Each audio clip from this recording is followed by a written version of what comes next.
Yo, to the boxing familia, to the boxing gangsters, to the boxing OGs, to the boxing mafiosos. Smash the like button, subscribe to the channel. It's your host, Rapstar Boxing Knowledge, with another banger. We got OGs coming into the channel. Yes, we do. We got OGs coming into the channel. We got Rick Glazer coming in soon.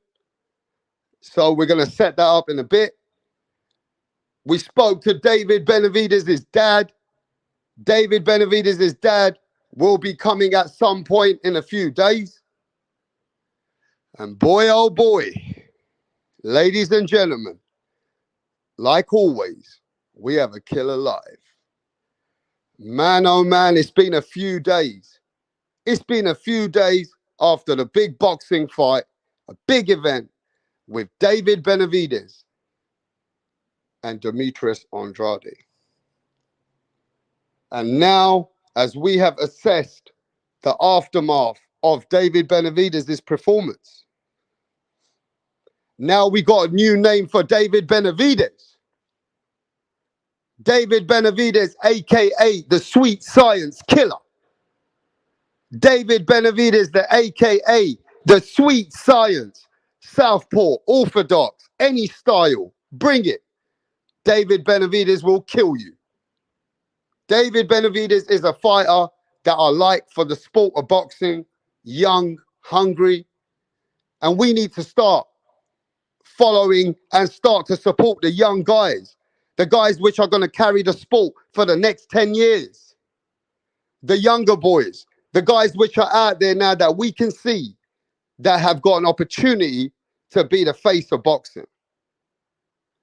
And David fits into that category really well for me. But right now, in the way that David beat up Demetrius Andrade, the world is slowly calling it out, Canelo Alvarez. And I feel now there's a time and an energy that even the Canelo fans have got nothing to say anymore. Because they know, if they're real Mexican, real Canelo fans, know that Canelo should face this guy now. Because the Sweet Science Killer, David Benavidez, deserves his shot more than anybody in boxing. So the world awaits. The people will wait. The people will assume this, and people will say this, and people will say that. But the only one who's got the answer is Mr. AKA, Mr. Cabron, Mr. Face of Boxing, Mr. Payday, and that is Canelo Alvarez. But yo, I will say that let's talk about Demetrius Andrade. What is next for Demetrius Andrade? What is next for Demetrius Andrade? Did David Benavidez beat the fight out of him? Has David Benavidez now shown that Andrade cannot achieve any belt at 168? Does Andrade stay at 168 to face fighters like Jamal Charlo, Kalen Plant? That's the only fight that I can see that Andrade can still have in his career before calling it a day.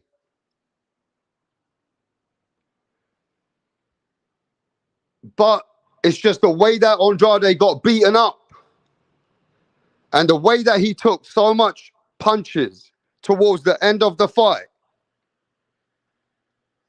David Benavidez took something out of Demetrius Andrade. And when Andrade went and sat on his stool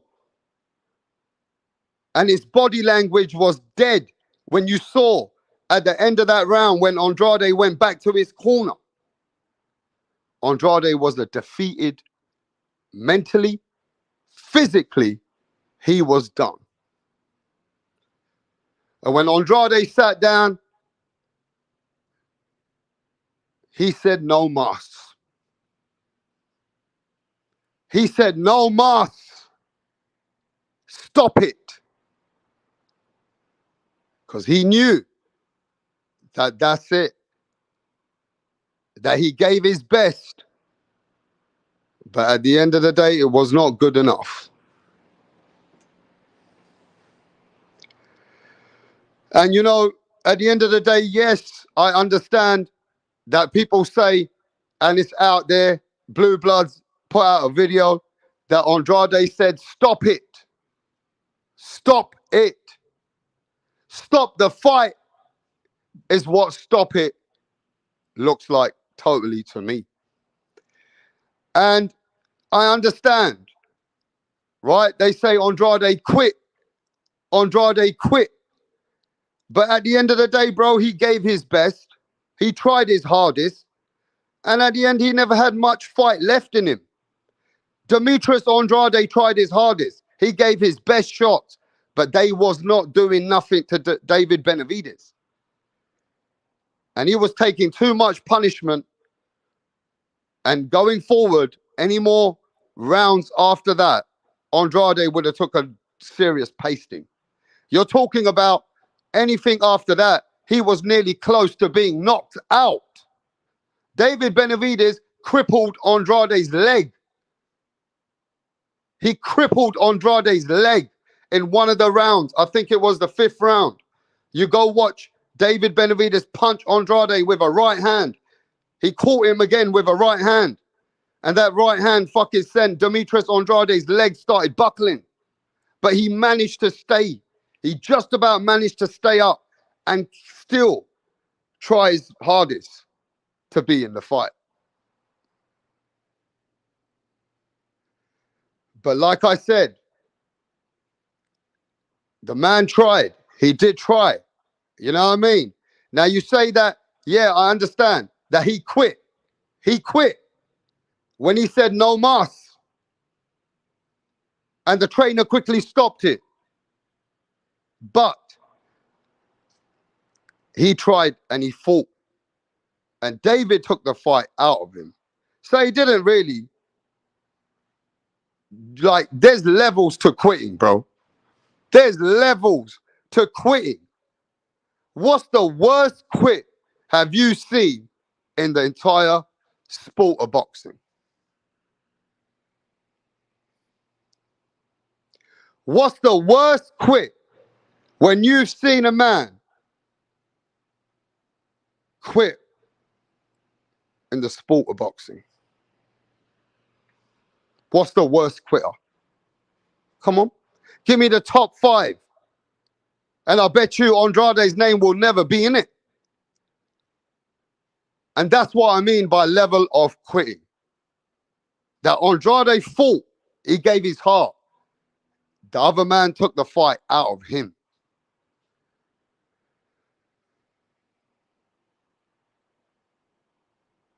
Tell me the first 3-4 fights that come in your mind when you remember a man quitted.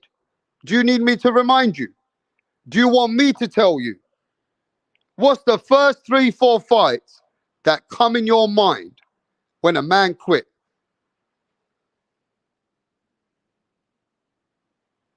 Huh?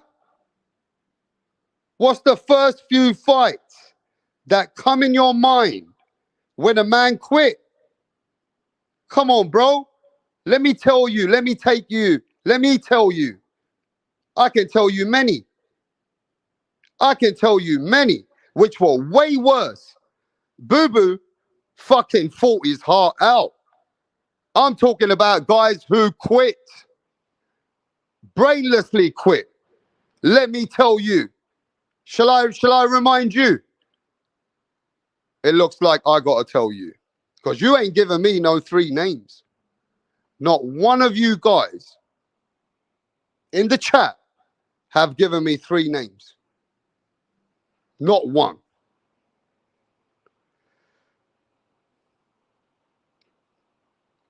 Let me tell you. Rigadel quit against Vasily Lomachenko.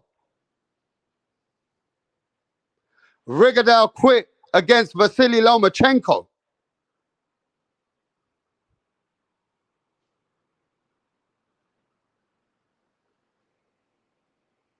You remember that? You remember how Rigadel quit?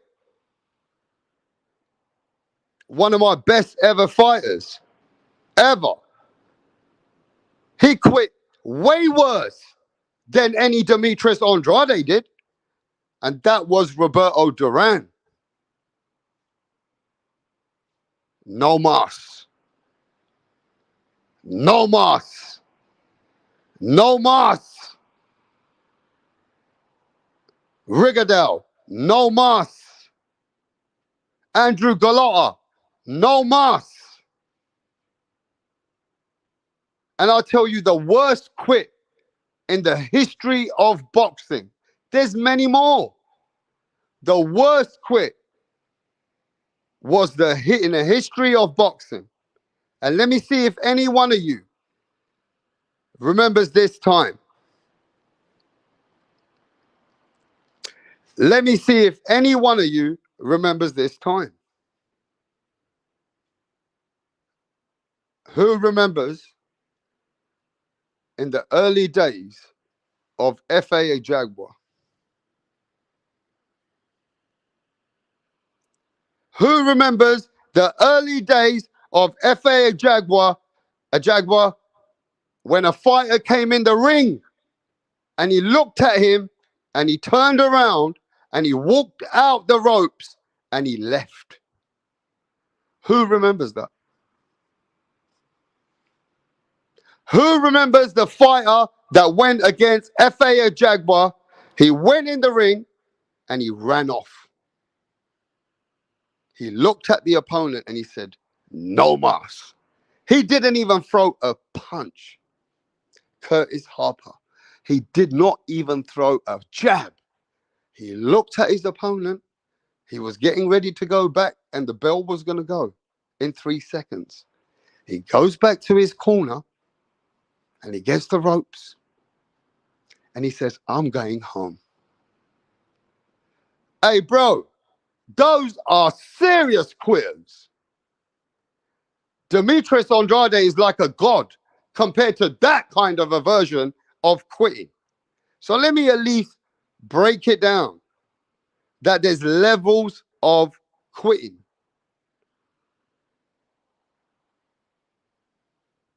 But ultimately, if you look at Demetrius Andrade when he went to the corner, the fight had been taken out of him. He fought and he went back. He sat down and his team know who he is. They looked at his body language. He said something like, stop it.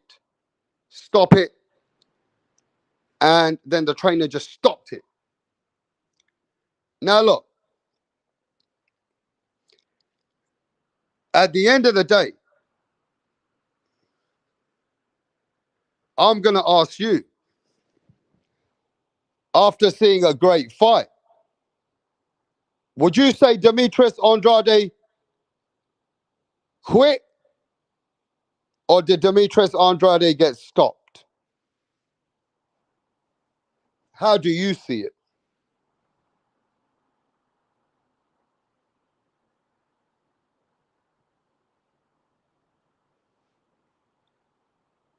Ultra Instinct says quit.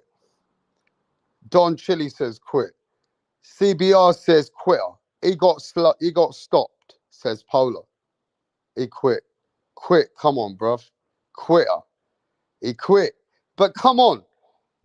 What do you think was going to happen if he comes in the next round? Bro, the man nearly got stopped though, and he still survived. What was gonna happen if he comes out the next round? So what was gonna happen? What's gonna happen if Demetrius Andrade went and still forced to come out the next round? Now remember this. Just the round previous before he stopped is when the doctors came in to assess him. And the doctors stopped him, and the doctors were looking at him, and the doctor said, let's see what, they knew that Demetrius Andrade looked like he was taking a lot of punishment.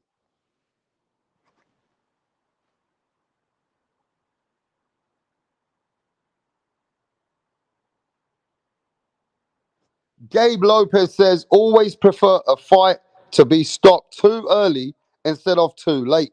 So I don't call Andrade a quitter. Tip Bayless, did Andrade quit? Or you would say, and that incident, nah, Andrade was done. He never quit. He gave his best. He gave you his best. He just not had much left anymore. So look, Tip Bayless says no. Tip Bayless says no. Now look at that. Tip Bayless is disagreeing with you. You see? Tip Bayless disagrees with you.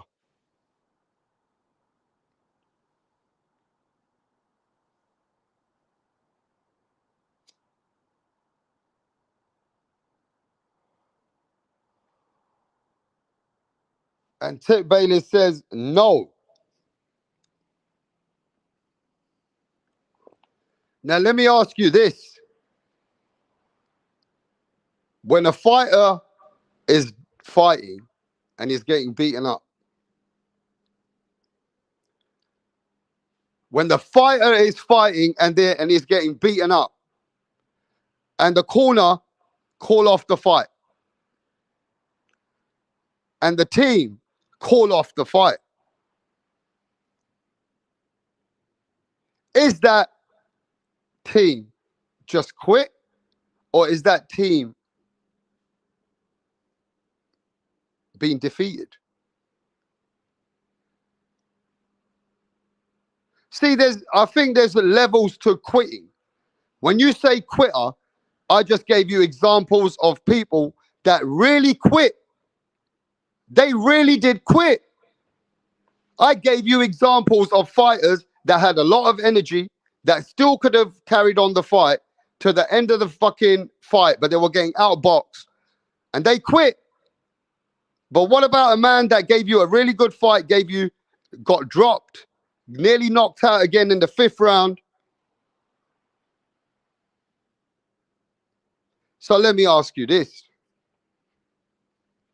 Somebody gives you a great fight, right?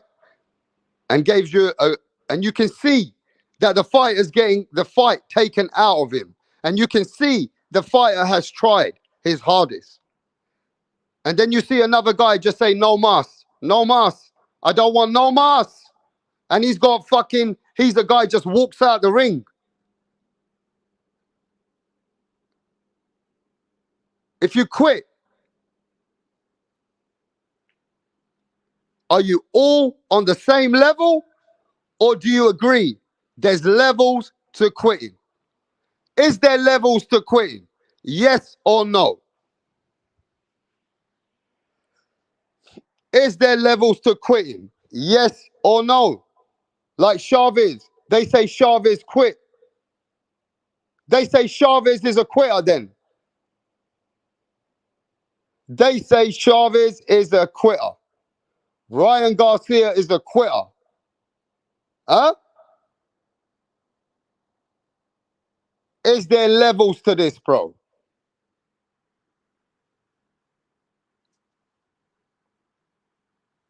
Exactly.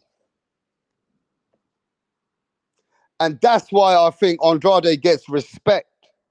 Because Andrade gave his best. Andrade tried his hardest. Andrade didn't lay down when he was taking a lot of shots after he got knocked down. He still tried. He still tried. But the Mexican monster was just too strong. And Mexican monster wasn't getting affected by any of Andrade's big punches. So maybe just David Benavidez is that good. Maybe David Benavidez is just that good.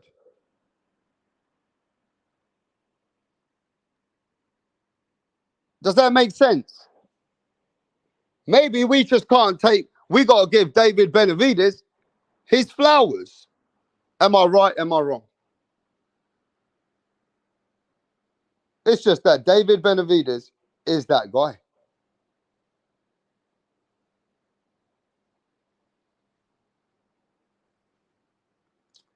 Now, let me ask you this.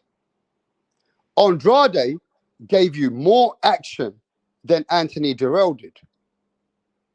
Dirrell got beaten up and the referee stopped it. Right? But Demetrius Andrade gave you more than any fucking Dirrell did ever. And I think Demetrius Andrade gave us more action in a couple of rounds than even Caleb Plant. But the fact is, when he went back and there was that's it. He said, stop it, or the corner throwing the towel immediately. Or they said, no more, wave it off. It shouldn't take away for what Andrade did more than some fighters.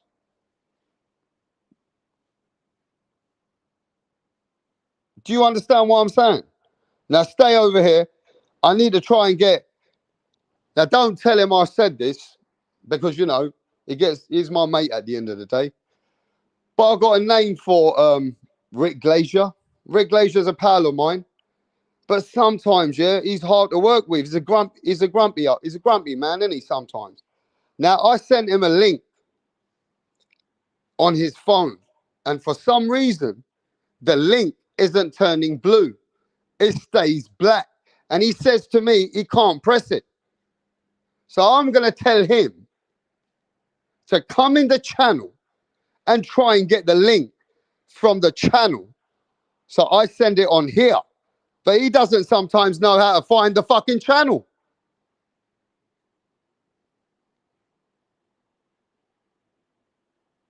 He doesn't even know. He sometimes says, watch, I can't find it.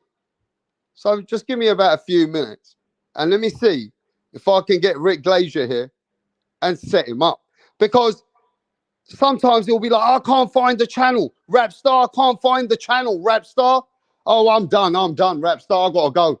Yeah, all right, we'll go relax then. Do you know what I mean? I haven't spoke to him for a month. So I thought today we'd get him on here. You know? But give me a minute.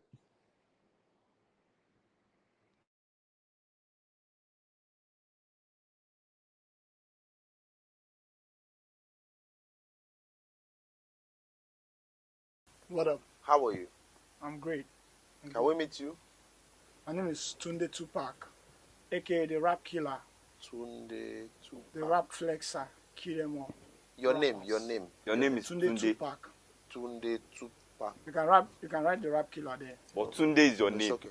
Yes. Okay. Thank you. Tunde, with your dressing, I know the kind of song that you're about to present.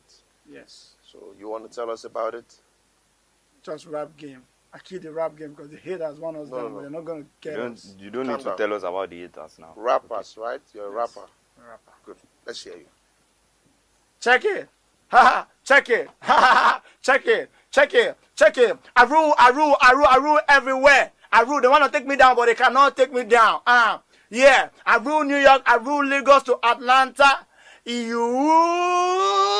We go to Chicago. Check me out. Check my game. My game is tight. All the haters, I shoot them in the brain. Boom, boom, boom. I've been around with my guys, 50 Cent, Tupac, Biggie, Snoop Dogg. We're all in this game together because I kill them all. I kill Tupac and I kill Biggie. I kill them all because they can't contain my rap game. Hey! It's off the hook because I'll kill you all now. No, calm down. You killed? You killed who? It's just a lyric. Don't fear. Lyric. Yeah. Your lyric Hey. will put you in trouble. You have to be very careful. You don't just go about saying things that you don't know. It's a rap game. That's a Oh, okay. How old are you? I've been in this game for more than 20 years. How old are What's you? it? I'm 15 years old. What? Just forget my age. Just focus on how long I've been in the game. Then you know Tupac. You know Snoop Dogg. You know By the 50 grace of Cent. God, we met in the States. Oh. Which state? Akwa Ibom. This guy. You're just a joker. You know what? Just go. We'll get back to you.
All right, Rick Glazer, did it work for you? You here? Yes.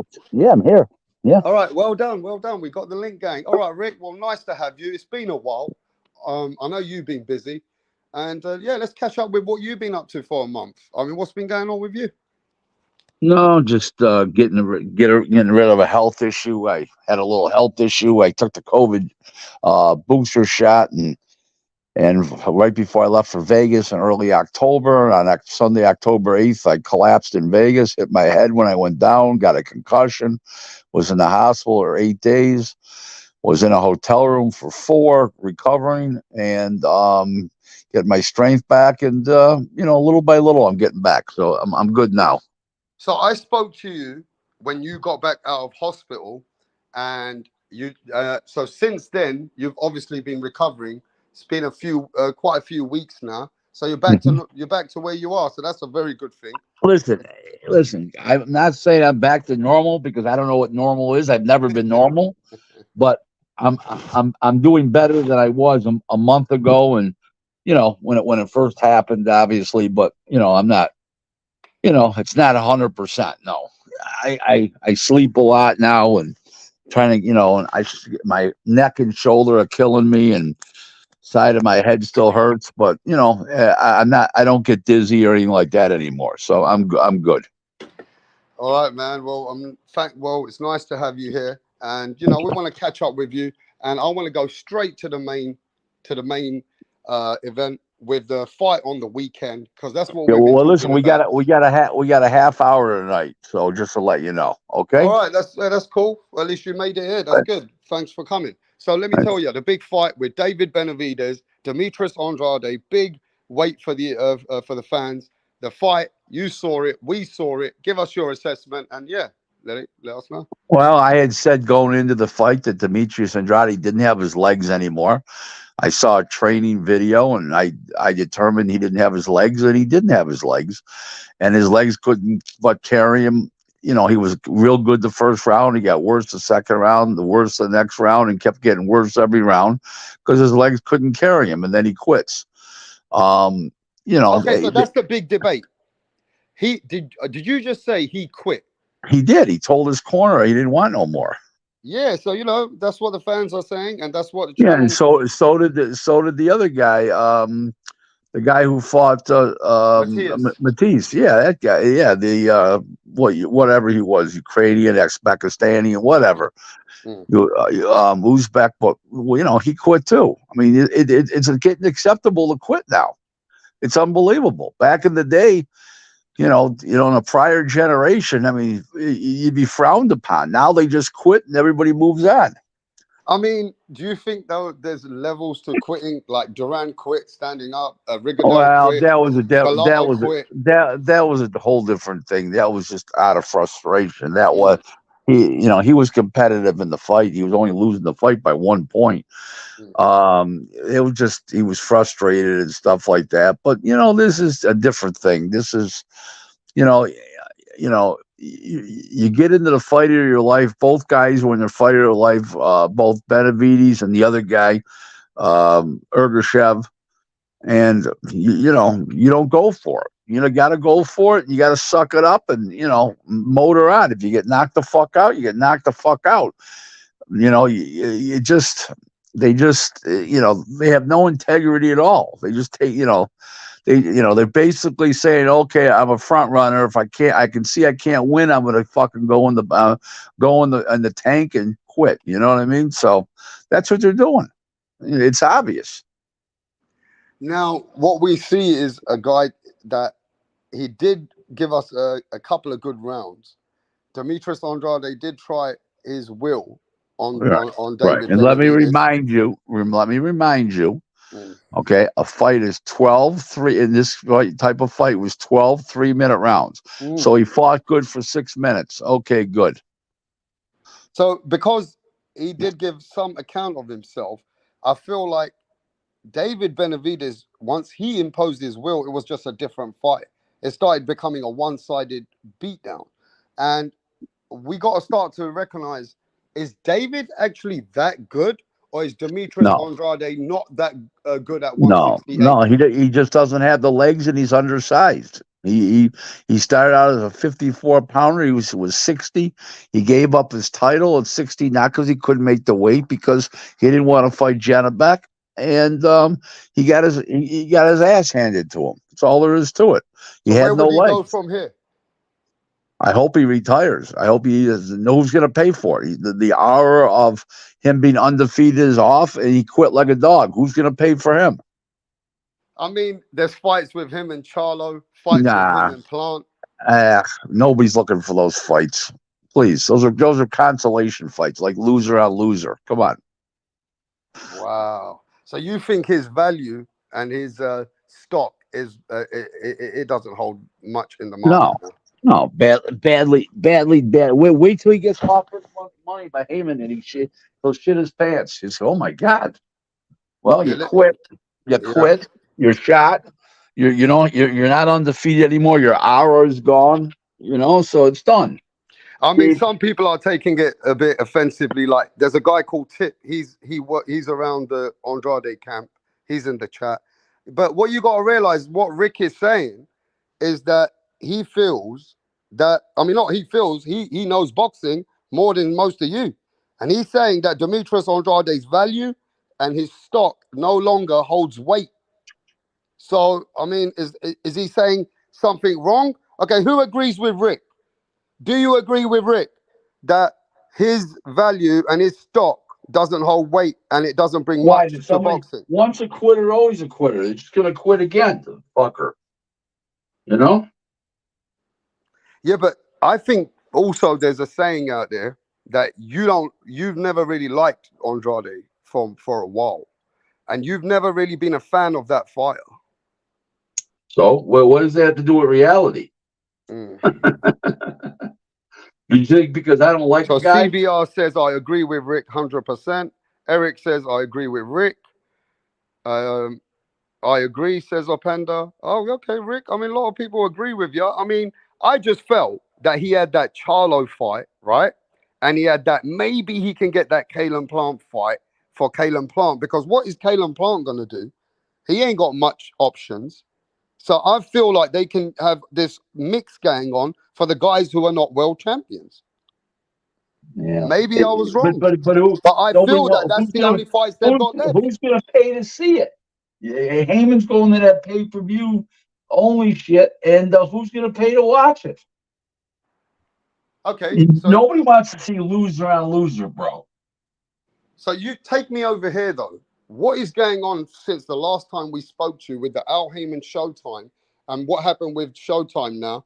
What is the whole area of PBC and their fighters? Have you got Well, any they're updates? trying. They're striking a deal with Amazon Prime, and it's going to be a no pay deal. It's going to What? be no pay, and it's going to be they got to pay their own production, and Winning Cult's going to do the marketing and the distribution. Amazon Prime. So those guys won't make shit. So you're saying that the deal is being struck with Amazon Prime, and the fighters have to sell their value as in like pay-per-view? Yep. So if Yeah, they don't even have a great story, Heyman can guarantee him money, but the network's not. PBC can guarantee him money that if that's what they want to do. okay. Hello? So some fighters might even move shit. They're gonna get shit. So they're not as sport for choice anymore. No, they listen. Those Charlo brothers, you know, those Charlo brothers, Danny Garcia, Lara, they're all in trouble. Keith Thurman, they can't draw shit. Okay, they can't pick and choose no more in how they want it to assess what fights they want, because now the opportunity is not the same for what they're doing. So they got either make the fight on pay-per-view, which has to be a big fight, and if it's not a big enough fight, the promotion, and they can't put it on Amazon Prime. Right. So that's going to cause a lot of differences for a lot of fighters to look where else they're going to be shopping soon. Only the big names and the names that Al Heyman can put together, which can sell a substantial amount, can only probably stay in the game then, if from what you're saying. Yep. Correct.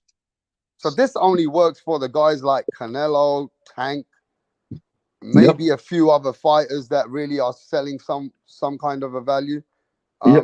But majority, he's got over 200 fighters. Yep.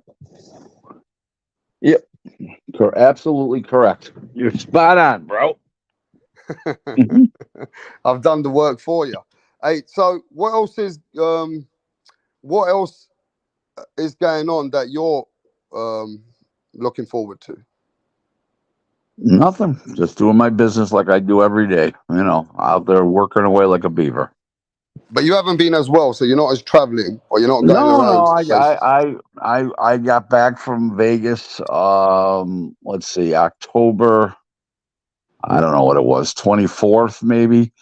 24th, I think it was, and then I'm leaving for LA coming up December 11th. I'll be out there for a week in LA and in Indio, and then in December 28th or 29th, Friday the 29th, I leave for Vegas until till January I think 9th I come home, which is a Tuesday. So I'll be at the Golden Boy Show, both December 14th in India, and again January 6th. And right then and there, right after that, I'm not sure where I go from there. Okay, so you're still busy, still keeping yourself. Yeah. You got a Oh lot of yeah. things going on, and Yeah. I'm just sleeping more. Like I go to bed at 1 o'clock now, and I wake up at 5:36. Where before I was going to sleep at one in the morning till like 3 or 2 to 4. For sleeping for 2 hours. Now I'm sleeping like 6-7 hours at a shot. well, let me ask you this: the business that you have done in boxing for many years, and where you've adapted to today, Hmm. does your brand can only Rick Glazer do what Rick Glazer does for his company? I can't. There's nothing to sell anybody. Or could I sell phone numbers and email addresses to people that want to be in the business? Sure, but as far as Nobody can um, represent your work or no, what you do apart no, from yourself. that's correct.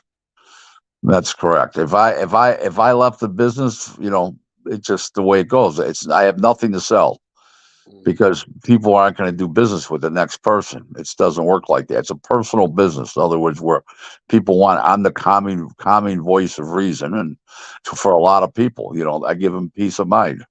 There's two kinds of peace of mind. Just PIECE, where I'm going to give you a piece of my mind, where you're going to get mad at somebody and and carry on.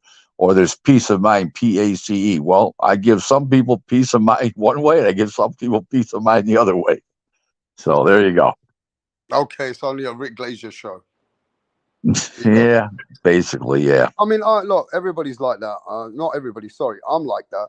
I depend on myself. Mm. Nobody's going to be able to buy commercial or private or residential property like I can with the contacts I know if I am going to do something. So Hmm. whatever I do, I rely on myself. I have employed people. And I have employed people for other things. But majority wise, with anything I do, it's on me. You know what I mean? Yep, So exactly. I understand what you Exactly. mean by that. Now, I want to ask you this. You being a man who's done business everywhere around the world, why haven't you, and I'm not saying you haven't, I know that you have a lot of conference calls, you tell me you speak to the Saudi Arabians. Why is it that you haven't tracked more towards Saudi Arabia, where they are now getting in the big part of boxing and what we're seeing? Have you, Um, what's the I market there? Have you it's have you being seen any? right now. It's being dominated by the big promoters, and they'll find people like me. Everybody finds people Yeah, like me. You right. know what I mean? 46 people have found me over the last 2 years. I have 46 clients, so they'll find me eventually. Everybody does. Okay, so it's not like you don't go to Saudi Arabia, though, do you? I haven't gone there. No, no. Okay. I may go. I may go take in a show or something like one of the events, but you know what? If I get introduced to these people, they want to do business with me. A lot of times my business comes from attorneys, where the attorneys are not boxing guys, they're attorneys, but then they recommend me as a boxing guy. So, I got two different deals today that came across me because of attorneys. Two different attorneys called me up and say, "Hey, listen, this fighter's looking for work, looking for fights. Can you get him fights?" Yes. And then another attorney called me up and said, "Listen, there's a lawsuit here, and the people need some legal advice. I mean, some boxing advice." I gave him the legal advice, but would you be interested? I says, yeah. And I told him what I charge an hour for something like that, and I says it's a minimum of 2 hours, and I gave it to him straight. Mm.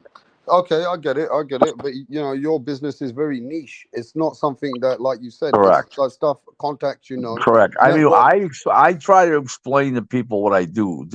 Mm. And what glazerboxing.com is a 24/7, 365 worldwide provider of quality supplemental service to the boxing business And you know globally. what that sounds like to me? If when I was, especially if I was a younger guy, I'd be thinking to myself, this guy's an old school OG gangster.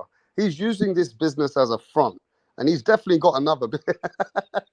Well, I'm not using it as a front. I'm only joking. I'm only joking. Was I a racketeer at one time? Yeah, I stopped in You got done for 1990. racketeering, didn't you? Yes, yes, absolutely, and I'm not embarrassed by it. It's just, Yeah. it was a part of my life. That was then. This is now. You know. Mm. But you seem like in your younger days, have you come across like where you like you seem like you know, did you come across business in boxing where you really wanted to kill someone? Like you must have felt to yourself, these pieces of shit. Do you ever have you ever come across boxing like Yeah, that? of course. There's a lot of shit in boxing, a lot of jerk offs, and a lot of pieces of shit.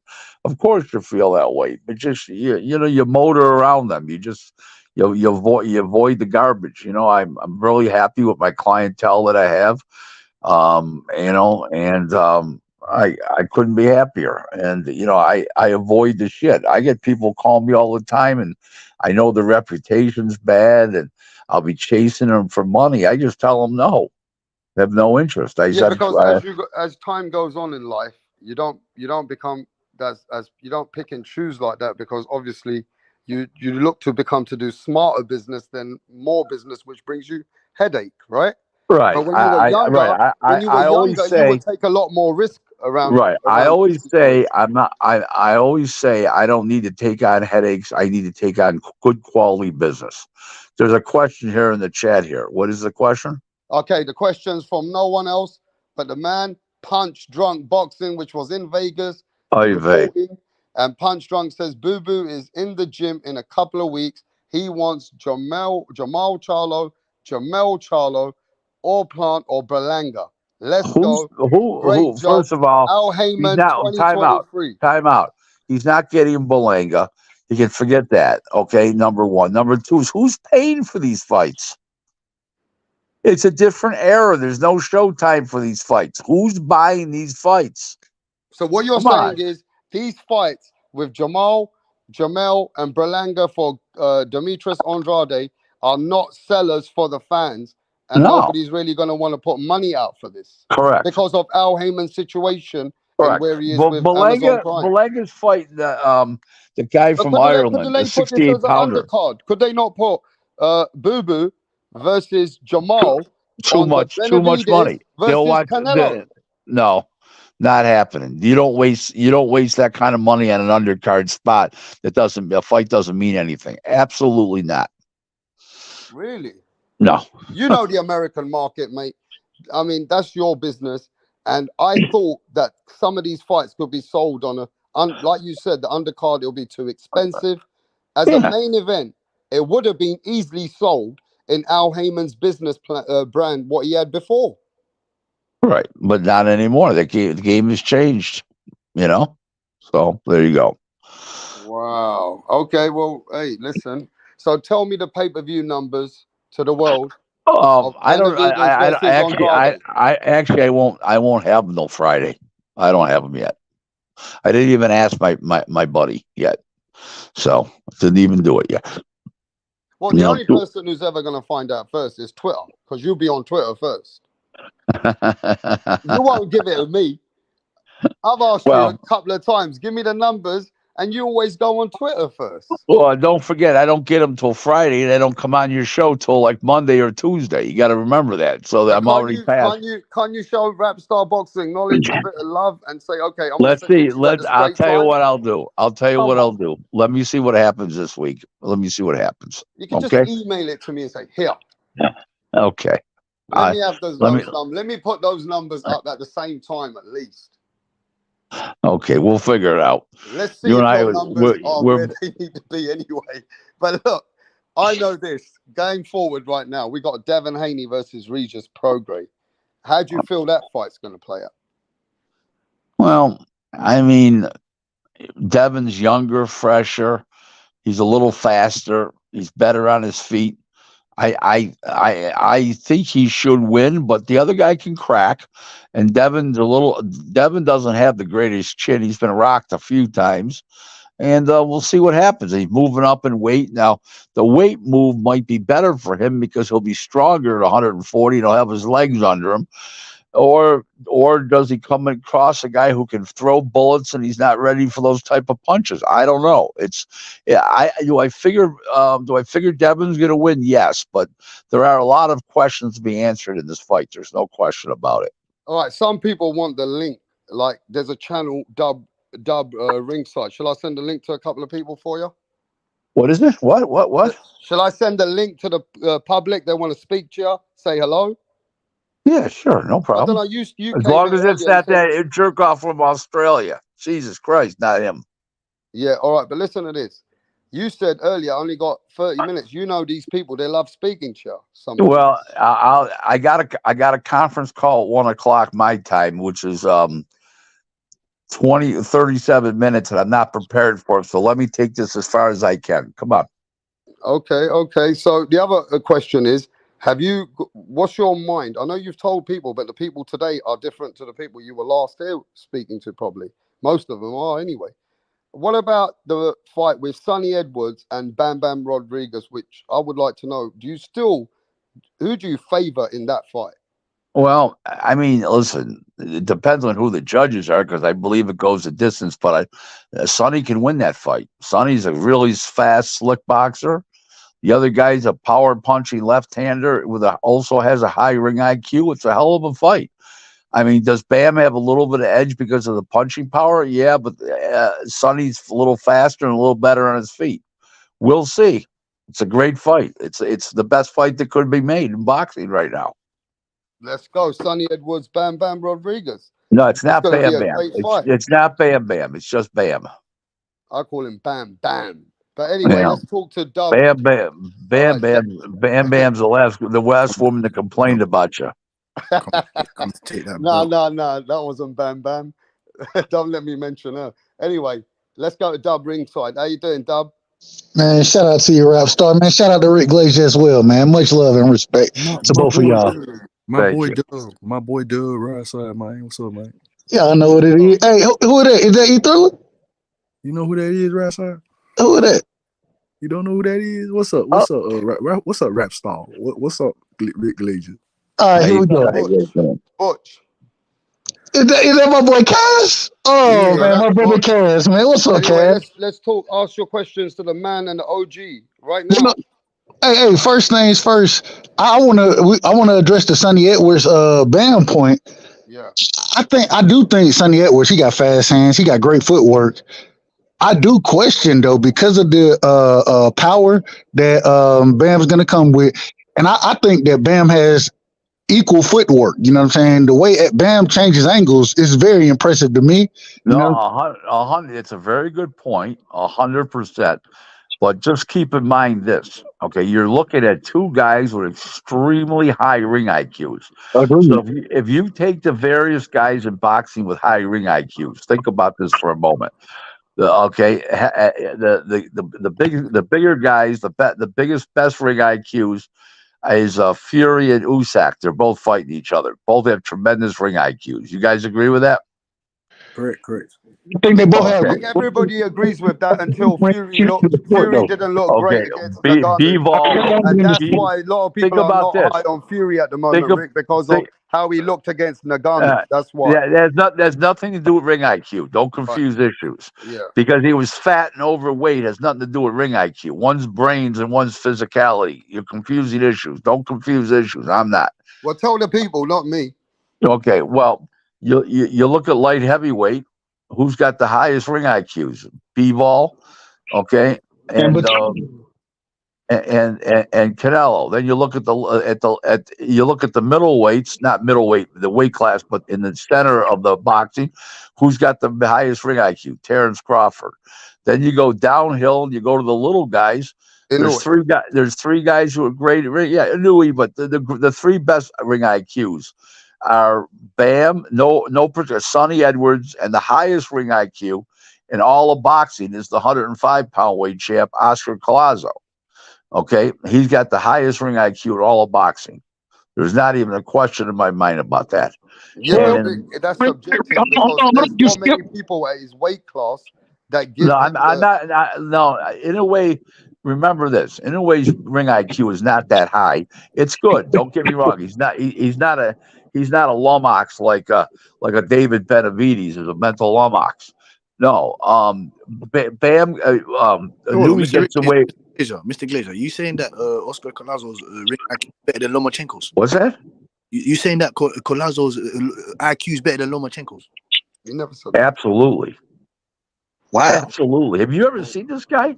I like Of Colazzo. course. But has he been fighting the caliber This of guy, competition that this Loma? guy, this guy spun that Melvin Jerusalem. He spun this guy around 5-6 times every round.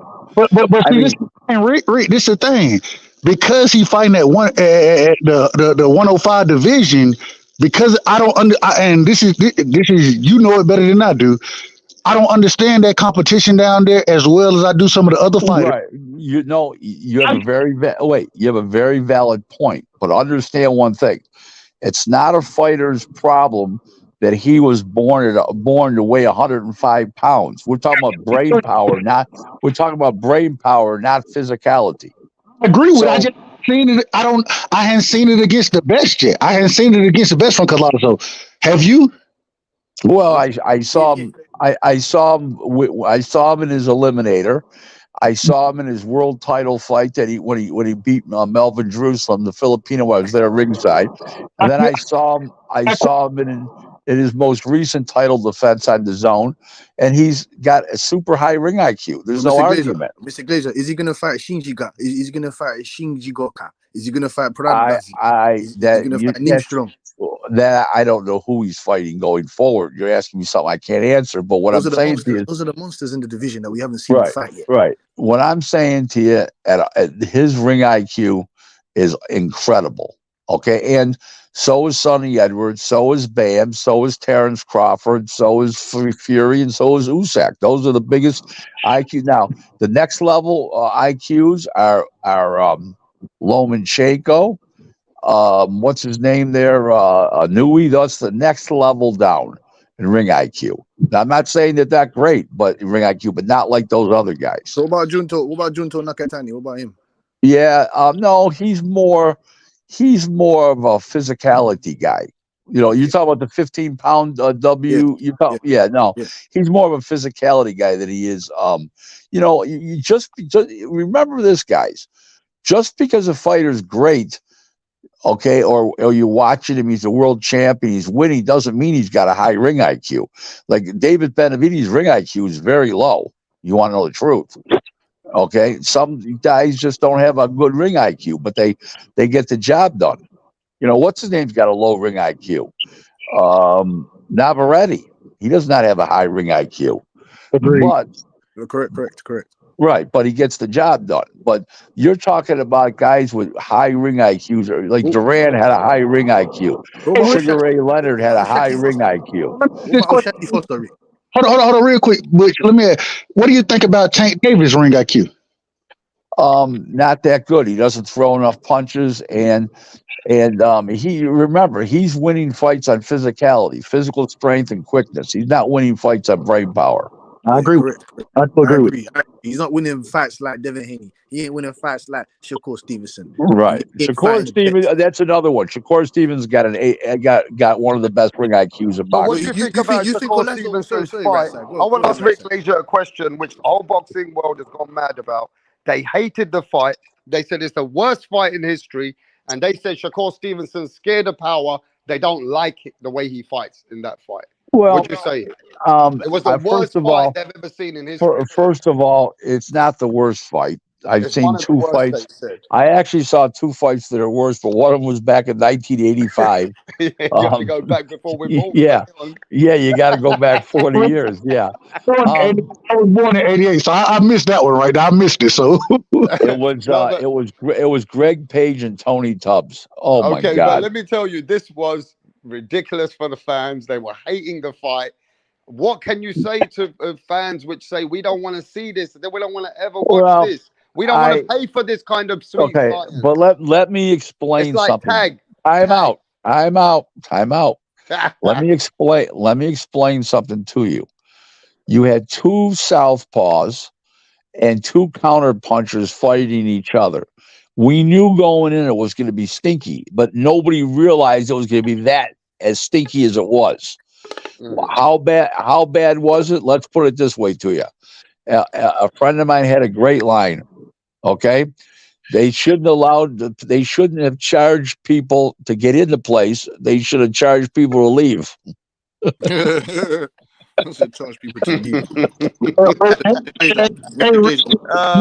Go ahead, Rat Side. Go ahead. But can't. I mean, look. I want to say this. That all these boxing pundits and all these people, all these channels, it was very hard to protect Shakur Stevenson's performance because the fans really they were booing. It was a performance. I know that, but where I disagree with everybody is that the not only you knew it was going to be not a good fight going in, the other guy's just as much to blame. He had no idea how to fight Shakur Stevenson. He was brain dead. He had no ring IQ at all. I blame him just as much. Yeah. That's a good one. That's a good one. Blame both the fucking fighters. Don't just blame Shakur. Blame the fucking guy who couldn't cut the ring off. Whoa, hold on. I got a question here. That's a fucking good one, though. How is he supposed to? Yo, what about Santos? Edwin De Los Santos, he fucking couldn't do shit. Right, how is he supposed to fight Shakur? Because he didn't throw timeout. He didn't cut the ring off ever, and he didn't throw any punches. Whoa. Now you're lying. Because he was timeout. I'm lying. I watched the fight. He didn't throw any punches. Rick, hold timeout, Rick. Call him a punch. Just call him a punch. He threw more punches than Shakur. So what are you saying? And what? Two more rounds? He threw more punches than the man, but he didn't throw more punches. And he couldn't. He threw him in air. He couldn't land. What's his name? Landed. I'm sorry, Rick. He couldn't land because what was happening? Shakur was taking 2 steps back every time. Because he didn't know how to cut the ring off.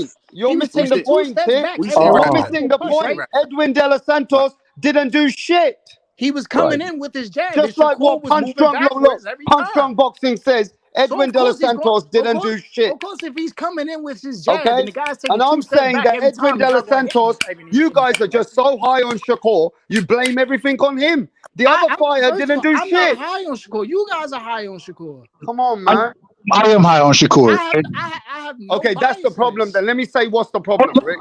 They're so high on Shakur, they think he's the next Sugar Ray Robinson that they're so disappointed now. Wait. Hold on. I'm high on Shakur. What's happened. You're so high on Shakur that now you're disappointed because the performance was a stinker. No, that's not the thing. I'm high on Shakur. I think Shakur, like Mr. Glazer said, I agree with him. I think Shakur got a high ring IQ. And the thing that I was disappointed in, I thought Shakur, his defense, even though he did take less, or he took multiple step backs, but when I'm looking for a half step, he was still out of range. He was defensively responsible. The thing was, he didn't let his hands go. I thought he had. But wait, hold it. But that's the point I'm making. They're both counter punchers. The other guy is supposed to be the aggressor. Because all right, go ahead, brother. No, the other guy. Oh, whoa. Well, go ahead, Rat Side. Look, man. Look. I just say this. That people have got different opinions about that Shakur and Edwin De Los Santos fight. But Rick did pull out a valid point that the other guy, he deserves as much criticism because it takes 2 people to stink up the show. But I agree with him. I'm agreeing. So I agree with what he's saying there, bro. I even said that last week. Edwin De Los Santos let the fans down himself as well. So stop just blaming Shakur. I disagree. Well, that's your opinion. I disagree. There's one guy. Let Rat Side finish. One guy blatantly trying to engage, to finish what he was saying, and the other guy isn't willing to engage. And you're telling me it's his fault that this fight was a stinker? No. It's both their fault. Okay, it's both of the fault. Listen to what he just tried to say. Listen to what he just tried to say. He can't cut off the ring. He just said the other guy. He can't get himself. The other guy was supposed to come forward. Why was the other guy supposed to come forward? This is a vacant title fight. This is a vacant title fight. This is a vacant title fight. He's meant to do whatever it takes to win. He's meant to do whatever it takes to win. He's meant to. In there, he proved he had no ring IQ. He had no ring rapport. He didn't know how to. How did he not have a ring? So time out. What are you talking about? He couldn't. He didn't use no propellant steps. I'm gonna point something out that you are all going to say. Excuse me. He didn't double up on the jab. He didn't do nothing. You're going to sit here and say, "Oh, he didn't cut the ring off." Okay, he cuts the ring off. Then what? Then he uses his offensive arsenal. Then he uses his brain. What are you talking about? He doubles up. He doubles up on the Then jab. what? He doubles, stabs to the body. Stabs to the body. It just proves the same thing over and over that he was coming forward. But here, That's all it guys, proves. guys, That's all it proves that he was coming forward the entire time. All right, If you're saying- let if Rick you're saying he speak didn't because cut the Rick's ring not off, here for you're that. saying I'll he's tell you what coming we're gonna forward the do. entire Time out, time. time out, time out, time Time out. out. Listen, this is what we're gonna do. you Rick's guys only here haven't. for a little bit, and then This you is guys what can start having this the is what you smoke when guys Rick haven't leaves. noticed, right? All you guys are right.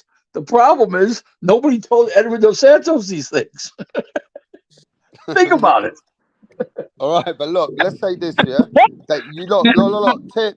I want to say Butch and Dubside, everybody. You can have the smoke once Rick leaves. We can have a little show where everybody can get high rated and can have those debates. But right now, Rick's here for a little bit, so let's talk to Rick about a couple more things before he leaves. No problem. Now, Rick, what do you think about the Saudi Arabia big event they're putting together with with Deontay Wilder, Anthony Joshua I think it's on great the for same boxing. card? It's going to clean. It's going to clean a good percentage of the heavyweight division out, and the winners will create bigger names for themselves and more. You know, some of the guys will fight. Mr. Rick. Rick. Mr. Glazer. You're going in and out, Rick. Most probably got a phone call or something. Yeah, probably got his conference call came in. Hold on. He's there. Here. No, I'm here. Mr. Glazer. Yes. I'm sorry to deter your heavyweight, what you were speaking about the heavyweights. I just wanted to slide in a quick one fighter for you. I want to know what holds in for the near future for him. What do you think of Subriel Matias? What is next for him? What is he going to do? I don't know. I don't know who's going to want to fight him. It's not. It's one of those deals where people aren't going to want to fight the guy. Do you think he should move up to 147 to get work from Boots Ennis? No, there's no reason. He's a king at 140. He's a king at 140. The other guys are going to want to fight him, and I wouldn't go anywhere if I was him. He don't need to. Let him stay right where he is. And he reminds you of a throwback fighter, correct, Mr. Glazer? Oh yeah. He's definitely the real deal. He's strong as an ox, high pressure. He's what they call fighting ugly. In other words, where he just does what he's got to do, get in there and put pressure on you, throw punches and wear you down. And was you surprised that Ergashev gave up and he stopped him? Well, no different than Demetrius Andrade. They're in the fight of their lives. They're the biggest fight, and they quit like dogs. It's like we showed up to get a paycheck. If we didn't feel we could win, we're just going to quit. That's what they did. That's a narrative that Andre quit. Andre didn't quit. Quick question, and Andre did quit. He was on the stool and he said, "No more." Cool it. All right, so time out. Let's go over this right quick. Go ahead. Right side, one of the questions. Right side, one of the questions. No, man, we're having questions right now, Tip. You can have the smoke as much as you want. Go look at the video, Mr. Glazer. And when you look at the video, I got smoke for you, Tip. I want you to. Don't worry, you and Butch. Tip, you better not go nowhere in a bit. You better not go anywhere in a bit because Mr. Glazer, we were speaking about the heavyweights. I've got work for Tip later. Don't worry, Mr. Glazer. Tip, don't worry, G. Don't worry, G. This is what I'm not ignorant, man. I got a business question for you. It ain't about fighters. It's a business question. Sure. They just brought out and they said that there's a pending deal between the PBC and Amazon. What's your thoughts on it? How do you see that working out? Do you think it's good for boxing? Just want to get your opinion on that. Well, it's going to cause a financial reset because there's no money involved from Amazon to PBC. So Heyman's going to have to guarantee the funds for these fighters. So the fighters are going to have to take less and work on off the pay-per-view profits and the ticket sales and all that kind of stuff. So it's going to cause a reset because these guys are not going. These marginal guys aren't going to get paid. These Lauras, Danny Garcia, Keith Thurman, those kind of guys aren't going to get what they used to get. And they were sitting on the sidelines waiting for other money to come, new fresh money to come, and they waited too long. And Danny, and then Keith Thurman's been out so long, he's going to want a tune-up fight for Christ's sake. And nobody's going to pay for that shit anymore. Those days are over with. So do you think that Amazon deal with the PBC, do you think it's good for boxing or bad for boxing, in your opinion, respectfully? Well, it's good because it's going to cause a reset. Okay. Okay. Price reset. These guys are not going to be able to get paid what they were, and it's going to bring the prices down. And everybody's losing money, but the fighters. I mean, literally. I mean, Al Heyman's literally out of money. They're okay. Showtime ran out of money. I mean, they went broke in boxing. Mr. Glazer, that Yes. Amazon platform. What do you think about the viewership? Because Amazon, when it comes to boxing, they can't sell shits to fly. They can't sell flies to shit. Well, we don't know that. We don't know that. We don't know that. It's too early to say. They haven't even announced the deal yet. You're saying that negativity.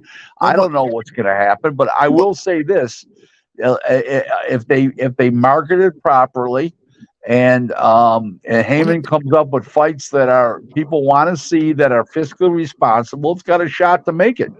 But Al Heyman's this Harvard business graduate, and he was brilliant enough to raise all that money for boxing from what I'll read, and he was stupid enough to blow it up in 30 months.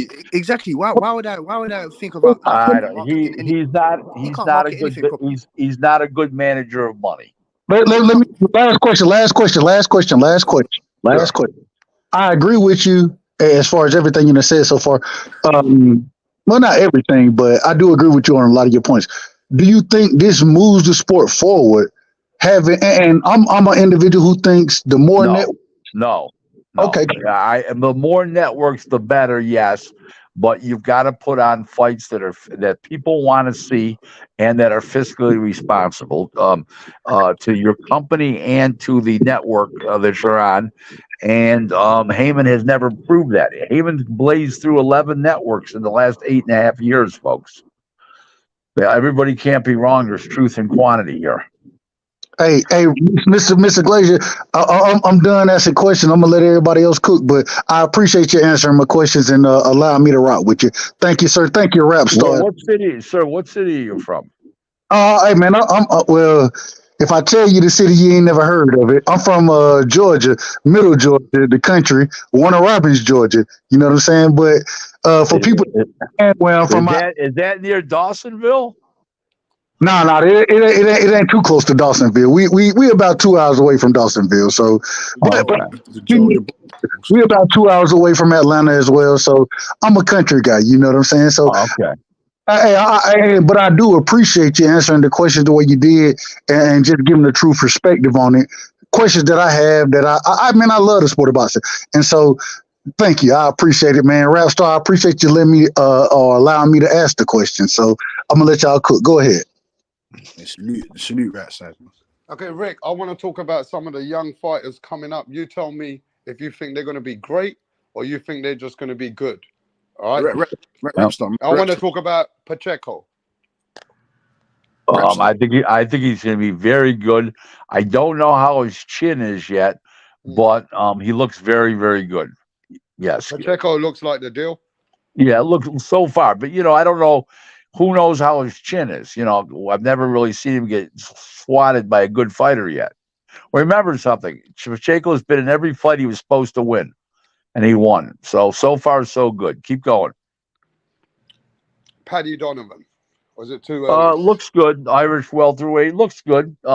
Solid. If he's not going to be a great fighter, he'll at least be a big attraction over there. Okay. You think you do well for Europe? Yeah. Adam Azim. I'm not sold on him yet, but he's got a decent future, but I'm not sold on him yet. Okay, he just became a European champion. I know. Okay. That was a few fighters from my neck of the wood. Butch, go ahead. Yeah. No, before you get to that, cause that's what I said. I didn't want to swerve you, Rapstar and Glazer, Mr. Glazer, off of your question before with the heavyweight card. Where do you see, before we get to the young fighters, where do you see that heavyweight card going? Do you have Deontay Wilder knocking out Joseph Parker? Do you have Otto Wallin getting slaughtered by Joshua? I don't think Joshua slaughters anybody that's world class anymore because he's not. He doesn't have confidence. He's not the bravest bastard I ever met. He's a little chinny. So he's going to lay back a little bit and he'll try to win the fight that way. I don't think he's going to go balls out. And Wallin is very ring wise. He's got a good ring IQ. He knows his way around, and it's going to be a good fight. It's going to be a very competitive fight. Wilder, anything can happen. Joseph Parker's not what he was. Wilder's not what he was. You know, sometimes it's one of those fights. Depends on who hits who first. And how do you see Gerald Miller and Daniel Dubois? How do you have that fight going? I would think Dubois is supposed to win. I would think he's in better shape. You know, he doesn't have a good chin, but you know, doesn't have the biggest heart. Obviously, not exactly a brave guy, but I don't think much of Miller at you know, all his inactivity he's had over the years and being off of the performance enhancing drugs and stuff, and he's a big overweight guy. I just don't think that much of him. Okay. So what do you think about the fight with Callum Smith versus Arthur Beterbiev? That's a very good fight. It depends what Beterbiev's got left. He's 38, 39 years old. He had he had a lot of amateur fights, and he's long in the tooth. It depends how long in the tooth he is. If he hits Callum Smith, Callum might wake up the next day and not know what city he's in. But the other way around is, you know, Beterbiev is a little chinny now. His legs not what they were. Let's see what happens. It's a good fight. It's intriguing. Okay, what's happening with you should know about these guys because you're around, you know more about Oscar De La Hoya's fighters. What's happening with Virgil Ortiz? He's fighting Frederick Loss in January 6th on the Zone, from the Virgin Hotel Casino in Atlanta, in Vegas. Are you going to the Ryan Garcia fight? No, but not this week. No, but I am going to the December 14th fight in Indio they're having, and I'm Golden Boy, and that's a smaller show, and then I'm going to the Frederick Lawson, you know, Virgil Ortiz and Frederick Lawson show. I'll be at both those. Okay, so what about Jaime Munguia? Any updates with him? It sounds like he's going to be fighting Canelo. What? In May. Yeah. Don't say that. Is he really? That's what it looks like. Yeah, man. There, man. That coach Canelo's going to fight Jaime Munguia. Yeah. That coach Gogi said that they sent the offer a few weeks ago, or a month or two ago or something, and they said that was in talks way before the Benavidez and Andre fight, long time ago. Jesus, Jesus. That's an all-out Mexican fight for the Mexicans. I mean... he's going to stop Munguia. He's going to stop Munguia, and then he's going to move on to Charlo or something. I mean, what are they trying to do here? They're trying to cash out on Munguia. What's going on here, Rick? No, they're not trying to cash out. It's a big fight, and he'll rebound. He's a young guy, and he'll rebound. He won't get disgraced. He'll go out on his shield, and he'll come back. You know, like Arturo Gatti did. You know, something like that. Yeah, but Rick, the fight, these people don't want the Munguia fight. There's not been talking about that. But I guess obviously they have been because obviously they have been because everybody here knew about it but you. Well, we know about it, but we didn't know they're going to really be fucking making the fight right now in May. So Mr. Glazer, so Rick, Oscar De La Hoya, fucking stinker fight. But go on, guys. Oscar De La Hoya and Al Heyman, they're going to be working together. Is that correct? Nah, just one fight again, just like they were with Ryan Garcia and Tank Davis. Just one fight, that's all.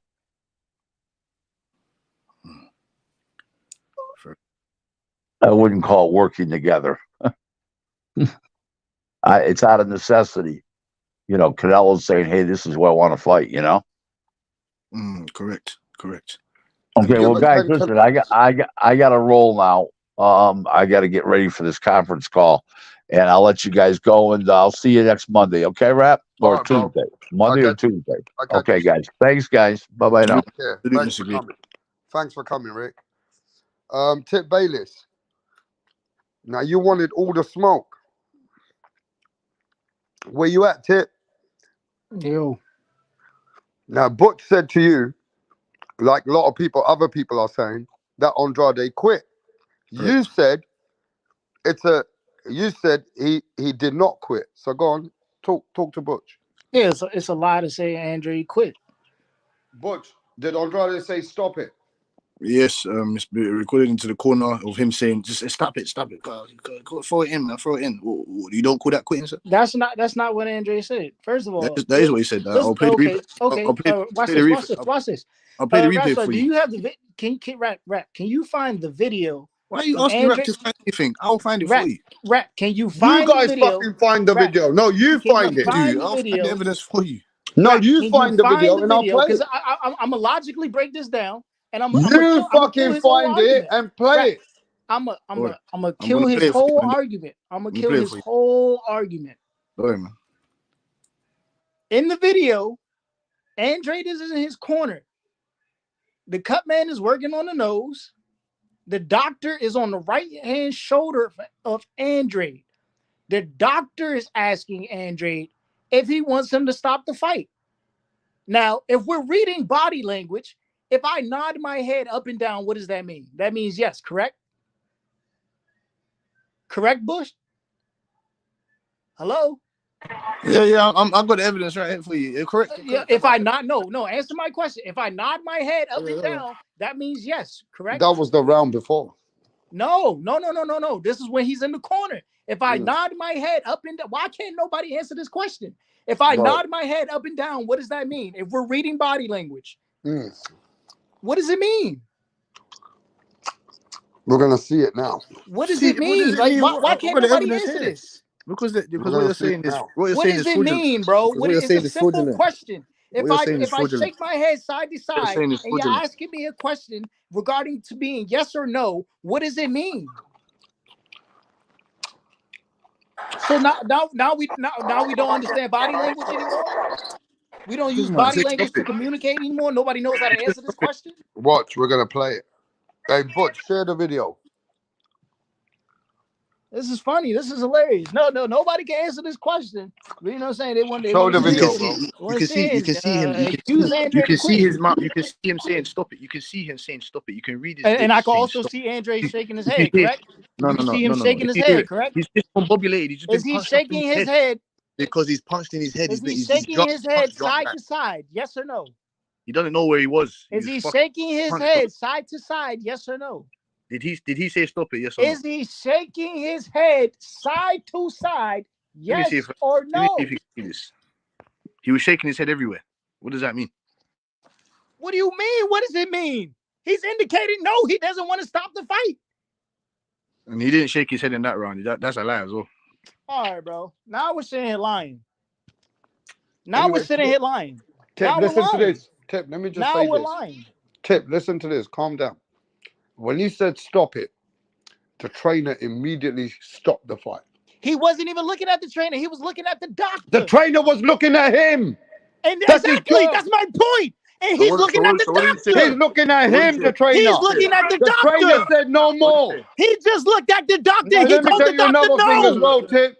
No, let me tell you another thing. When he went back into that corner, his body language, you could see he himself was like fucking hell. He was walking slow. So you can already see he took enough licks. Nobody's denying that. He was going to go out on his shield. But let me tell you another thing. That he would have went out on his shield. Look, he was willing to go out on his shield. He told the man, "No, I didn't. No." He said, "Don't stop it." He said, "Don't stop it." Let me tell you another thing, bro. The man stood up. That's what he told. Soon as the trainer stopped the fight, soon as the trainer stopped the fight, Andrade stood up, gave Benavidez a hug. He never contested nothing. What are you supposed to do? Because he knew. Because he knew that. Like, what are you supposed to do? The corner man already called the fight off. Why don't you speak? The corner man called the fight off. You can't do anything about that. So, Mr. Bates, So tip. We have the evidence right here. I have the evidence right here, Mr. Show the video. Can you see the evidence right here? Can you see the evidence right here? Look at this evidence right here. You see him right here? Show the video. I'm gonna prove the point. Show the screen, please. Look at it. Matter of fact, Abel posted the video in the chat. No, it's right here. Look right here. Look at. I can't see anything on my screen. So as you see him here, remove Rick Glaser. Let me play it. Rick Glaser. And Tip, stop getting emotional, you cunt, because he stood up. He was happy they So stopped look, it at that quick. so right here, He wasn't happy, but it was just a stoppage. So Cut right man's here, working on his nose, as I said. hold Okay. on, sir. So as I play it, you're gonna see him say stop it, and then this man here he says after he says stop it, he waves his arm. Look at. Stop it. Look, he's waving. Look, yeah, stand. He gave up. He quit it. Simple. What don't you see there? What don't you understand? He said stop it. What don't you get? So, talking about, you're telling me. What do you get? Replay the video. Replay the video. Stop it. He was done, bro. He was done. He was done, Tip. Tip, what you want him to do? Go out there and die. What the fuck you want him to do? Go out there and die. The man could not do it anymore. He was just fucked. said, don't stop it. Shut the fuck up. Andrade got fucked. And if you come out the next round, listen, shut the fuck up. If you come out the next round, time out. If he came out the next round, bro, time out. If he came out the next round, he would have got badly hurt. That was it. His trainer knew that my guy's done. Simple. Andrade fucking could have done more. Don't stop. Even if Andrade could have done more, even if Andrade could have done more, he tried his hardest. He tried his best. Ain't nobody saying he ain't got no heart. Why would I shake my head? And if we're reading body language, why would I shake my head in a mannerism of saying no regarding to stopping a fight? Why would I do that? Why? It doesn't make sense. That doesn't make sense. Look, man.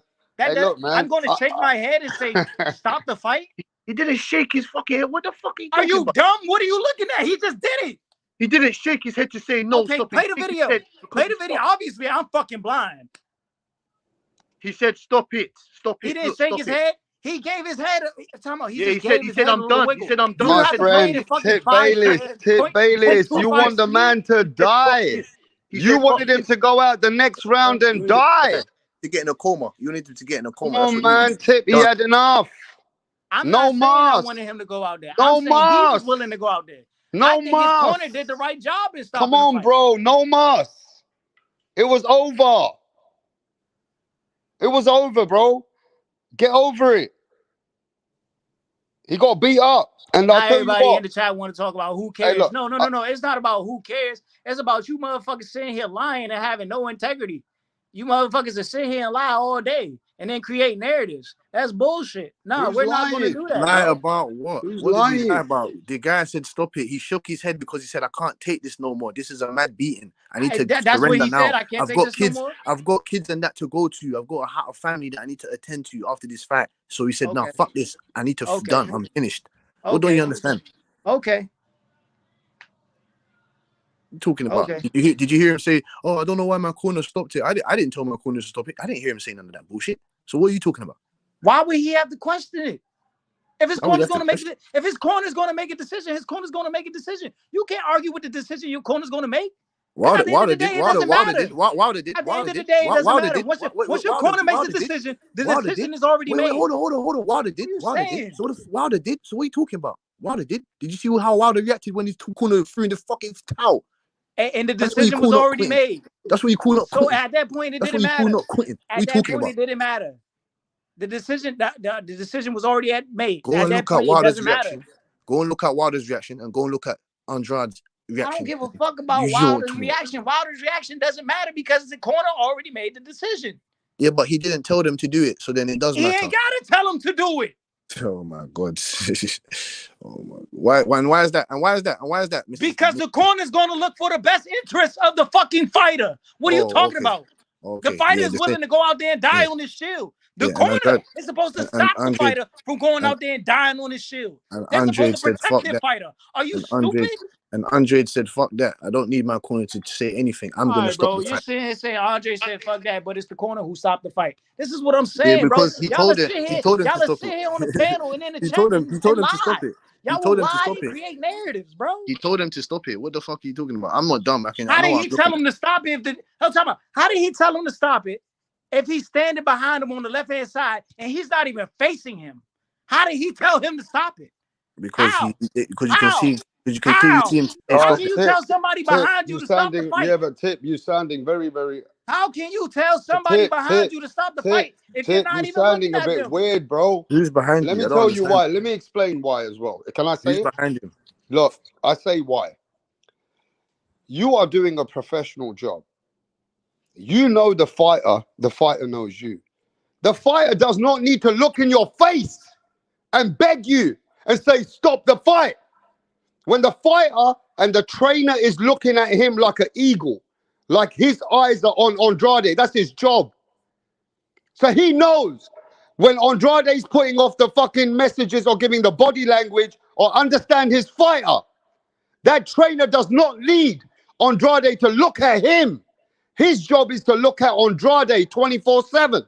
And he knew when Andrade said what he said, stop it, or whatever he saw, his body language, at that point, he knew Andrade, my fighter, is done. So he don't need Andrade to look straight at his eyes and say, oh, stop it. No. He looks at Andrade while Andrade don't need to look at him. His job is to look at Andrade. So you're making my point. Yeah. So he looked at his fighter. He saw his fighter. And like Butch put the video up, when Andrade said from his body language, whatever he felt about Andrade, he knew my fighter was done. That's it. Exactly. So Andrade does not need to look at anybody, bro. All Andrade, he needs to look at Andrade's lips, Andrade's body language. He needs to look at and assess the whole situation. That's my point. The corner is protecting. And he did his job. The fucking trainer did his job. A lot of people said it was a good stoppage. It was. Even the trainer,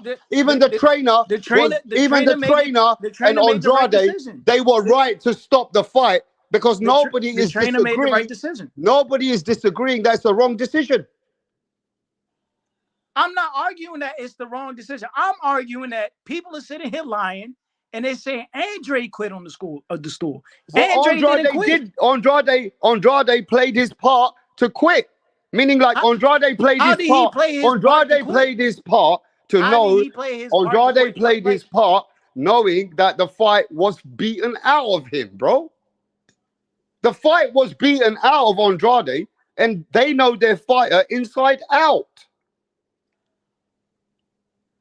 But if you think Andrade could have come out for a couple more rounds, or another round, and a round 8, and a round 9, if you believe that was something that Andrade could have felt, that he could have even, you think that should have still been done, then I think you're wrong. I think it was a one-sided show because Andrade's legs buckled twice. Twice. They buckled twice after the He took some serious licks, and after that, I don't think Andrade himself knew, I can't do nothing to this guy, bro. There's not much more I can do going forward against David Benavidez. He knew that. Well, he wasn't going to be able to do it. He wasn't given the opportunity to recover, and David wasn't going to give him an opportunity to recover. But he was willing to go back out there and continue to fight. That's what I'm saying. His corner knew that. That's why they stopped the fight. Anyway, the main thing is, overall, you know, I don't want to take away from what Andrade did in the fight because Andrade did well. He was doing, you know, it was a good fight. But see, that's my thing. People are trying to take away from what Andrade did in the fight by saying he quit on the stool. Hey, bro, listen, brother. That's my point. Listen. I'm not. You're trying to ridicule us for saying, "Oh, quitting what he did was a bad thing." I'm not even saying that. I'm just saying that he said stop it. I'm not saying that he's a quit. I'm gonna delegate him for anything else. He put in a good effort, a valiant effort. He just quit because he knew what was best for his health and safety. That's it. There's nothing wrong with that. There's a difference between what he did and what Ergashev did. Do you understand what I'm saying to you? I'm not putting the fighters down because they quit. Do you understand what I'm saying? There's no issue with quitting when you need to quit. He needed to quit because he was getting the shit beaten out of him. There's nothing wrong with that. First of all, he was fighting back harder than Ergashev. Yes, that's what I said. Yes, he was. He put in a more value. Even after he got knocked down, he was still able to tie David up, even being on the ropes, lit off combinations. Didn't he finish one of those rounds?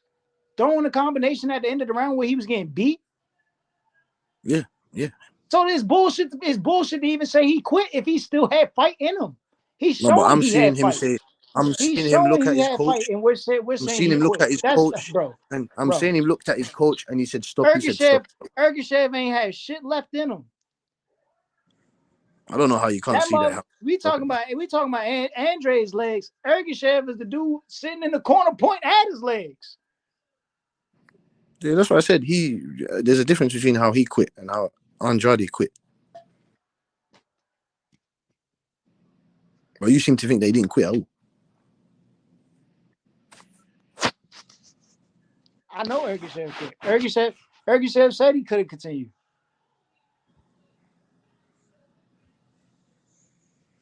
Ergashev said he could have continued. But I'm saying you said that Andrade, you feel Andrade didn't quit. Bro. What's Punch? What's the name of Andre's coach, bro? The one they brought in. Not the one his lead trainer. Because his dad is not his lead trainer. He didn't look at anybody else to indicate that we were going to stop this fight. He looked at that. He took a look at Boo Boo. He took a look at the ref, and he said no. While everybody else had their eyes on Boo Boo.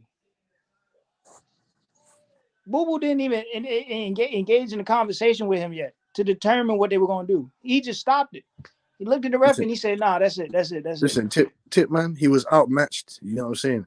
I don't want to say he was outclassed. He was outmatched. You know what I'm saying? I knew it was Dre. I didn't want to get it wrong. He was outmatched. Andre Rozier understood what was going on in that fight. I'm not denying that he was outmatched. Yeah, but I'm just saying to you, that's what happened. Well, I want to know what the next step is for him now. How is he going to be after this knockout? Where is he going to get the next smoke from? You get me? He quit, in my opinion. You get me? He didn't quit, in your opinion. So we'll just leave it as that. I think the next biggest fight for Demetrius Andre, and he should stay at 68, in my opinion.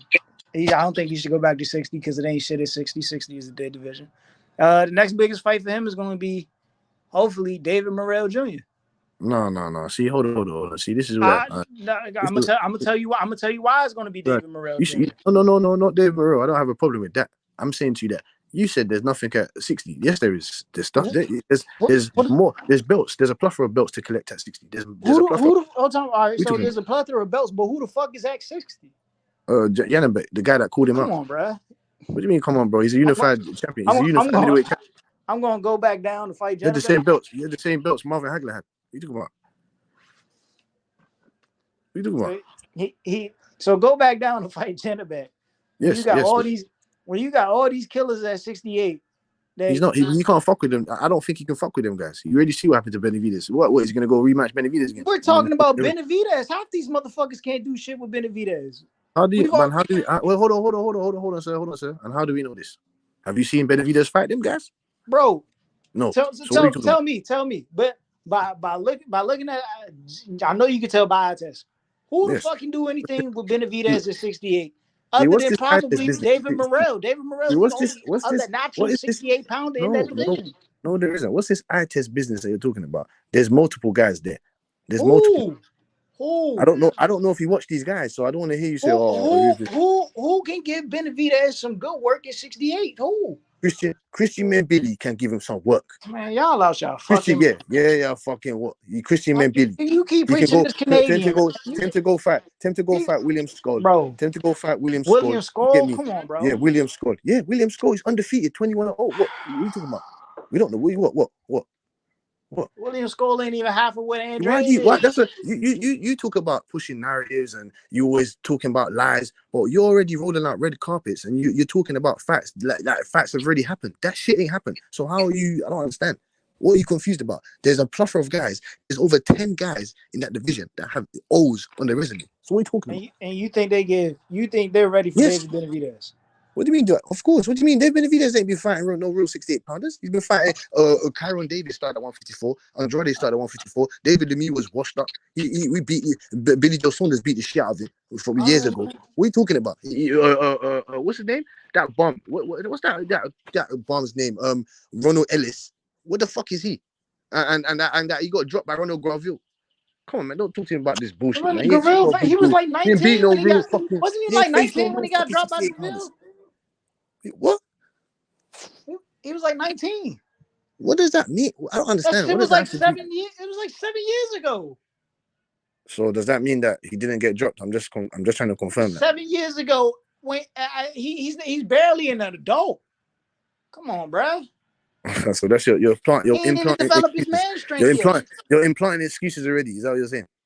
It's an excuse for me saying he was 19 and he hadn't even developed his man strength. So why did Wilfred Benitez win his first world championship then at 17?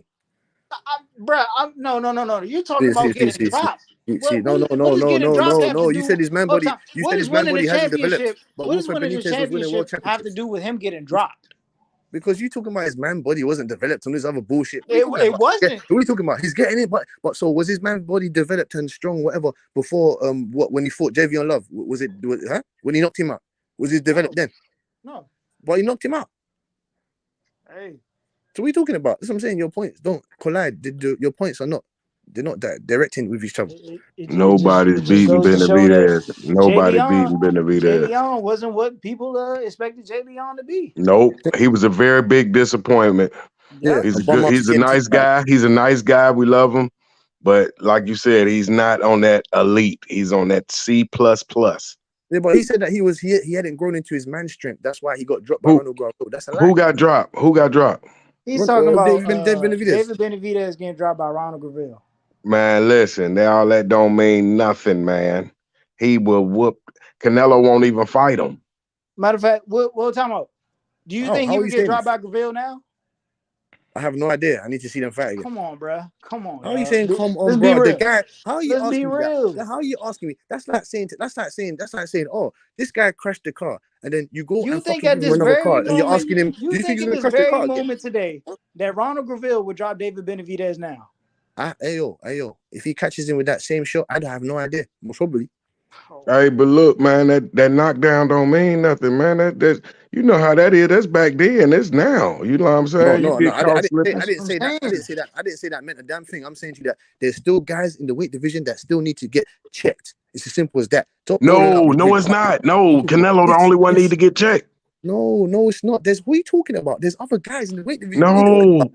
We need the Canelo. Listen, we want the best fights. William Sco is number one. Jaime Munguia is number one. Christian Mbili is number one. David Benavidez is the interim champion. Yes, he's the next. Yes, he should be the next man in line. But if he's not the next man in line, then he needs to go fight the other guys. It's as simple as that. What are you talking about? I don't get it.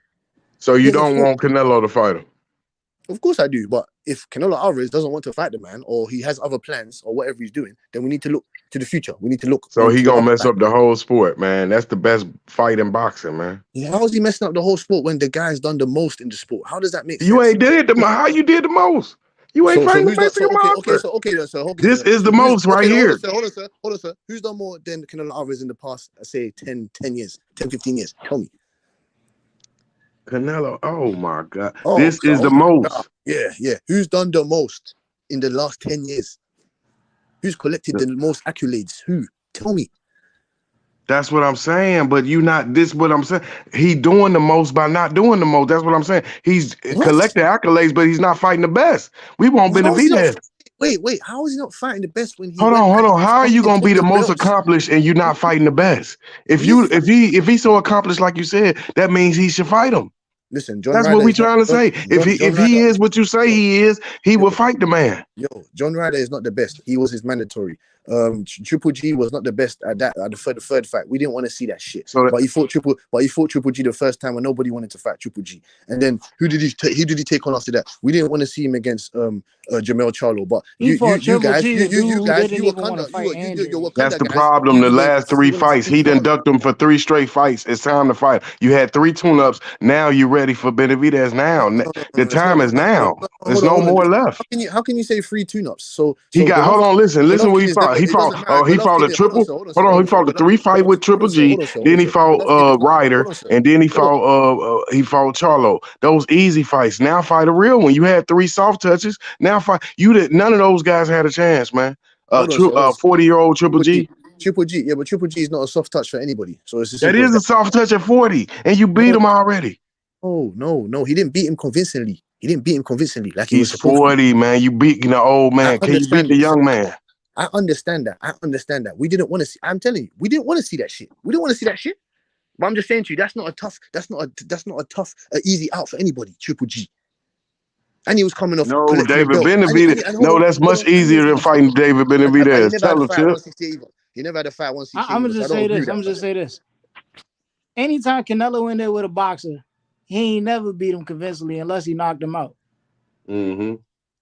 Had he fought Andre, he was gonna lose, and I still think he loses to Andre till this day. I think. No. You're buzzing out your head, man. You're buzzing out your head. Nah, I ain't bumping my head. I'm gonna tell you why. You're buzzing out your head. People say this, right? Andre ain't never fought on the level of what he was supposed to be fighting, right? He just gained that fighting David Benavidez. You really else, believe that Andre is gonna do anything to Canelo Alvarez that wants to? It's the reason why he didn't want to fight him. Why you don't ask yourself that? How was that reason when he went? Hold on, how can you say that when he went on to go and fight better guys? How can you say that? Who That's else? What I'm saying. John Ryder not better than Andre. Hold on, sir. He's better than Andre at 168. It's as simple as that. Who else hits just as hard and can So apply why didn't he fight him at pressure? 160? Who else hits just as hard and can things. apply mental pressure at 68 other than Canelo? Who can do that? There's multiple guys. Who can help you? Who can help you gain that experience? Exactly. Oh no, not experience. So there's no. He ducked Andre. You forgot. You forgot he ducked Andre. Now he ducking Benavidez. That's two. So what is he accomplishing? I don't understand how he ducked Andre when he went on to go and fight a bit bigger and better guys. It doesn't make sense. Make that make sense to me, please. I mean, I guess Triple G was so much bigger and better than the Washington Wizards. I guess Triple G was so much bigger and better than Andre. Philadelphia Sixers. Get the fuck out of that. Yeah, hold on. Let me ask you this. I ducked the Charlotte Hornets, but I went to go play Boston Celtics. Hold on. So who did Triple G beat? Who did Triple G beat? To make him so great? You gonna say Danny Jacobs? I'm not gonna say. What are you talking about? I'm gonna say. Well, to me, in my opinion, he beat Canelo Alvarez in the first fight. But you know how politics goes. You know how. But who did he beat to get the fight? It's just he didn't accomplish so much. Hold on. So hold on. What do you mean? Who did he beat? He beat multiple guys. He beat Danny Jacobs. He beat Devin. How can you laugh at that? Danny Jacobs is better than He's better than Andre. Danny Jacobs is better than Andre. He's got more accolades than Andre. How can you laugh at that? He's better than Andre. He beat Peter Quillen. What are you talking about? I don't understand. And Benavidez beat Plant. Huh? Who's Andre beat? You're laughing. That guy was laughing. Who's Andre beat? He ain't beat nobody. No, but look who Benavidez beat. Benavidez beat Plant and Andre. Now it's time to fight him. The time is now. Plant Andre. Woo! And why are you trying to protect? Why do you want to protect Canelo? That's what we trying to figure out. Why are you protecting him? Why you don't want to show how great he is against Benavidez? That's the best fight. Protect him. What the fuck? Protect him. You should want him to beat Benavidez's ass if he's that good. If he got the most accomplishments. Hold on. What did I just tell you that I want him to fight the man? But I've gotten over the hurdle. You guys haven't gotten over the hurdle yet of the guy decides what he wants to do. The same way Floyd did, the same way Tank does, he decides what he wants to do. So if he doesn't want to fight or whatever he wants to go and do, okay, cool. I want to see something else. It's as simple as that. I'm not going to be stuck on something like Errol Spence and Crawford for fucking 5 years. Fuck that. I want to see Benavidez fight other guys in the division because. Hey, Tip, how much credibility does Canelo lose if he never fights Benavidez? He gonna lose a shit ton. 50%. So why don't you blame David Benavidez for not keeping his belts? Why did he lose it on the scale? No, we talking about now. That's the past. Let's talk about now. No, let's talk about now. I'm saying, well, we got here now because of that shit. We got here now. Yeah, no, I'm saying, but now if he gets his nose clean and didn't sniff no sugar and didn't fucking stay dedicated, so he clean now. That's cool and everything. It's cool. Hey, but the fight gonna happen, yo. What make you think it's gonna happen? Because, man, why else is Canelo coming over to the PBC, bro? Come on, man. To get this easy money like he been getting. David didn't get that easy money he been getting. David didn't maintain his belt. Easy money. Canelo ain't even. Bro, they're gonna have him lined up for somebody else in May, and they're gonna take care of. He fought Jamel Charlo, man. That's easy money. Why not come to Jamal, bro? He was supposed to fight Jamal. Jamal wasn't ready. Who's he beat to become OG? Who did he beat for the WBC? Who's he beat to become Canelo? Who did Canelo beat? He beat Kellen Smith. It was vacant. Yeah, So because David he Benavidez. wanted Hey, but Vegas. let's not forget, He won a Yildirim was he won gonna a be vacant title. Yildirim was Benavidez' mandatory, bro. No, he didn't. Excuse me, sir. He didn't beat Callum Smith for the vacant WBC belt, sir. Yeah, it was. It was on the line when he faced He Caleb beat a Smith. guy No, who no, he no, beat a no, guy no, who no. won a vacant. No, no, it He beat wasn't. a It guy who wasn't. won a Excuse me, vacant it title, wasn't. but he ain't beat the man who held the vacant title. No, Who held because the David title and had it Benavidez got vacated. stripped. But David Benavidez was gonna fight Yildirim next. Because that was his Okay, so mandatory. But Canelo took care of that in February after he beat Caleb Smith. He took care of the Smith. WBC mandatory and went straight to Billy Joe. My point is, Canelo ain't fighting the guy who's really champ. What are you talking about, though, bro? You fight 3 undefeated world champions, bro? Plant, Billy Joe Canelo ain't Smith, and fighting the Caleb Smith. guy. Hold on. That's my When is one time? When is one time that David Benavidez try to unify with any of those dudes at 168? He never even tried to Canelo ain't unify, fighting the guy bro. They who never really even made the champ. plan fight, bro. Canelo fight. All we've been doing is sitting around for Canelo fight. Canelo Alvarez had to tell them to go and fight each other for this shit to even happen. What the fuck? Bro, How's he telling you when to did go David fight each other? Benavidez ever try to fight Caleb Smith or Billy Joe Saunders, bro? He was even on the same platform with Plant on PBC, and they never even made that fight, bro. Canelo comes up to 68, bro, starts cleaning house, and all of a sudden he's ducking. When did they ever try to make a fight with David Benavidez? Callum Smith fighting real monsters, man. What kind of excuse is that? It's not an excuse. You gotta answer the. You gotta That's answer the a same straight question excuse, bro. Why didn't What they you try to mean? unify with David? Why the what? Bro, that's on them, bro. What do you mean? Okay, Canelo did so what he had to it's no do. different. Don't ask why David did it, and then don't ask why they didn't do it. Hold on. Do you have an interview of any? Does David Benavidez ever call out those dudes at 168? I don't feel like I've ever seen him call out Billy Joe or Caleb Smith. David? Only one he's ever called out is Plant, bro. Do they have interviews calling out David? Do they have David Benavidez calling out David? To this day, have you heard was it Smith calling out David? Ain't he supposed to be having a comeback? Caleb Smith? Caleb Smith is at 175, mate. So what are you talking about? Well, now he's at 175, and Billy Joe's damn near retired. What does it matter now? Billy Joe. Okay, let me just say one more thing right now, yeah? Billy Joe having Let me just say one more fucking thing. I've been eating my sandwich. We got Team Donaire in the channel, so we got to speak to the Donairs in a minute. Go ahead, Rapstar. Let me just say this, bro. Who said that Canelo will lose to Andrade? Who said that? It's Tip said that. Tip, shut the fuck up, you idiot. Are you stupid? No, Canelo would have folded Andrade. Canelo would have fucked him up, bro. Shut the fuck up. Stop fucking lying this shit that Canelo is hiding from Andrade. That's a narrative. Bro, Arizona Lara, bro, Caleb Plant, Canelo Billy Joe, they were all better than Andrade, Andrade, bro. Canelo would have fucked him up. So stop lying on my channel, bro. But hey, let me speak to my sister. It's been a long time. Is that you, Rachel? Yeah. Rachel, sorry, man. We've been having a lot of heated debates, and I was eating. And a lot of people have been speaking some crazy stuff on the channel. But how you doing? No, you guys are really heated today, and you know, like I said, like you come on really late. I homeschool the kids, so I can't always stay up too late. But it's nice to have you here after 6 or 5 or 4 months. It feels like you were a stranger. You were here every day rocking with us. And people been saying every week, where is Nanito? Where is Rachel? I wasn't homeschooling then. I know. And you know what I said? I said the Donairs will come in their own time. They thought after the loss, you know how the fans are. They thinking after the loss that you guys might have took it a little bad. I said, no. These guys. No. That was honestly, like, this sounds weird, right? But that was like the best guy to lose to. And I'm going to tell you why. If you know the backstory of that kid, like, he lost his house, he lost everything in a fire a month before the fight. If this is what our path is supposed to be, because he needs to, like, this is what, you know, the path is supposed to be for him, then it is what it is. Yeah. So, I mean, if we were to lose to anyone, like, I fucking give him nothing but blessings. I hope because his family was living in a hotel, because their house burned down in June and we fought in July. So I couldn't only imagine. And at the end of the day, we just said, you know, he honestly fucking wanted it more. There's nothing wrong with that. Rachel, I'm going to be honest with you, yeah? Because we're so connected to you guys and we're more rooting for Nanito, and he's a much better fighter in our eyes, right? We've seen Nanito in his younger days and what he's done to fighters like that kind of style. It just felt for a lot of fans, right, that they felt, nah, man, that Nonito is not the same. He would have never lost to Santiago. What do you say to the people which felt that Nonito's lost a step now? I would say it's not that, but I'm also not going to tell the story.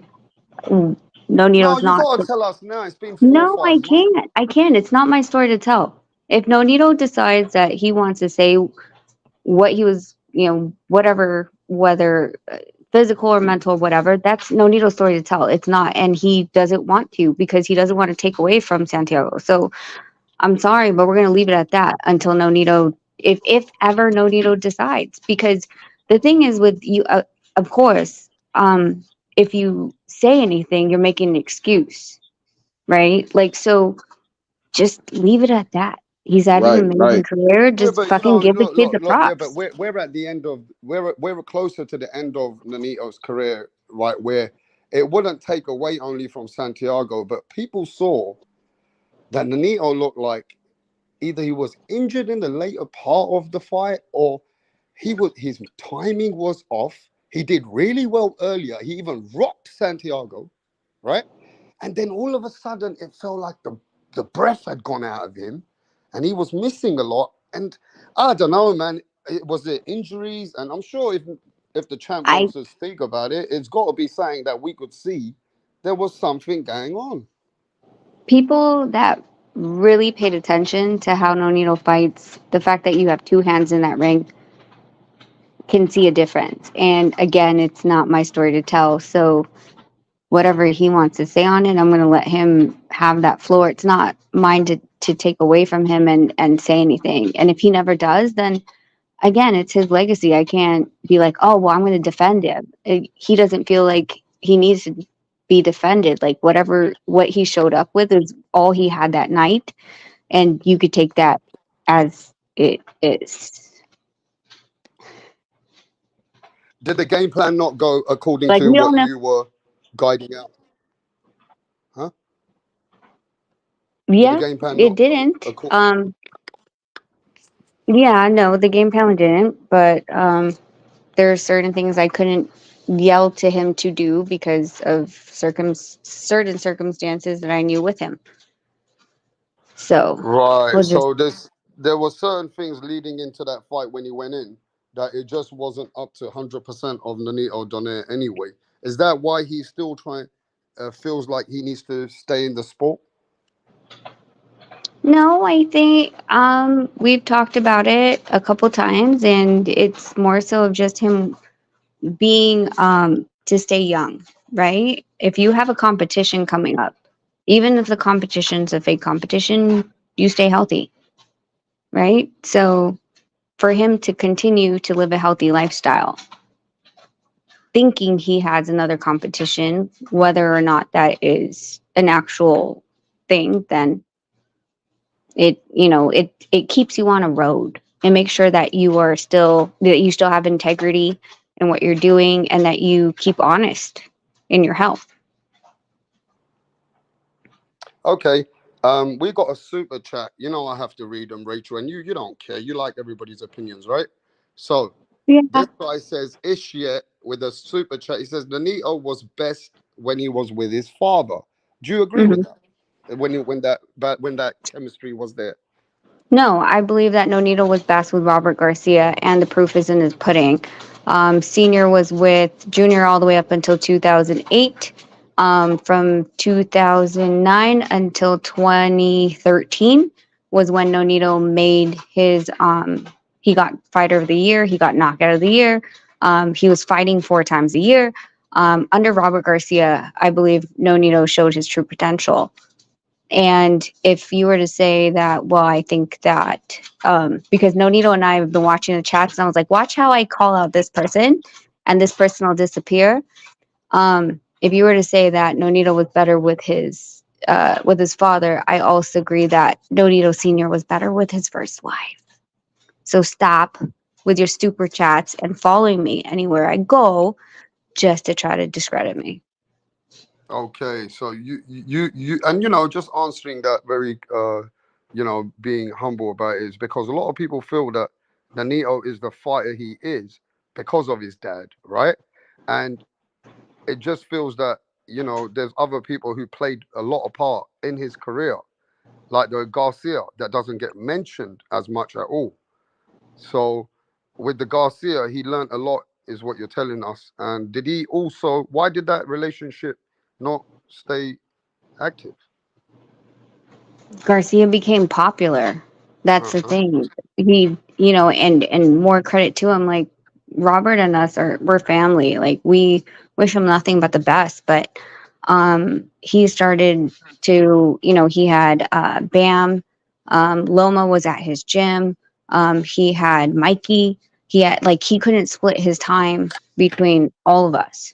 So we made that decision that we couldn't continue because he was just getting popular and he should. You know, I think a lot of these trainers like they start getting world champions and now their camps are booked and it's hard to get, you know, individual time. Um so I mean it never ended on bad terms or anything like that. It was too hectic. Nonito didn't like going out to Robert's gym.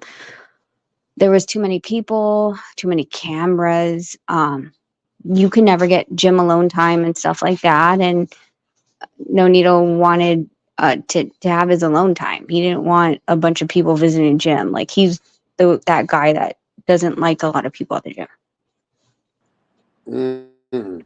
So what's the future now? I mean, can you tell the fans what the champ's thinking? I mean, is he? Are we still looking at outline? Because does that not send him a little bit back in the line, or is his position still strong enough to get him into a situation where he could be fighting for some kind of title here? We want that Maloney smoke, man.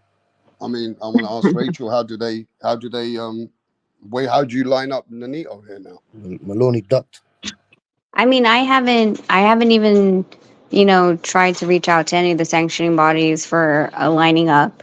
I'm allowing him to heal from that fight, and I think that honestly, at this crossroad, it's more of like, okay, so what's a legacy fight that, if anything, I would want him to do a legacy fight more than anything, then have him fight that will line him up for something else, that will line him up for something else, that will line him up for something else, right?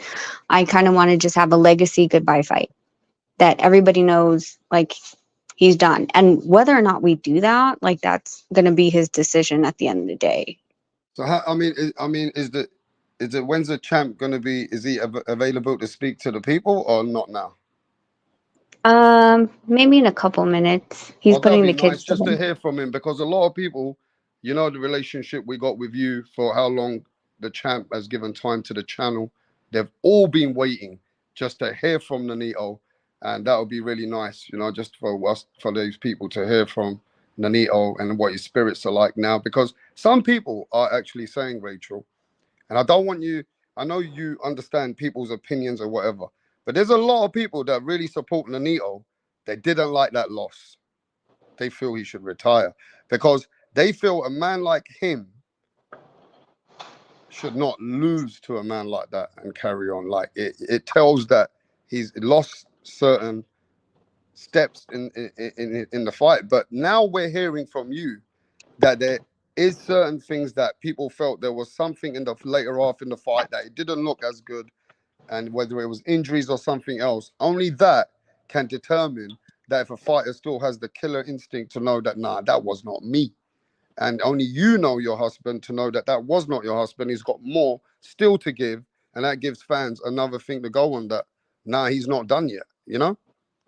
I mean, yeah. I mean, at the end of the day, it's more like I said, it's not my story to tell. He doesn't need to fight. Like, fucking set. Like, we've been set for a long time, and this is something that, I mean, back before he fought, no, after he fought Arce in 20, was it the end of 2012? He wanted to, no, sorry, it was 2012 when he fought Nishioka. If you look back at all the articles, Nonito was already talking about quitting, and we would have been fine then.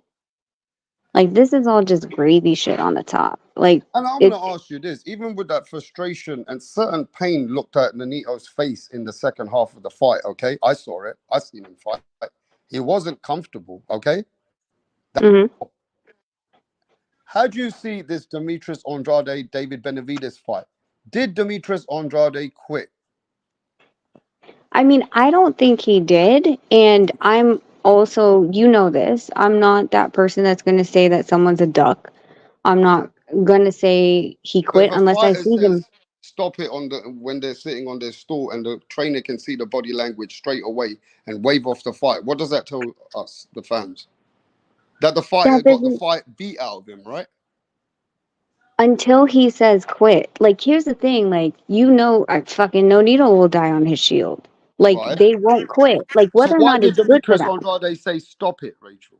I don't know. And I'm not gonna assume. I'm not gonna pretend and play this narrative. What I'm gonna do is I already texted Mike Basil, and Mike Basil was the one directly in front of Andre. But no fighter's Directly. ever gonna admit when the trainer knows his fight and they see the body language and see what their fighter's saying, the trainer's gonna take it that he stopped the fight.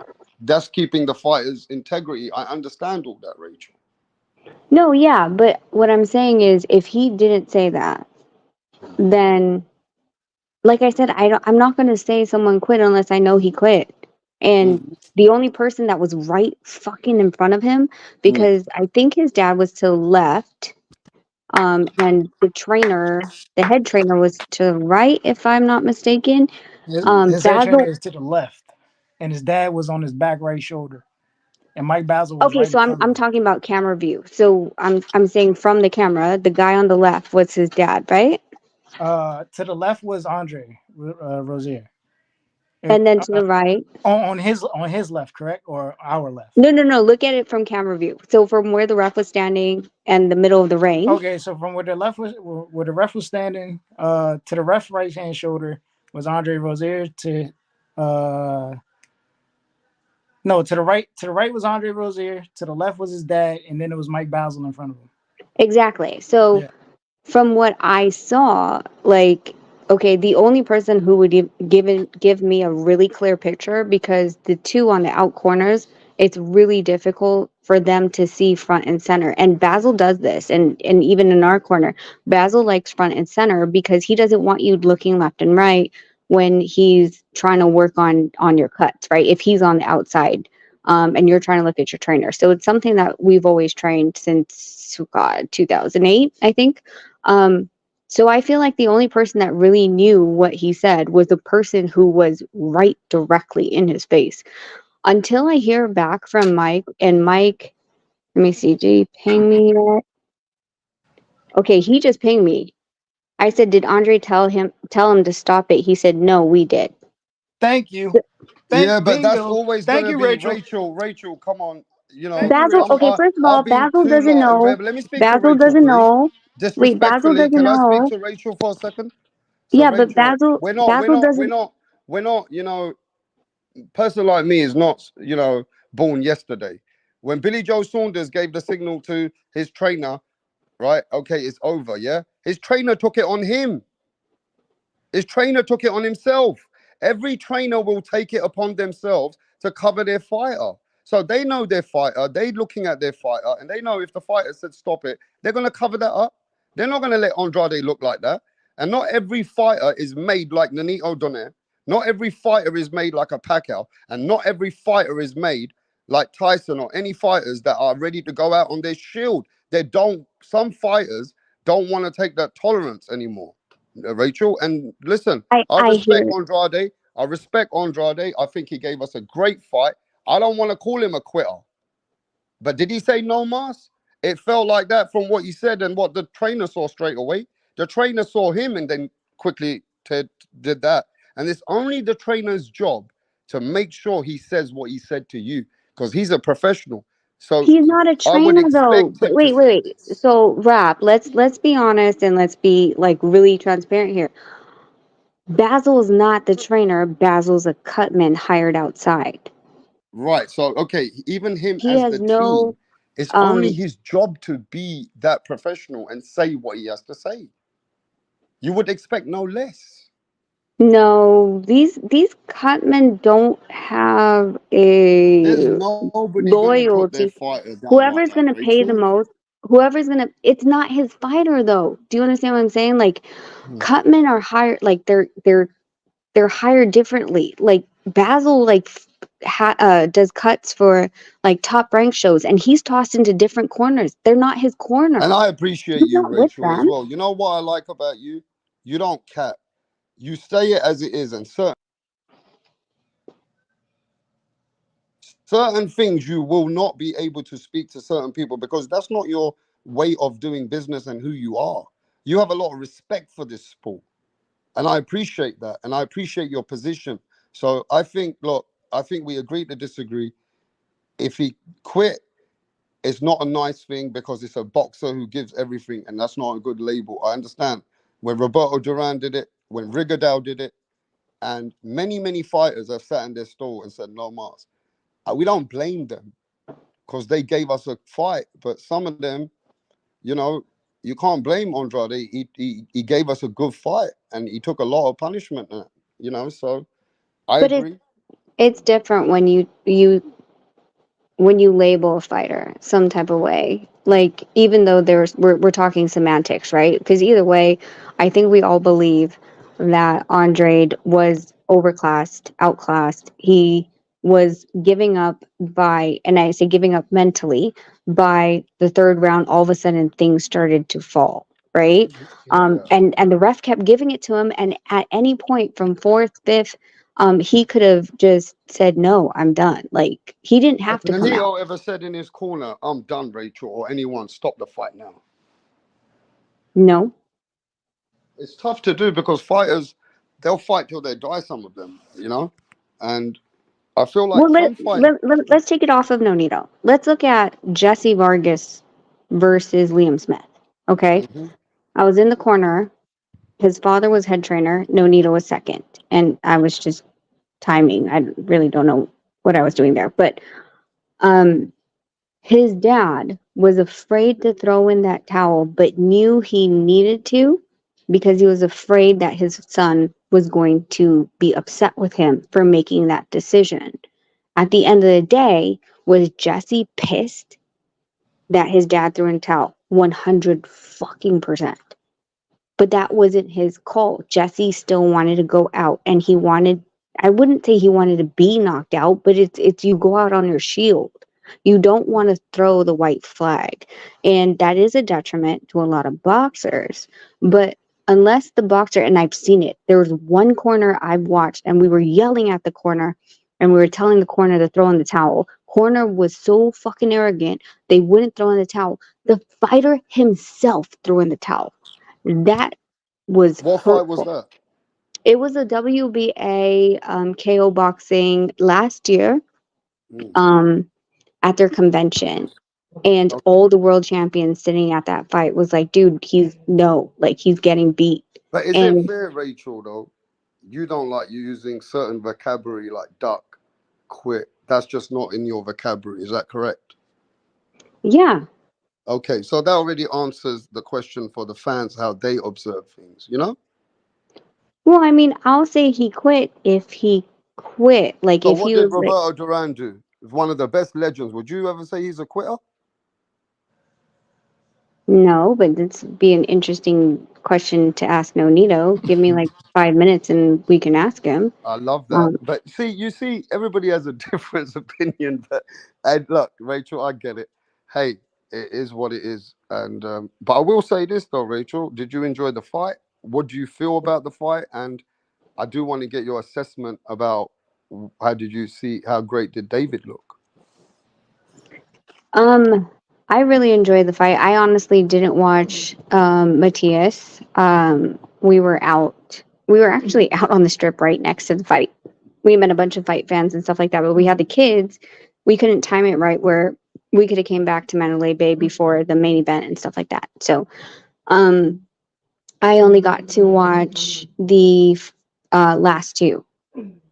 So, as far as what what he brought to the ring, Jesus, like, it was. I mean, he's a monster. The thing is that I think what people underestimated is that he makes the ring small. He pressures you so much that you lose the air in the ring. You lose the space in the ring. It feels so much smaller than it actually is. So, I mean, I think he did what he did, and it was just a matter of time until you ran out of air in the ring.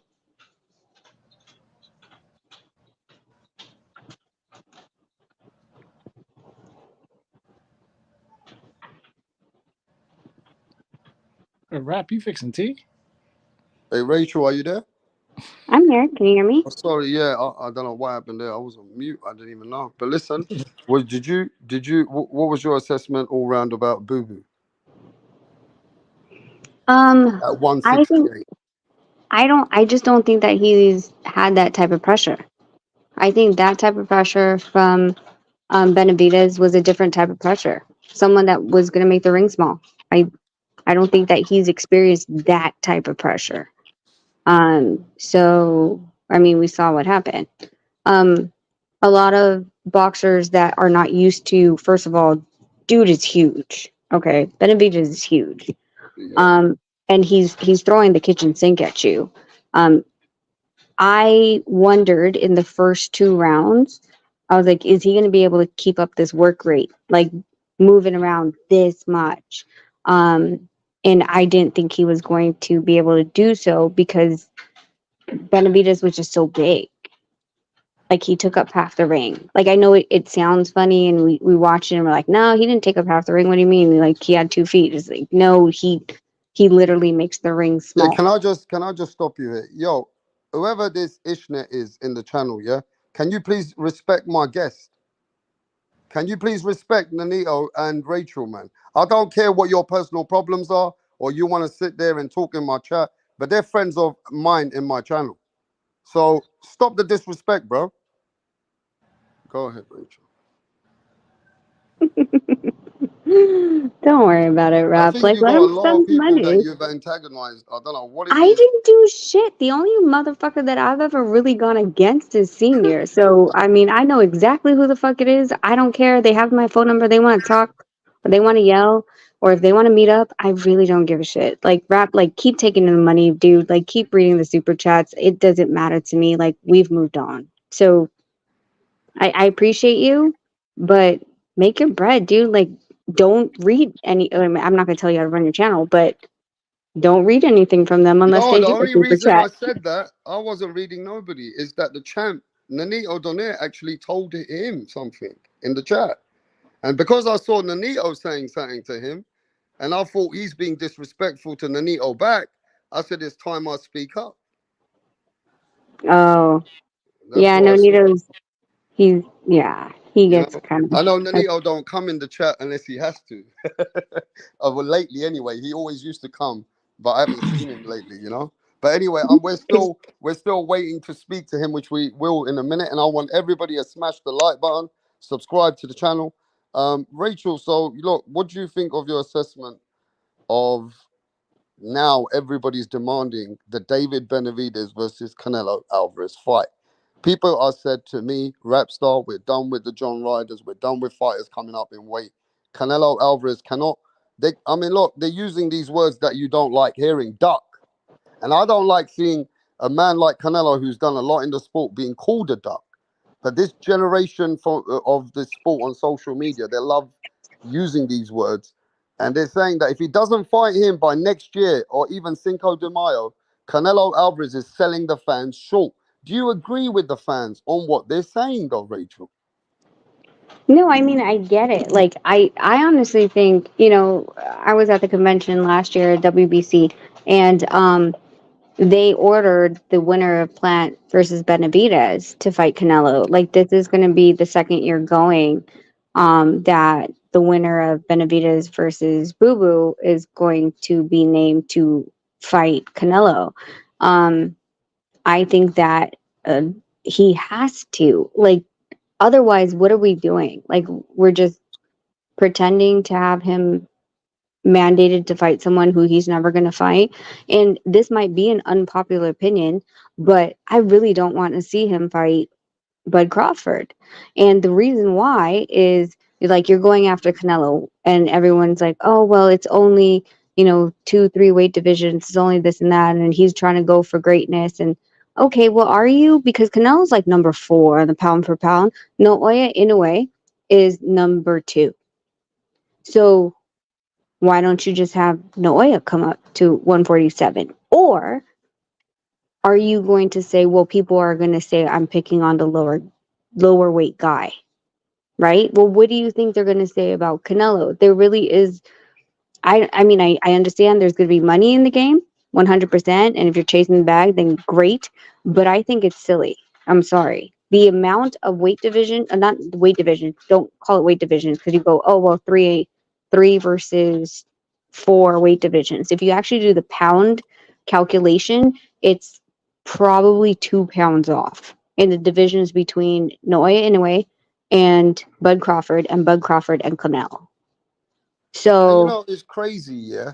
But can you imagine today's fans that every day that come on YouTube and spend hours on and hours off just talking about, and this is another generation of fans, which are classed as fanboys, that they'll say, no, let Canelo fight Jamal or Jaime Munguia in May. It's still a good fight. And then you get these fans, right? They don't want their fighter to fight the best fight. They'll say, no, Canelo's done more than enough. Imagine saying to Nonito Donaire at that time, no, you don't fight, Vic Darchinyan. You don't fight Nicholas Waters. No, you don't even have to fight that guy. You can fight. It's like you protecting the fighter to say, no, he shouldn't fight the hardest fight. What do you think about these fans who always argue about stupid? I mean, I'm not going to say that, but I want you to say it. I just I don't want think that you to say it. What do you think about this? I think it's dumb, and I don't think that they understand. I mean, like I said, like we're talking about weight divisions, not just one. And we saw the difference in like when Canelo had fought Charlo, we had seen the size difference, right? Like what the hell do you think is like you think this is going to be any different? It's going to be worse. So I just think like Canelo needs to fight guys in his weight division. And there it's not like there aren't people that he can fight. It'd be different if no one was available. Listen, I But disagree. It's not going to be worse. I disagree. Bob Crawford is way better fight than Jamal Charlo. Jamal Charlo, he didn't do shit in that ring. But Terence Crawford is going to come there to fight. Yeah, but what you're missing the point. You're missing the whole point. How you feel about that? The point is when the guys who are in that division waiting in line where fighters and people know that this is the guy that Canelo should be fighting. You don't need to look at any lower class divisions or other divisions, bro. The man's right there. But this is what you're not understanding. This is what I don't think you guys are understanding. We can't force the guy to do nothing. This is what I don't get. We want to see him fight Benavidez. Yes. Now he's made a good point there, Rachel. Is it true? Isn't it true that Canelo does what Canelo will do? That's what I'm saying. I've already agreed. No, I 100% agree, but I don't think that picking someone like okay, so if Nonito picks someone from 105, what the hell would y'all say? I Y'all know would for joke someone and else laugh. it's disrespect. Yeah, you guys will all say that he's being a weight bully, that he's picking on the lower guy, all this other crap. Like that's what we're talking about. We're talking about how many. He started his weight. He started his career at 147. What are you talking about, Canelo? Yeah, he started at 147. He's not 147 now. Nonito, when in high school, was 99 pounds. When he became professional, he was 105. Are we going to talk about that? Yeah, and this is another thing that's happened, Rachel, that fans like certain fighters that they overlook what is the real fight that should happen.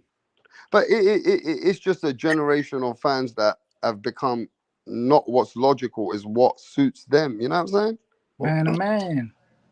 Yeah, man to man. like we're talking about like you guys are looking like we might as well be in WWE at this point. You might as well have fucking we'll have shoot, what is Nonito's friend? Rey Mysterio. You should have Rey Mysterio go and fight Dave Bautista and have it an actual legit match. Like it's ridiculous. Like the amount of weight divisions that we're talking about is it's funny though, because he did become the world heavyweight champion, but you know. Nonito's he's friends with Rey Mysterio? Yeah.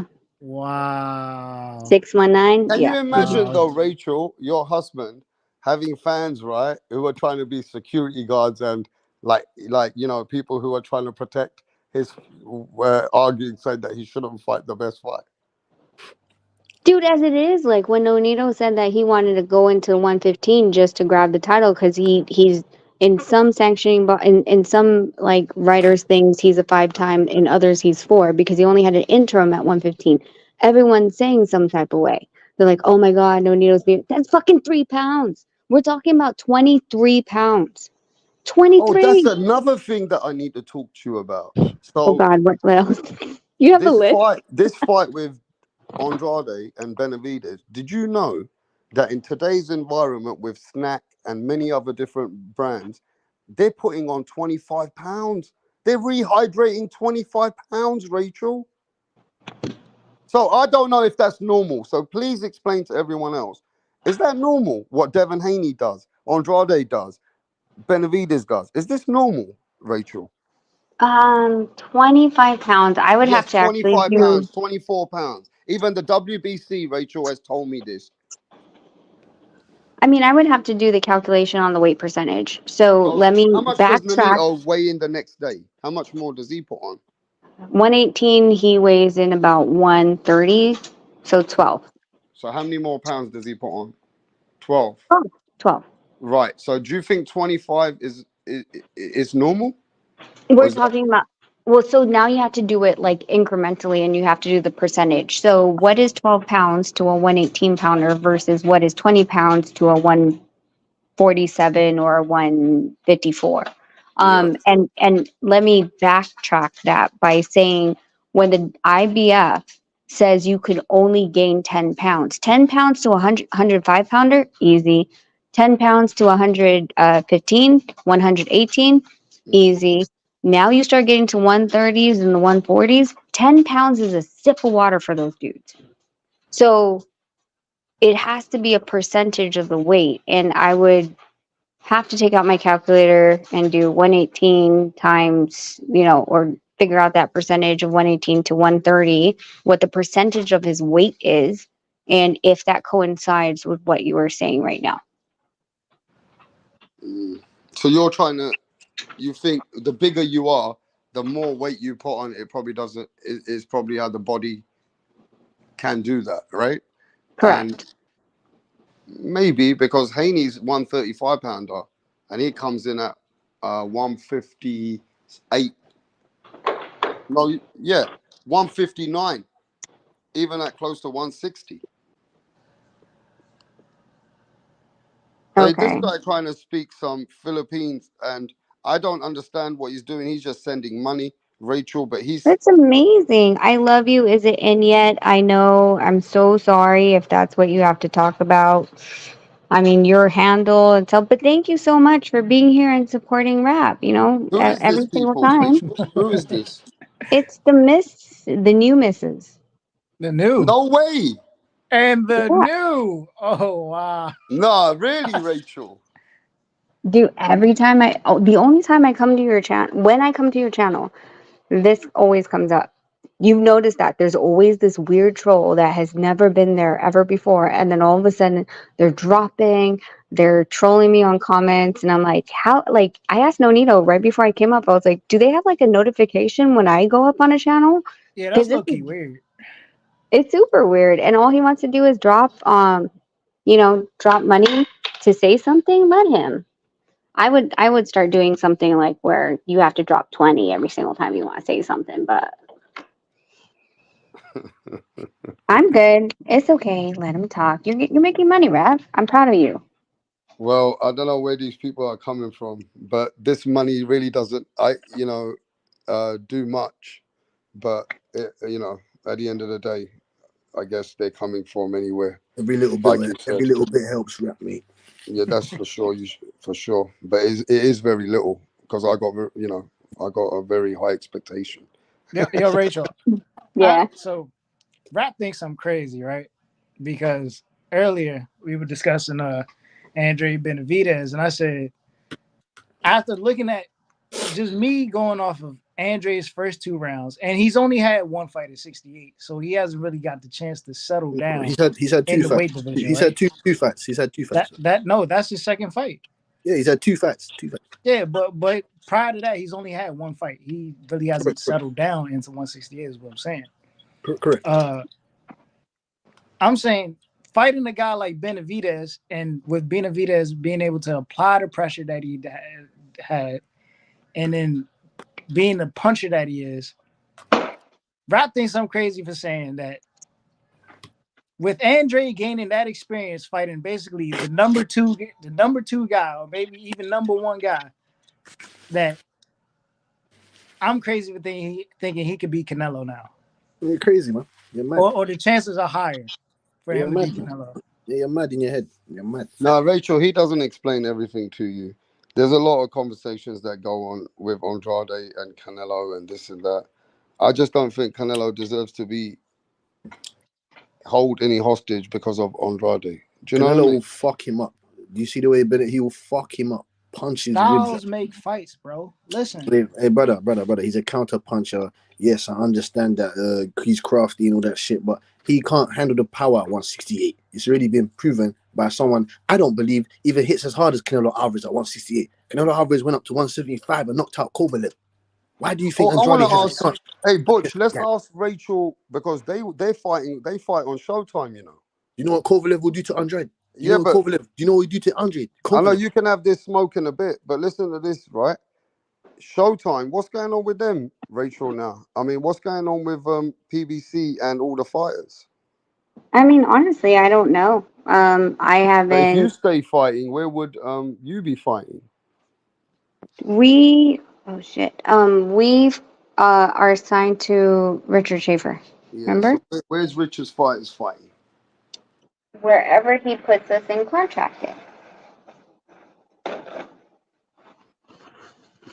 So I haven't, because we're Richard's fighter, we can fight wherever Richard decides to put our service agreement in.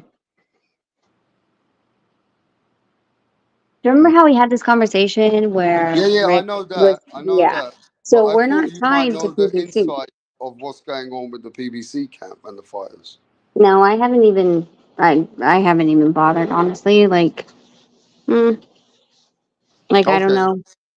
Well, you've Like, been I busy couldn't with reach the kids out. now more than anything. Yeah, I mean, I could reach out to Steven, but I mean, it just seems like a mute point. Like, Hughes already said that they're not, like, what am I going to do? Like, reach out to Britt over at PBC and, or at Tom Brown, his daughter, and ask her. It's kind of I don't know, for me, like, they're going to ask, like, well, is Nonito up for a fight? Then my question is just for kicks and giggles, and I don't like doing that. No, I appreciate that. I understand what you mean. And what's the point of doing a lot until you guys realize what you're doing, right? Yes, exactly. Exactly. Until you figure out what's exactly the plan with Nonito, then you know what way you need to start making your calls. Yes. But in the real world, you being in this industry now, what would be your what would be yours a way of moving Nonito in this last hurrah? Would it be someone like Chocolito, someone that would be a legacy fight, so that fighters can see 2 fighters who gave a lot to the game, and a fight which is bigger than the belts at some divisions?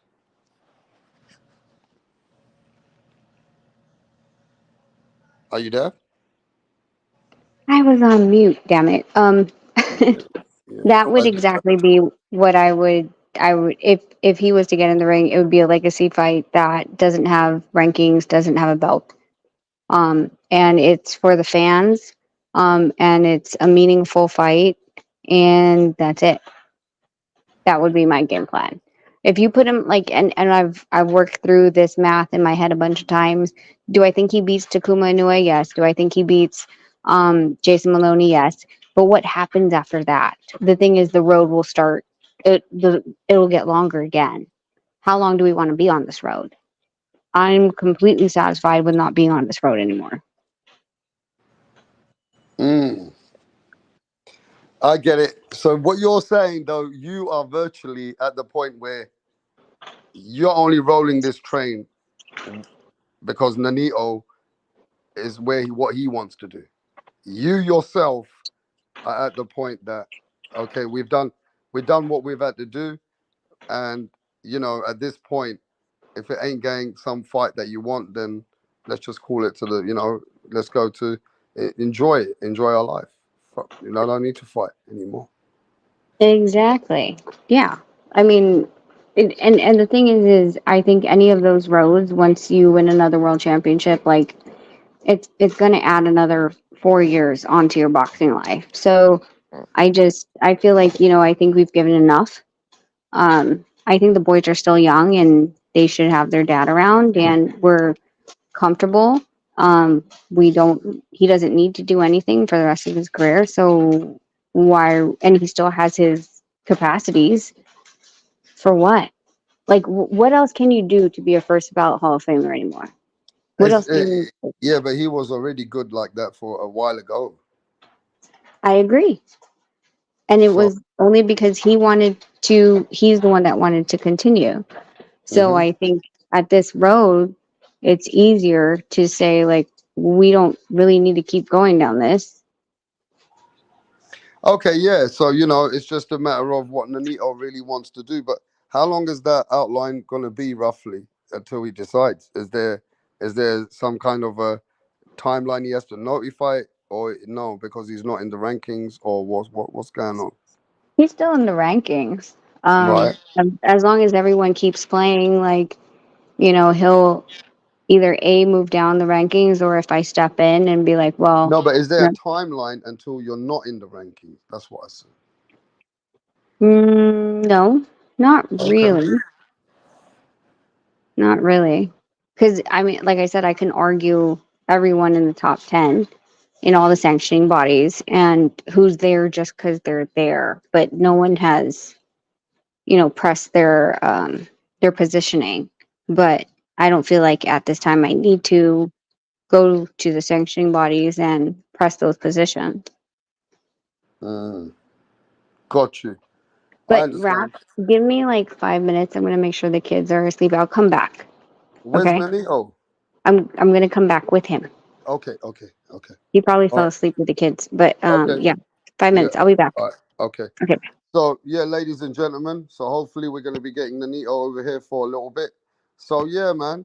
At the end of the day, it happens to everyone. Sometimes you come to that point in your career that you need to make that last decision whether you still want that fight or not.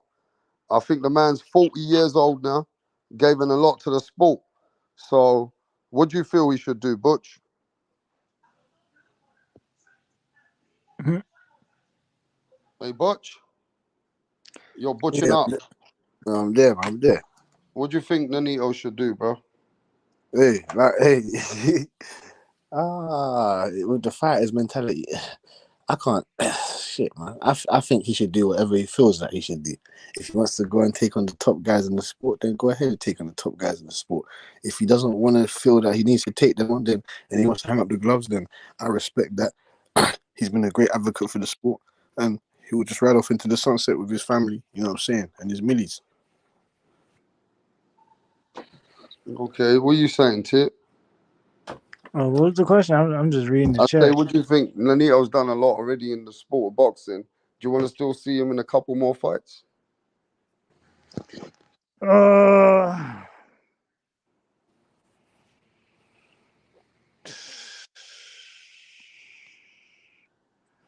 don't know. I mean, I guess. I mean, the last outing, what I'm saying, it wasn't a. But can you imagine Nanito Doné, Chocolito, one last hurrah? That's still a big fight, bro. Yeah, but the main question is, what I'm saying, like, is Nonito, is he going to give me the same performance as the last fight? What do you mean? That's like, both gonna come in and tell you that. Yeah, is he gonna have the same outing as his last fight? Well, I think he's gonna get up for Chocolatito. You know what I'm saying? That guy that he lost to was, you get me. He's not on the levels of Chocolatito, so I think he'll rise up to the levels of competition because he gave us a great fight in the first Inoue fight. You get me? He Hey, tried to look, do. man, Chocolito and Nanito will be a good fight, bro.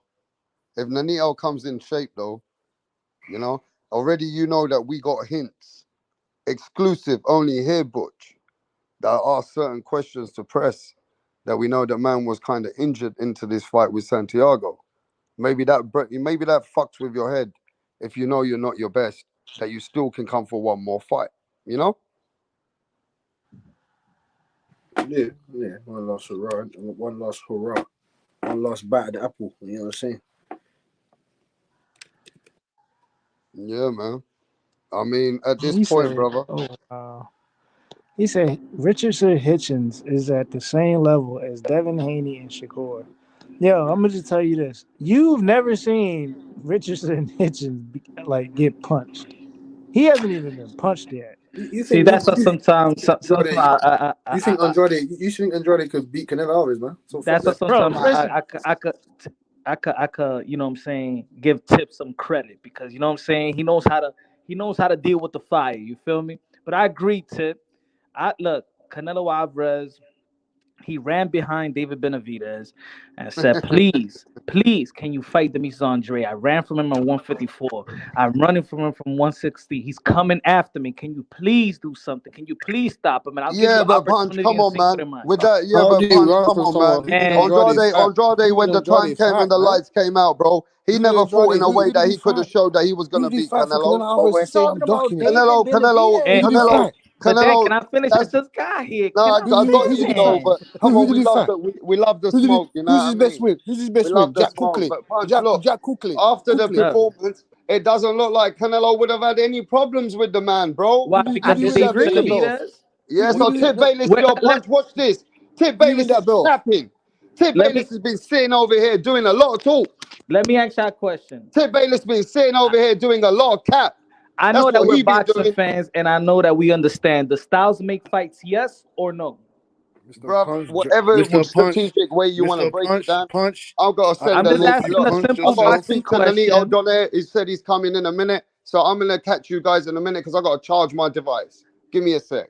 A simple question, y'all. The styles make fights. Yes or no?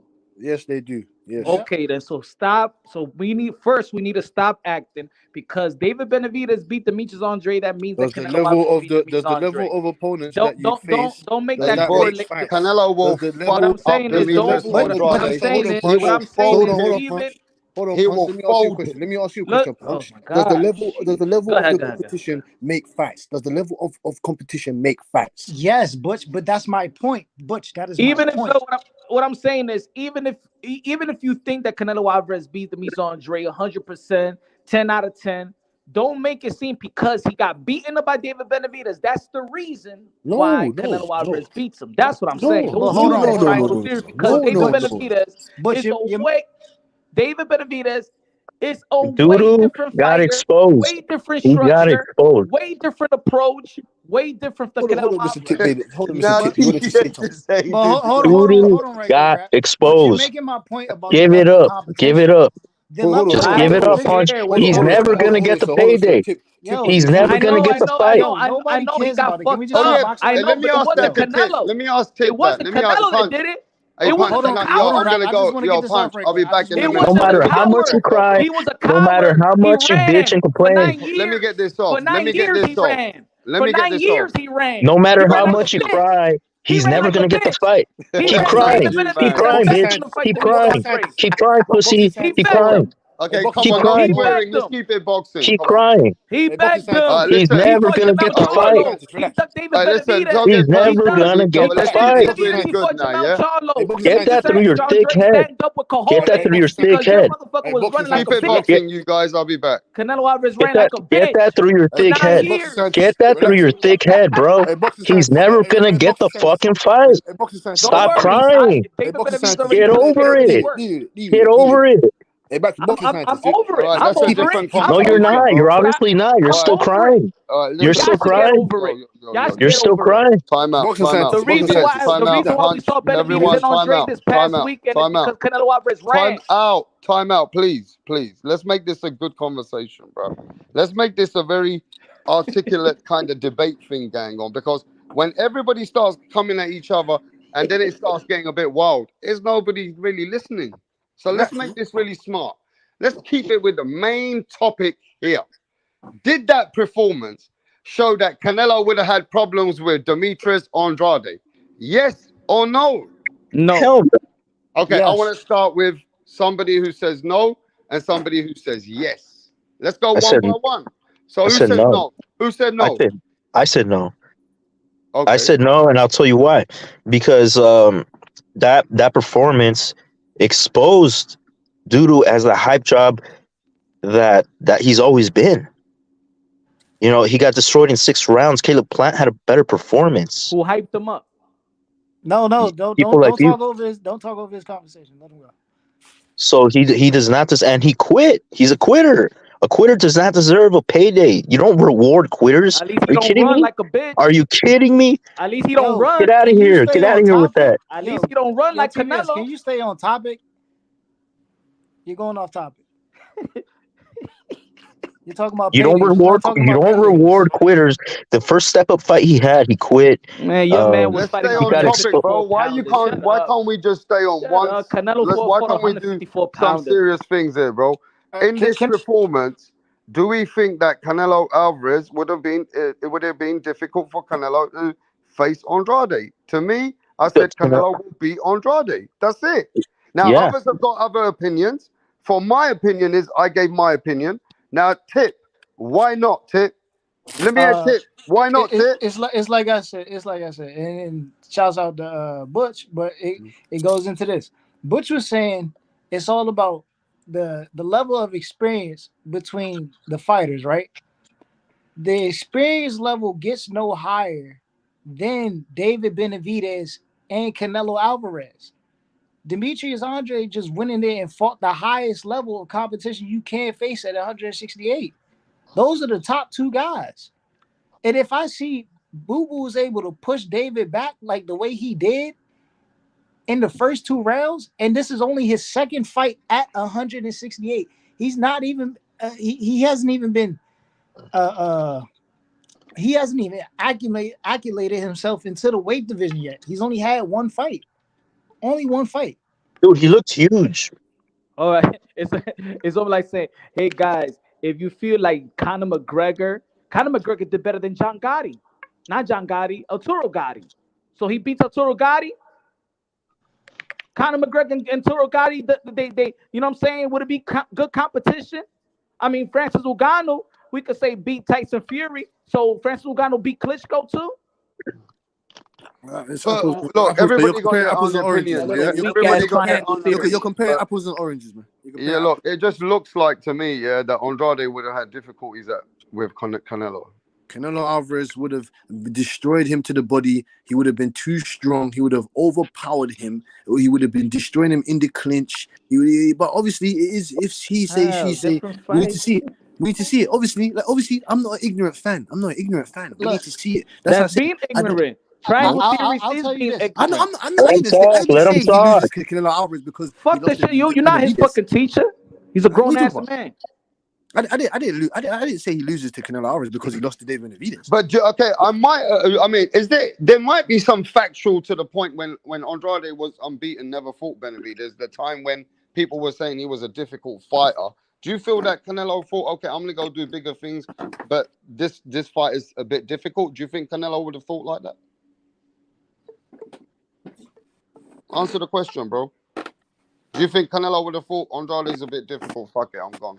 I What do you think think?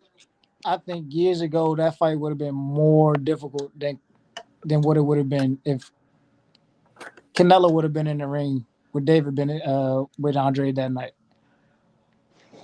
Canelo Alvarez was better back then. That makes no sense. That makes no sense. He was even better back then. Canelo Alvarez was even better. It don't make sense timing because was years off. ago, because just like Demetrius Andre just got to 168, so even thinking about the body is movement, mentioning David Benavidez, what would they've done in the past? Like, that's why I'm saying triangle theories don't work. Well, what triangle theory is being made So here? it's either, Okay, look, Punch, I'm not going to deny it. Look, Punch, I can't deny the facts that you did bring out a long time ago. I'm not going to deny the facts that you bring out. That's a different subject. That Canelo did not face Andrade and could have been undisputed. That's different subject. I just think Canelo would beat up Andrade, but you do also speak some facts that Canelo could have been undisputed and he could have faced that guy and he didn't take the extension to face Andrade. Now that. So who did he go and fight? So who did what I'm saying is, hold on, Punch. Who did he go I fight? agree with that. Who did he go fight after that? Okay, he didn't fight more. It doesn't matter. It doesn't matter if 10 out of 10 everybody or what feels that Canelo Alvarez could be on Drake. That's cool. This is boxing. People make predictions. People got their opinion. What I'm saying is we can't base off by saying, oh, he beat him, so that means he beats him. Because how many times we've seen it? That shit don't work. No one's saying that. Canelo Alvarez beats Andre is because Canelo Alvarez beats Andre. It's not because David Benavidez beats Andre. So that means that Canelo Alvarez would have beaten Andre that night. Yeah. No, you don't use. That's all I'm saying. You don't use triangle theory. You just gauge from styles to styles. No one's using no triangle. Exactly, and that's what I'm saying. That David Benavidez and Canelo Alvarez is the opposite, totally different style with totally different body structure. Okay. So let me ask you this: you cannot, not even how they throw. So who did he fight to make you believe? So who did he compare David Benavidez? So Punch and Tip. Who did he fight to make you believe that he would beat Canelo Alvarez, or he was ducking? And Canelo Alvarez was ducking him. Who did he beat? Who? I don't give a fuck who he fought or beat. All I know is that he was in position to get Canelo Alvarez fight. That's just the facts. You say you don't give a fuck. So if he was fighting 10, exactly. Oh man, I don't give a fuck if he fought one guy. He was a champion at 160, and Canelo Alvarez could become an undisputed. He needs to fight Demetrius Andre so he could become undisputed. Let me just agree with this. Also, the reason why you even agree, Punch, what Butch is saying, and I agree with what Butch is saying, that people don't say nothing to Canelo because Canelo went up and did some other great shit. Yes. Right? So people don't say nothing to Canelo because Canelo went and did some amazing other great shit. You know what Kovalev? Do you know what Kovalev? Yeah, that's right. Do you know what Kovalev? You can't shame it. You can't shame Canelo Alvarez. You can't shame Canelo Alvarez for going from not fighting Demetrius Andre and fighting Sergey Kovalev. Not fighting Demetrius Andre in 154, but still fighting Cotto, who I would even pick Cotto if I was a fighter, if I was getting Canelo Alvarez position. But you can't. But you cannot say he didn't avoid Demetrius Andre. How can you say avoid? How can you say he Alvarez. avoided it? How can you say he avoided it? How can you say he avoided him? But he went to go and beat better people, man. That don't make sense. That does make sense. I also want to say this, Butch. To argue your point, you're talking about who did Andre beat? Yo, check this out. Andre's beating everybody. How do I not at the level of a Canelo or Benavidez, right? But then you want to say that, but then you want to say that Andre doesn't have the experience of fighting somebody on the level of a Canelo. So if Andre does get that level of experience fighting a fighter or on the level of Canelo or Benavidez, how do you think it then plays out? Y'all can't pick and choose who avoids who. With Deontay because Wilder he's already beating these B-level fighters, and he's beating them quite easy. They called Deontay Wilder that he was cherry picking, and he avoided Anthony Joshua to fight Tyson Fury, right? So people could know when somebody avoids somebody. So let's stop playing the game, bro. He avoided Demetrius Andre. Those are the fucking facts. He's already beating B-level fighters. It's not a fact. He's already 37-0 beating B-level fighters. Incorrect. And he hasn't got the opportunity. So did Boo Boo Andre? So did Boo Boo duck Zanabek? Did he duck Zanabek? Zanabek's not an A-level fighter, bro. Yeah, what do you mean he's not A-level fighter? He's unified champion right now. He's not. He's unified, bro. Something Doodoo never did. Something Doodoo never went unified. He done something Andre didn't do. He done something Andre hasn't done. He done something He avoid Janabek. Doodoo never went unified, bro. Janabek surpassed him. Thank you, Punch. He kept it real. All right. So now can y'all keep it real?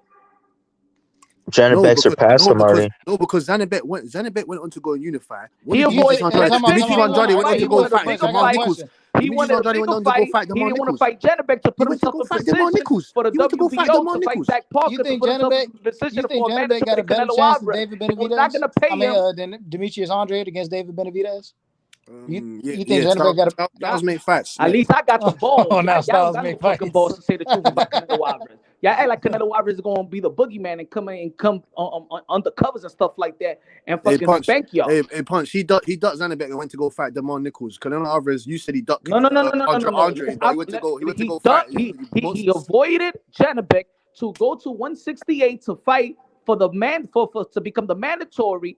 So he's gonna fight Zach Parker. And he ducked Zach Parker. Wait, let me finish, motherfucker. Zach Parker, he was gonna get paid $1.4 million on the first purse bid. On the second purse bid, he was gonna get paid 183. He avoided to duck the motherfucking purse.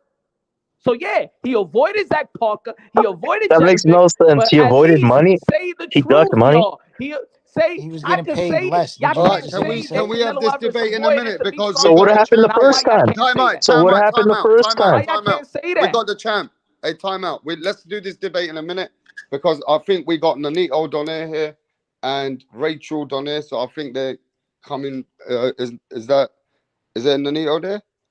Yeah, we're here. What's up? What's up, Rap? Hey, champ, the channel's been waiting for you for a long time. They said, bro, Rapstar, where's Nanito? They start asking me so many times. At the end, I said they'll come in their own time. Right? Well, I'm here now, Rap. And So that's so important, man. But listen, man, how's health? How's everything? And how you feeling? everything's been great, man. You know, the holidays and stuff, and you get to spend time with the kids and all of that. Um, no, everything's good. I'm just kind of healing up the body. You know, just a lot of wear and tear throughout the years. You know, and I never really kind of stopped training. So this time I just kind of sat down and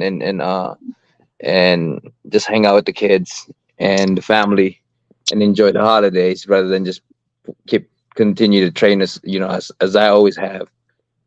Yeah, for sure, bro. Have you been enjoying the boxing like us? Have you been sitting back watching all the events and just chilling? Yes, definitely.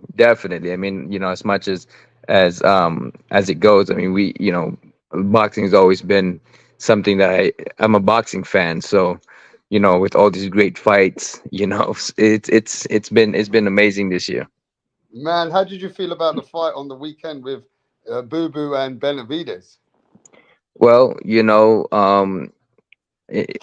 Benavides just came out and just started imposing. Boo Boo did really well, sitting down a little bit. But I think the pressure, he never really felt that kind of pressure from anybody else. I think that in the beginning, Boo Boo did really well, jabbing, moving, and just staying low in the pocket. But as the round progressed, that's when Benavides was just like, okay, we got this, I got this, and he just started pushing, and just that big shot that caught him overhand is what really made Andrade the Andre's whole perspective on a different level. You think that and not the body shot in the third? Well, I think what started it all really though when he got tired was that body shot. You saw it. That body shot was just tremendous coming from Benavides. That body shot really had Boo Boo coming down a little bit and had him open. And after that, I mean, I know training with Remy before, I know that he gets your stamina to the next level. But getting hit in that body shot, man, I mean, that's every fighter's worst. Is when you get hit, it takes a lot out of you. It was two shots. There was that body shot, and then right before the overhand, I think he got hit with it was like a hard straight left, like right I before mean, he landed the overhand. yeah, even be way before that, he was teeing off with a straight right down the middle every round from the very beginning. He was throwing that straight. He was hitting him with it, and he just kept pursuing that body shot. I mean, the funny thing is people don't think that just because you block it, it's not gonna hurt you. Trust me. After a while, those shots starts to penetrate, even if you block them. And then when it really gets in, that's when you really hurt. And then you just start to drop all your defense because you're trying to protect your body. Hey, Nonito, do you think that Andrade quit? I don't think he did, man. I mean, when the referee, it was two more rounds when the referee was like, "I'm stopping this fight if you ain't showing me," and he just kept going. He just kept going. But the Yeah, it's thing is, you're true. He getting did caught. give that. Yeah, that's what Rachel was saying, that he did fight. I think somebody else was saying as well that he was fighting through the pain, you know. Yeah, But and the thing is, he I'm just felt pretty sure he's defeated fighting though. with himself. He felt defeated though when he walked back, and his legs were slow. Like it just felt like the man was defeated as well, you know. Well, that's what I'm saying. That overhand that dropped him, his whole perspective was different because he's never been there before, And you got this guy who just keeps teeing off and just never gets tired and just keeps sucking your energy. I think that's he was battling himself as well as he was battling a monster in front of him. I don't think he quit. I don't think in the thing about the like life, right? When it gets hard, there's a lot of negativity that goes into your brain, and you wanna quit at times. Because like when I fought, there's so many times I fought, twisted my ankle, and I couldn't do too much, and I was just like fighting with myself. Like, man, you're done, you're done. Like your brain will tell you to stop, but then your heart will always be like, you know what, kill me first. I don't think he did, because when the referee told him to keep going, he did show up and he even landed those shots that Benavidez got caught with, and then he started to pursue it and he got another round from it, and then after that round ended, that's when he sat down. But I Have think you ever that have you ever been stopped in a fight where you've just sat down and stopped? no, never.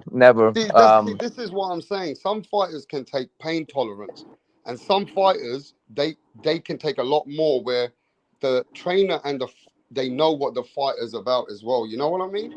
And I feel there's like that different comes levels, down to right? the The fighter, right? mindset is different for a lot of fighters. I mean, you'll see a lot of Mexican fighters who just have better durabilities. They got better durabilities, and they're getting hit with it, they're getting cut, and they just keep fighting. You'll see different guys from, just different mentality, different the way the body is built, that people can take punches and people can't. You got, like, let's say, like Amir Khan, right? I'm pretty sure he just keeps coming back up, but he just doesn't have that chin, right? And he has all the talent and the skills and the speed and all of that stuff, but when it comes down to just getting caught with it, or like Linares, right? Linares get caught with something, and he has an amazing skill. He's a great fighter, But the thing about it is, it's just his body is not built for that type of grit, and he wants to get up, he wants to pursue, but the fact that his body's done. Me, I got dropped, I got hurt, where I blanked out. I don't even know what happened. I just kept coming back up, keep coming back up, and even when they stopped the fight, I still wanted to fight. You know what I mean? So that's just the difference between different people and the way they are, the resolve going into the ring.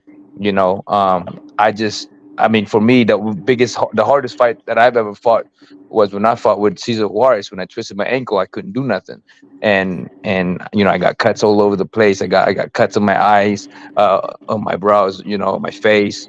My hand was broken. I couldn't deliver hard shots because my legs, my ankle was jacked up. But you know um every time, every round, I have to fight with myself, because it was just like, man, you're done enough already. So you should just call it quits. But for me, I just kept going, and that's just how I am. So what That's do you just think about fighters who, like, when they sit on their stool, their trainer knows what they're like, they don't keep going. So is there a different level of tolerance, or what do you think? Do the fans say that that's kind of like a great fight, but the man quit at the end? You know, because I nobody don't can imagine you like that. Some people said in the chat, Anderson Nania has never done that. See, I've never done it, and because I have the resolve in my brain, in my thing. And I even told this when I met Rach before. When we got married, I said, if anything happens to me, don't be mad about boxing. If I die in that ring, I died in that ring because I chose to be in this game. And that's what I've always been. It's like I always put my life in it, that that you have to kill me before I even say I quit. And So that's let just me my ask you this mentality. then. You have never told Rachel, you have never told your dad or Robert Garcia ever that, or you must, I don't know what you said to them, but ever said to Rachel anyway, or your dad, that if it's enough, I'll give you the sign language and we're done. Yeah. So like when I fought Walters, my dad, they stopped the fight. I got up. They stopped the fight because my dad walked up to the ring. I wasn't mad about it, but to me, if they stop it, that means they thought that I don't have it, and they're just trying to protect me. Yeah, I should never put myself in that position in the first place to be stopped, right? yeah. So I don't blame the people around me who They is got a trying to job to protect do. me. They got a job to do. Right. So like with Rach, if she feels that she needs to stop it, I'm not gonna be mad about it because I put myself in that situation. I got careless and then I got caught with something, right? Mm. So with that, I don't ever blame the corner for that. But for me, I'm always gonna get up. Like the last fight or with the Inoue fight. I got up, I got up, I got up, and he hit me hard. I just got up, I just keep coming back up, and I even told the referee, I'm like, look, man, if you hadn't stopped the fight, I'd have kept going. And he just said, because I had a talk with Mike. I was like, um, yeah, I know, I seen it. I know you were gonna fight, but I said, you know what? That's just how I am, So, I mean, again, man, the mindset is different. You in boxing, this is why I have the greatest respect for fighters in boxing, is because it's hard, and when you go in there, you got to have the mindset that your life is on the line, or else you're never ever gonna give it all that you And you can. can never blame a fighter when he's given his all.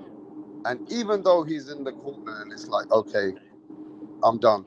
You can't blame that guy. It's not a form Nope. of. I understand. You can't call. That's why they. I know what that word in boxing doesn't look good. Oh, he quit, because quitting is such a hard word to use against a boxer who actually gets in the ring. Even if he's done, he gave it his best.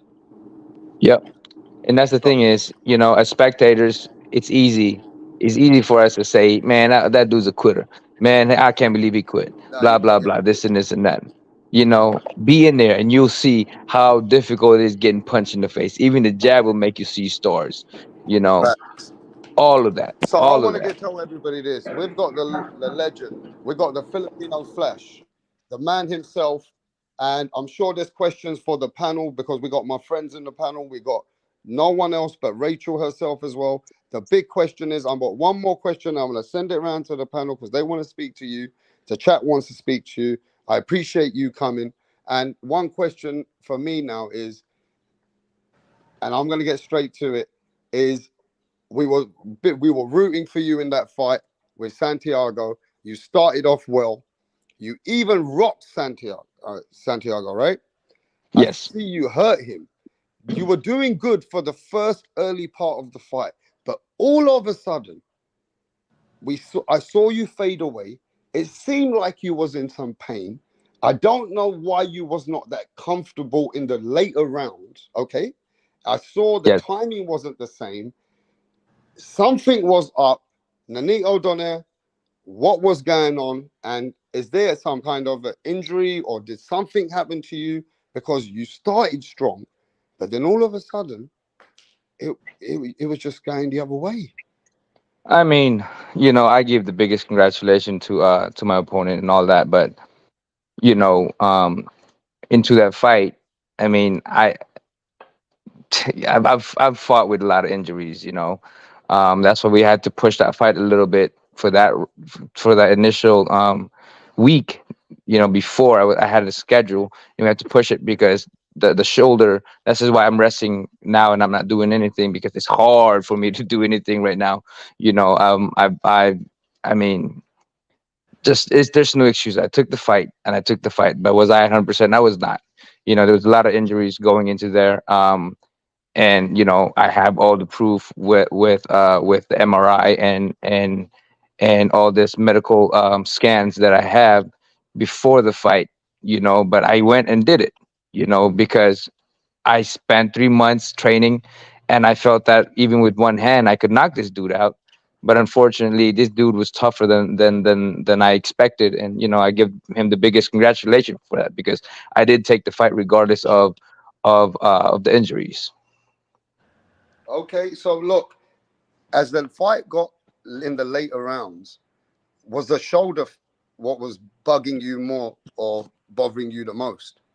I think what bothered me the most was, I mean, the pain was there, and I don't really care too much about the pain, but I think I trained my body not to throw the punch, because throughout the whole 2.5 months of doing it, you just stop to you train your body not to throw it, and when you throw it just barely, so, and I think that was the case. Was I trained my body not to throw the punch hard, not to throw um uh at a consistent rate, and even though it was painful, I was tell myself, it's like, man, come on, let's just fucking do it, let's just go for it.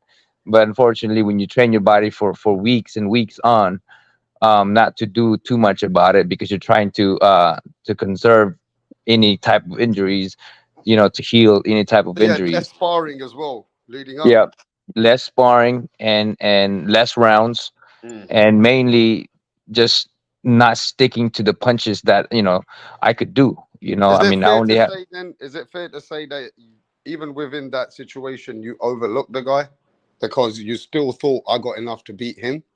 Well, not so much that I overlooked the guy. It's just more of like, whether I chose to postpone this and not fight after training for 3 to 4 months. Do I just stop and then wait for another 3 or 4 months to fight? So I took that risk. I wasn't overlooking the guy. I know the guy was tough. I didn't feel like the guy could beat me, but I felt that the guy was tough, but I do felt like if I could land a good shot, I could probably hurt him to a point where I could stop him. But unfortunately, the guy was just determined, and that's the thing about it is, I know anybody would have fallen with those shots, but at that time he has the biggest why, because his house burned down before the fight. It was his why. I got to win this fight, and I got to get up. And no matter how much I hurt him, he just kept coming back, because he had the biggest why into that fight. Wow.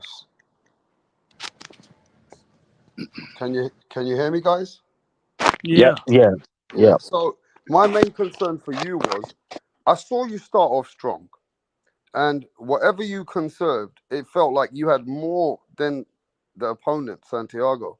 And because we thought you would wipe the floor with him, I think we as fans also overlooked him. Do you know what I mean? And Right. Right. so therefore we felt okay, you're gonna, because just a few days before I got Maloney here and I said Maloney, and Maloney said, yeah, I want to see if Ladito's gonna win. So we were getting ready for you to just say, okay, we overlooked this guy as well. We're talking Right. about you and Maloney. And it kind of like as the rounds gone on, bro, I said to myself, saying ain't right with Nanito Donaire, bro. And then, Yeah. people started saying to me, nah, man, but he might be past his best or what. I said, no. But he started off really strong. Yeah. And I you mean, it couldn't wasn't, do the anything to stamina was change it. great. Go The ahead. stamina was great. The mindset was good. It was conserving. It was more conserving than anything, to be able to land a good shot. But I couldn't set anything up with one hand. And that was it. And every round, I felt like it was just getting worse and torn and getting hit down it. I mean, again, pain is nothing. It's just the mindset of I guess I just trained that body to be conserving, rather than going all out. All right. Well, at least we know what kind of, went on this fight, because at the end of the day, also, did you feel, what round did you feel that you were slipping, the fight was slipping maybe from you? Um, maybe closer to the 3/4 of it. Maybe in the eighth rounds, I'm like, okay, he's just pounding. I feel like, okay, I'm blocking the shots, but I know that it looks bad on me. I felt like he didn't really landed much. I blocked a lot of the shots from him, but it still looked bad because I didn't really throw anything after that. So he Yeah, was he was gaining throwing. those things. he was throwing way more than you, and it just felt like Right, he was the aggressor now. right. Yeah. And and that was it. I was just like, and Rach was just telling me in the corner, hey, you're losing this fight. You better knock this dude out. I think it was the ninth round, which is like, you better knock this dude out. You better just game plan and knock this dude out. Don't get it to the decision. You just gotta knock this dude out. And that's when I tried to kind of push it a little bit, but I wasn't tired at all. And again, it was just the body was just trained not to punch, not to do too much, and just try to land that big shot. Okay, let's get to the panel. TBS, then Tip, then Butch. Go ahead, TBS. Yeah, hi. This is the boxing scientist. Thank you guys for taking time to be here with us. I just want to ask you, what has been your favorite fight so far this year?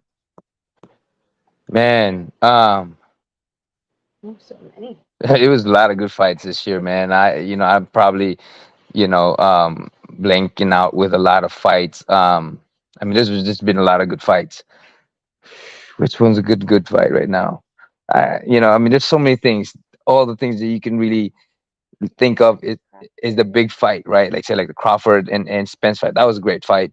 Even the last fight with Andrade and Thing, the way Benavides came in and all that stuff. I mean, I know there's a lot of fights out there that was really good.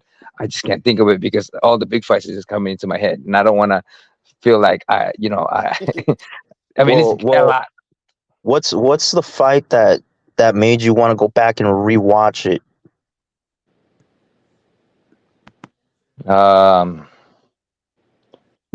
let's see.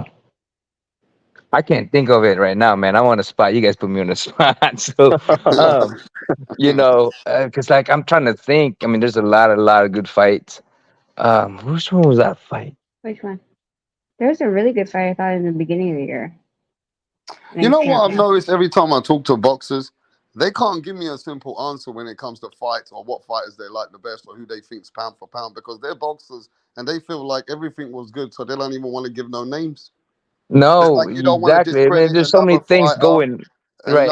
and even the way that you guys look at how fighters look at what you think is pound for pound, you look No, at I an think it's outlook at different to what fans look at it. more so the fact that Go like ahead. we're literally at the end of the year. So I mean, if you go by Well, we was the always we start? always make things complicated in our head too. No, but you had uh Haney versus Loma. That was That was a good fight too. you Yeah, had exactly. That was a good fight too. To's fight. Theo and Josh Taylor, that was a good fight too. Exactly. You know what I'm saying? So Like yeah, you yeah. just So start see, going all of down that the shit is list. just I don't even think about it because you're like, oh yeah, that was a good fight. Yeah. Okay, big question, Nanito. Inoue beat Stephen Fulton, stopped Stephen Fulton. You had Stephen Fulton possibly winning. Uh, I don't know. I don't know what Rachel had. She came there the night before. I don't know if Rachel had Stephen winning or she had said Inoue will win. I'm not sure. Well, But I anyway, know how that do you Inoue feel got the about that power. fight? What do you feel I mean, about that? Inoue just came in really strong, and has that confidence and stuff like that. And I know that he has the power to hurt anybody in that division.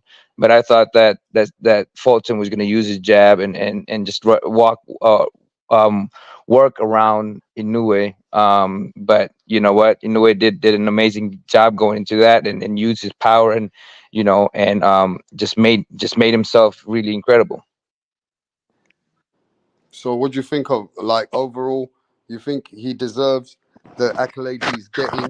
That he is this special fighter? That people believe that He he he is the next guy? he is a special fighter. He is a special fighter, but I don't think he's done enough yet to be in that level. To be one of the top guys. He just needs a little bit more name, and then I think that he will be deserving of that. And I think it's just a matter of time. Just bring all these guys, being undisputed again. And then maybe going up to 126, and then from that point on, you can't contest that if he's beating all these guys still. He's a special fighter. But there's a thing that can be done to every fighter has their their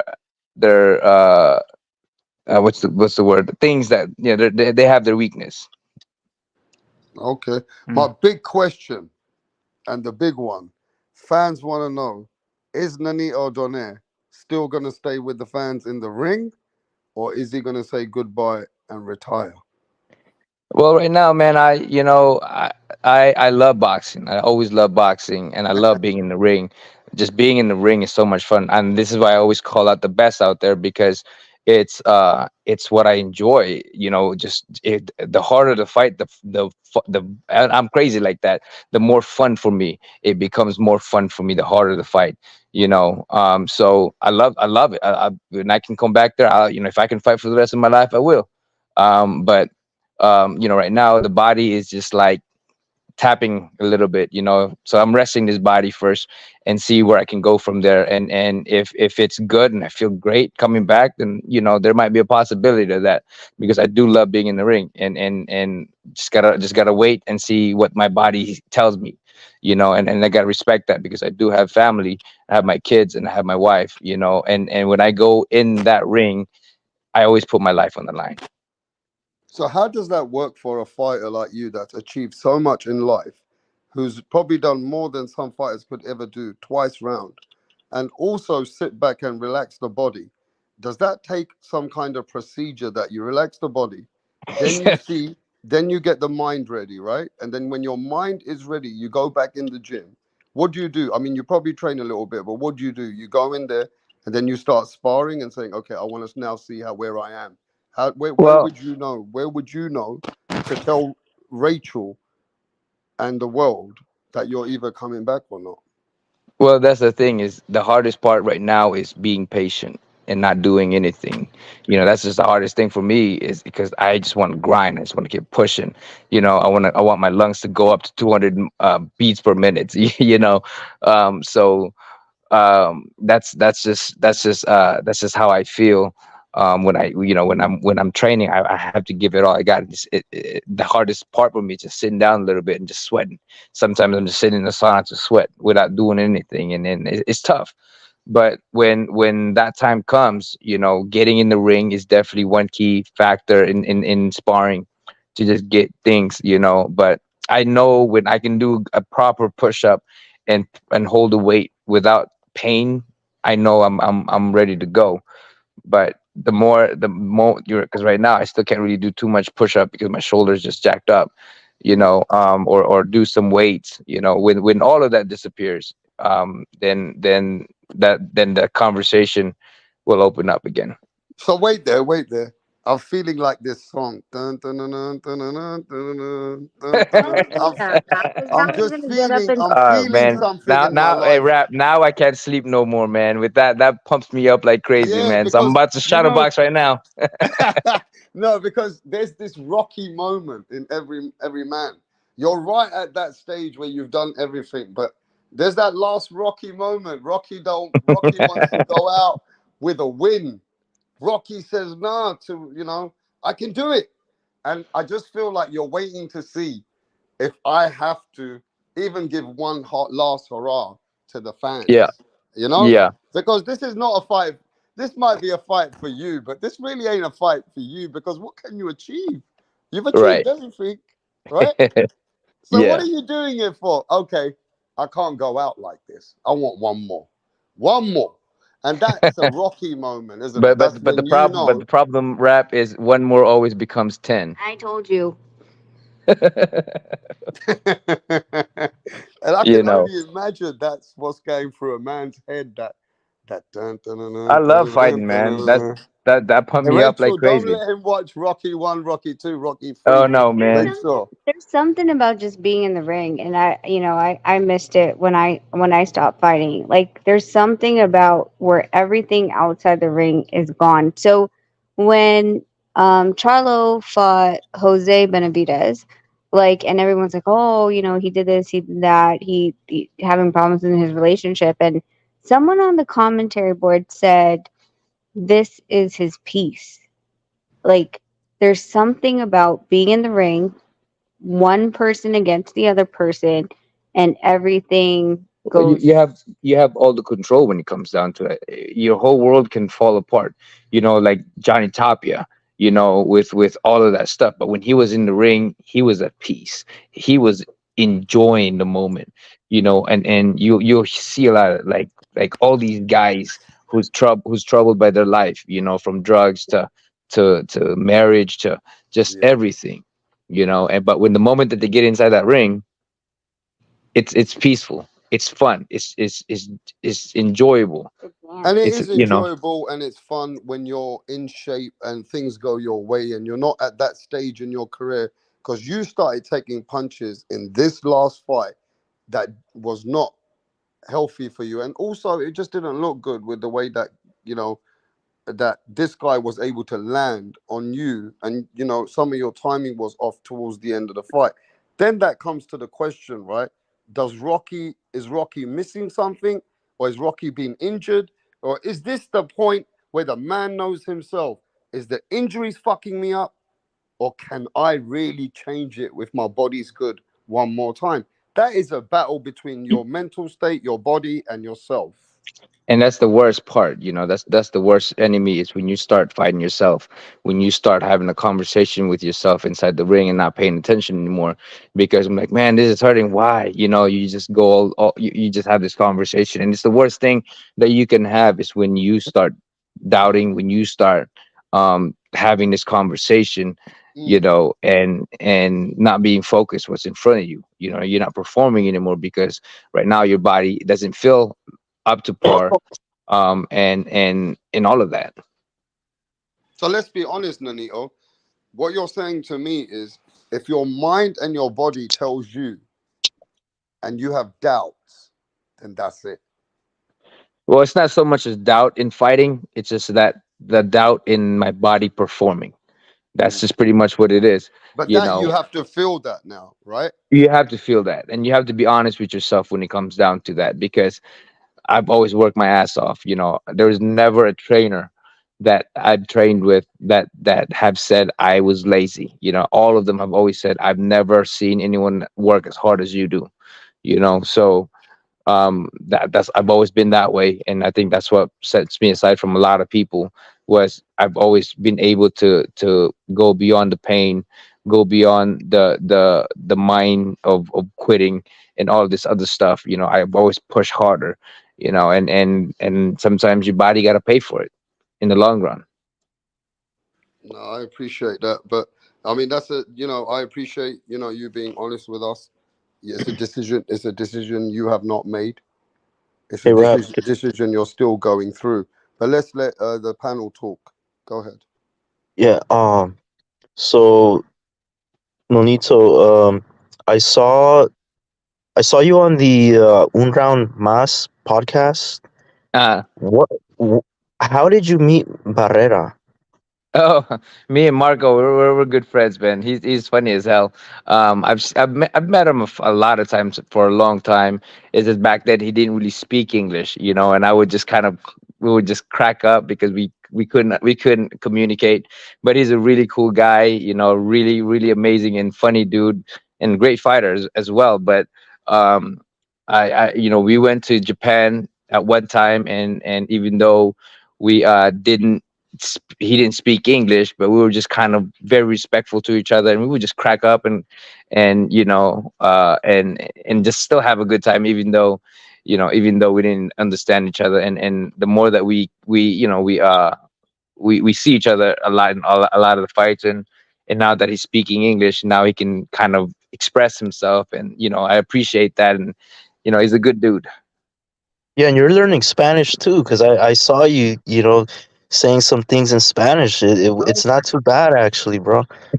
Well, I'm trying to, man. I'm on my headset every morning now and try to speak Spanish. You know, I've always been fascinated with it. I've just been so lazy with learning, you know. So right now I'm on it. I'm learning how to do it. I mean, I'm not there yet, but you know, I was joking with him, you know. I was joking with him and waking him like, hey Marco, you know what? You gotta hook me up with the girl that can teach me how to speak Spanish. Like, why with the girl? Your wife's gonna get mad. I'm like, because I pay attention when the girl's talking to me. Hell yeah, bro. Yeah, and Tagalog and Spanish, they have a lot of words that are similar. Similar. So Yep. yeah, Exactly. yeah, Exactly. like zapatos, right? That's how you say Zapatos, shoes. medias, Yeah. Everything, man. In my thing, Carsones, our numbers are the same. Uno, dos, tres, cuatro, cinco, seis, all that stuff. Yeah. We have a lot of words. La mesa, sia, all this Kama. stuff. Yeah. So except Yeah. our puto is different. Okay. Okay. Oh, really? So what does puto mean? So our puto is this dessert. It's like a muffin. It's like this. Yeah. So we I don't know why they call it puto, but I always tell my friend, I'm like, hey bro, you want some puto? ¿Te quieres puto, güey?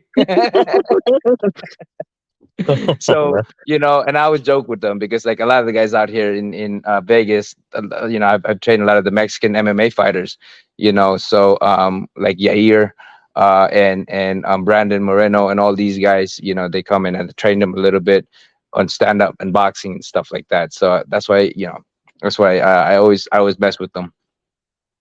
Okay. And so my second question is, um, who is your favorite Mexican fighter of all time?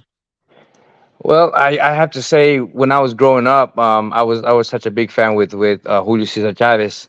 I didn't really get to see too much of the previous ones, but Chavez was one of the guys that I really look up to. And then of course the Mexican American like De La Hoya and Fernando Yeah. Vargas.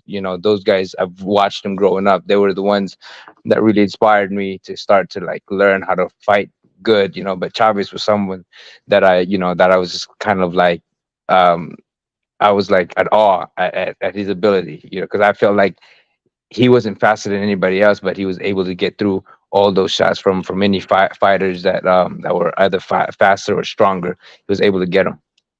Mm-hmm. Well, we got nobody else but Rachel's friend, the man with spiders, alligators, and kangaroos. Carl, how you doing, mate? How are we, guys? Hey, man. How are How you, you Kev? doing, Hey, Spider Man? How you going? I am great, man. Good to see you, man. Good to hear from you, brother. Hey, man, sorry to hear about your loss, Nonito. We were talking up this fucking big, we are going to get this big shit talking session going with you and Jason for this unification fight, but you just fucked up your end of the deal, mate. I That's did. the I only did. God damn it, I did, didn't I? man, it was in the bank, brother. But no, man, look, man, I'm shout out to you and Rach, mate. You don't have nothing to prove to boxing, mate. If you want to go out and do a fucking, a legendary fight with Chocolatito or something like that, mate, kudos to you, brother. You got nothing to prove to me, mate. You're a fucking legend in the sport. You'll always Nah, be a thank you, legend. man. Thank you. I appreciate you, brother. I appreciate that. That would be a fucking amazing fight with Chocolatito, but I think he's doing something different now. So but yeah, Yo, dude. Mr. Yeah, Mr. Donnell, what salute? What's going on? You good, yeah?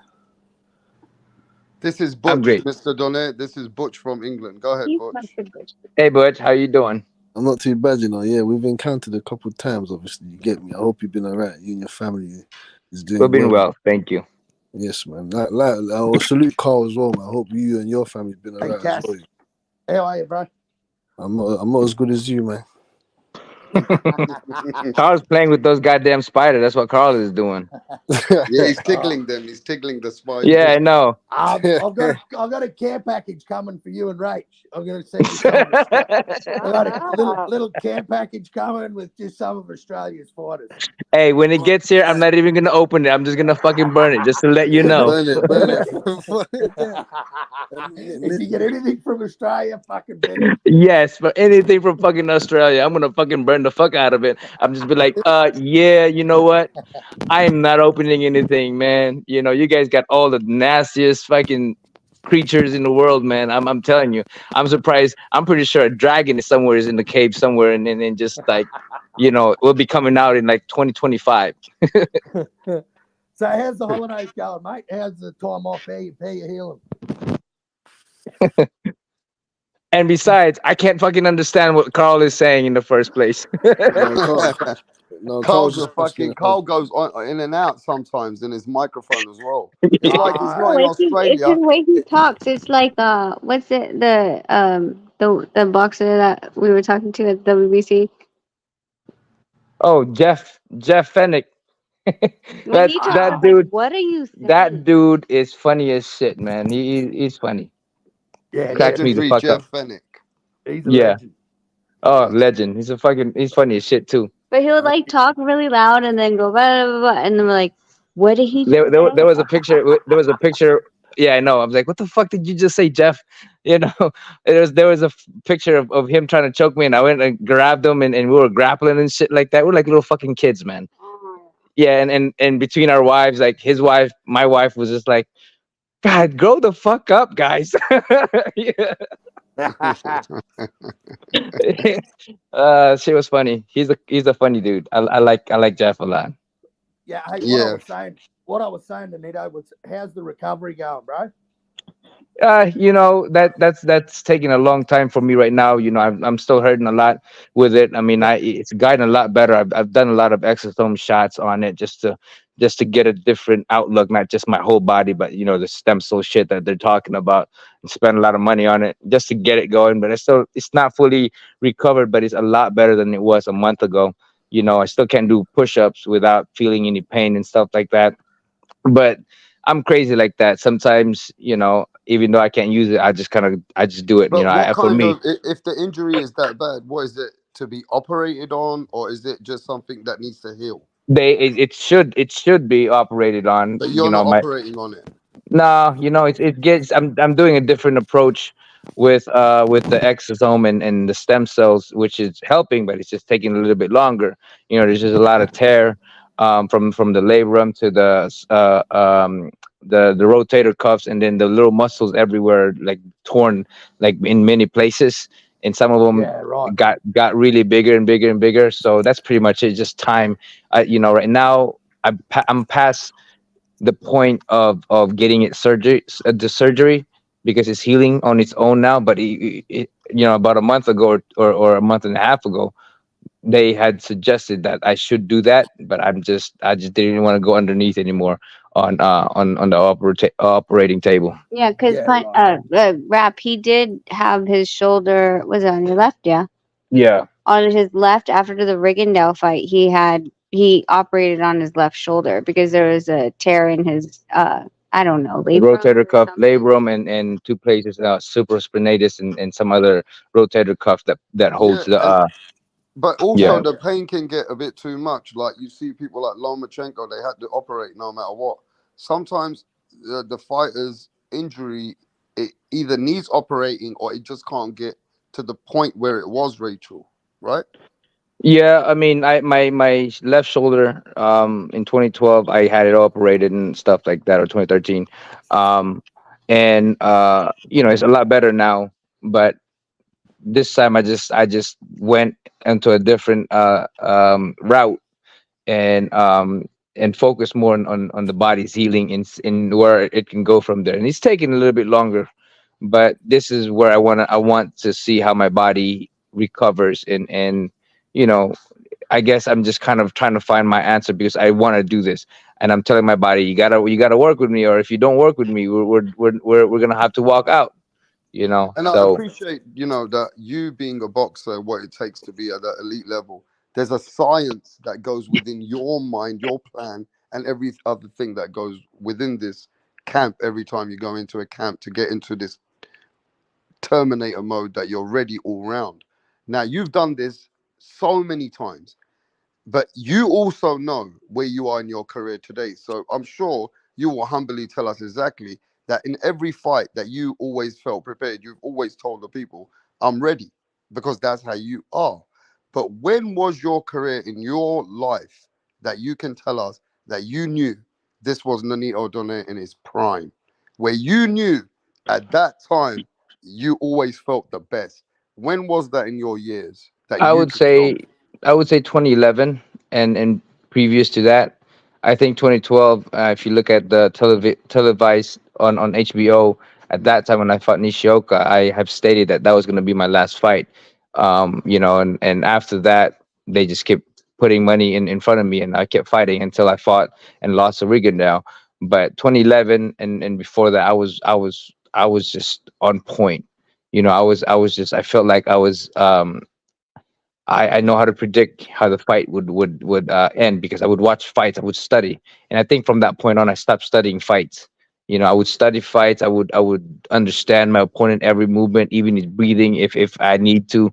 You know, I would know everything about the opponent. But Your now, sharpness, your eyesight, everything about you, you knew at yeah, that and now time. I You was were. hungry. I was very Is that hungry. the time you felt untouchable, like kind of thing? Oh yeah, 100%. I don't think anybody could have beaten me with the way I was and the way I was training, the way I was studying fights. I mean, pretty much spent, when I wasn't doing anything, I would be on that television just watching the fight over and over and over and over and over. And after that fight, I think after the Montiel fight, I think I kind of stopped the studying and stuff like that and just kind of fought. You know, So that was Nanito at his hungriest. Like everything mattered about you in that speck of fight. right? Whereas like things wear and tear, injuries. Now everything you've given us in the last, let's say 10 years plus, is that been you fighting through injuries and just the nicks and knacks and sometimes just getting yourself at the best. So everything you've achieved in your time of being again a multi-weight champion, other belts you've won, is that been the Nanito which has been the best of what he can then? I think I was kind of it was an ego and pride, because I when I wanted to stop after the Nishioka fight and I kept fighting, I fought RSA and then they gave me more money with Rigondeaux. And when I lost to Rigondeaux, I think it was just me kicking myself in the ass. I'm like, I shouldn't have never lost that fight or this and this and that. I mean, I saw a lot of opening and things that I could have done in the fight if I had studied, if I had did this. So it was taking me to a different realm of again uncovering what was within me, and I kept going and kept fighting, and Yeah, but you came back. You came back and you fucking smashed Vic Darchinyan, mate. yeah, when I Like, was when I was sick as hell in that fight. By the way, I was sick as a damn dog, and that fight was gonna get canceled if they oh did not really? let me. Yeah, if they did not let me pass the test because I was on the flu pack, whatever you call that thing, um, Oh yeah, Tamiflu or some yeah, shit yeah. like that. Tamiflu, Tamiflu. Yes, Yeah. yes. So if they said, "Hey, if you guys pop me for this, I'm not going in the ring." So they said, "No, we'll excuse you for that because you're sick, blah blah blah, and this and that." And And then the breast milk. get the breast milk. So I tried every fucking remedy that I could. Oh, I did. I was sucking that titty like it was no tomorrow, man. She was the Hey, only person at that time. She had just gave birth to my second son, and out of everybody, everybody in the in our circle got sick except for her. So I was sucking that titty like I was I was like stealing it from my kids, man. I'm like, you know. oh shit. I So love it. Nanita, I want to ask you something. Every boxer has a crazy remedy, okay? Every athlete has their own remedies. You have your own, somebody else has their own, Breast okay? milk. Right. So yours is breast milk is one I, of them. I But fucking love it. dude, watch this one, Carl. You're gonna love this one, and I hope Nanita will tell us everywhere. He always tells us the truth. He talks to us like a friend. I hope you. Oh, Is he's there a legend. anything crazy you've done, like all these superstitious stuff? Remember this: Juan Manuel Marquez was drinking his own piss, Yeah, I remember that from the HBO shit, man. I don't and do a that lot of stuff. fighters tried to do that afterwards. Fuck that. I ain't drinking my own fucking piss, man. You know, Did that you that's ever just do anything like that though? no, I mean just the breast milk for me at that time because I was sick as shit. I needed to figure out what can make me feel better in before I go into the fight. Nothing really. I don't really believe in superstition. I mean, I have sex before going to every fucking fight, most of the fight, and I feel good about it. The only time that I didn't have sex because I wanted to do something right was the second Inoue fight, and I ended up getting knocked the fuck out. I was like, God damn it, I should have just had sex. I would have been fucking better that way, you know. So so that's all I'm saying is that sometimes you change the bullshit and it you get more bullshit. So for me, I don't really believe in it and I felt better when I didn't believe in it. Do you have a superstitious way in your mind that you need to do something a certain way before you go in the I ring? mean, I always go in the ring. I do my prayers. Okay. Yeah, but I say my. are you like a left glove first, right glove second? Like have you got like timing where you've got these little ticks that you've got to have? No, You I know, got no nah. no no crazy shit like that, man. I mean, you Yeah, know, I right. mean, look, everybody's got something. When I was younger, I always loved even numbers. I don't know why. I always wanted to do. It's just like even numbers have always been better for me than odd I numbers mean, I because was crazy like that's that just too. superstitious, stupid shit. But it's not even stupid when that's how you is what you see. I You know? mean, for a long fucking time, I would walk to school. I would never step on a damn crack. It was not no for particular fucking reason, but it was just like I was focusing and not stepping on the cracks. I don't know what the fuck happened. I don't know why I was doing that shit, but it made me go to school faster because I wasn't thinking about walking to school. My school is like 30 minutes away.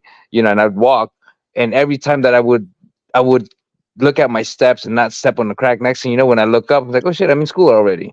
But if I don't do that, it takes me a long damn time to get to school. Okay, okay. So I want to know after these last years, yeah, what has been your most proudest moment in boxing? In boxing, Um, man, you've had so many, and then when you thought that was enough, then you went on, and then yeah, even can't take away that what you've done with just solo with Rachel, beating Caballo, and then beating champions again. So I don't know what could be your proudest moment. I mean, I think there's so many things that I've accomplished in boxing. And again, I in the 2011 and beyond that. I mean, that was me at my best in studying and just being hungry. And those were the best moment because I was nervous. And I felt like all this anxieties and butterflies in my stomach. And after that, I just never really had it anymore.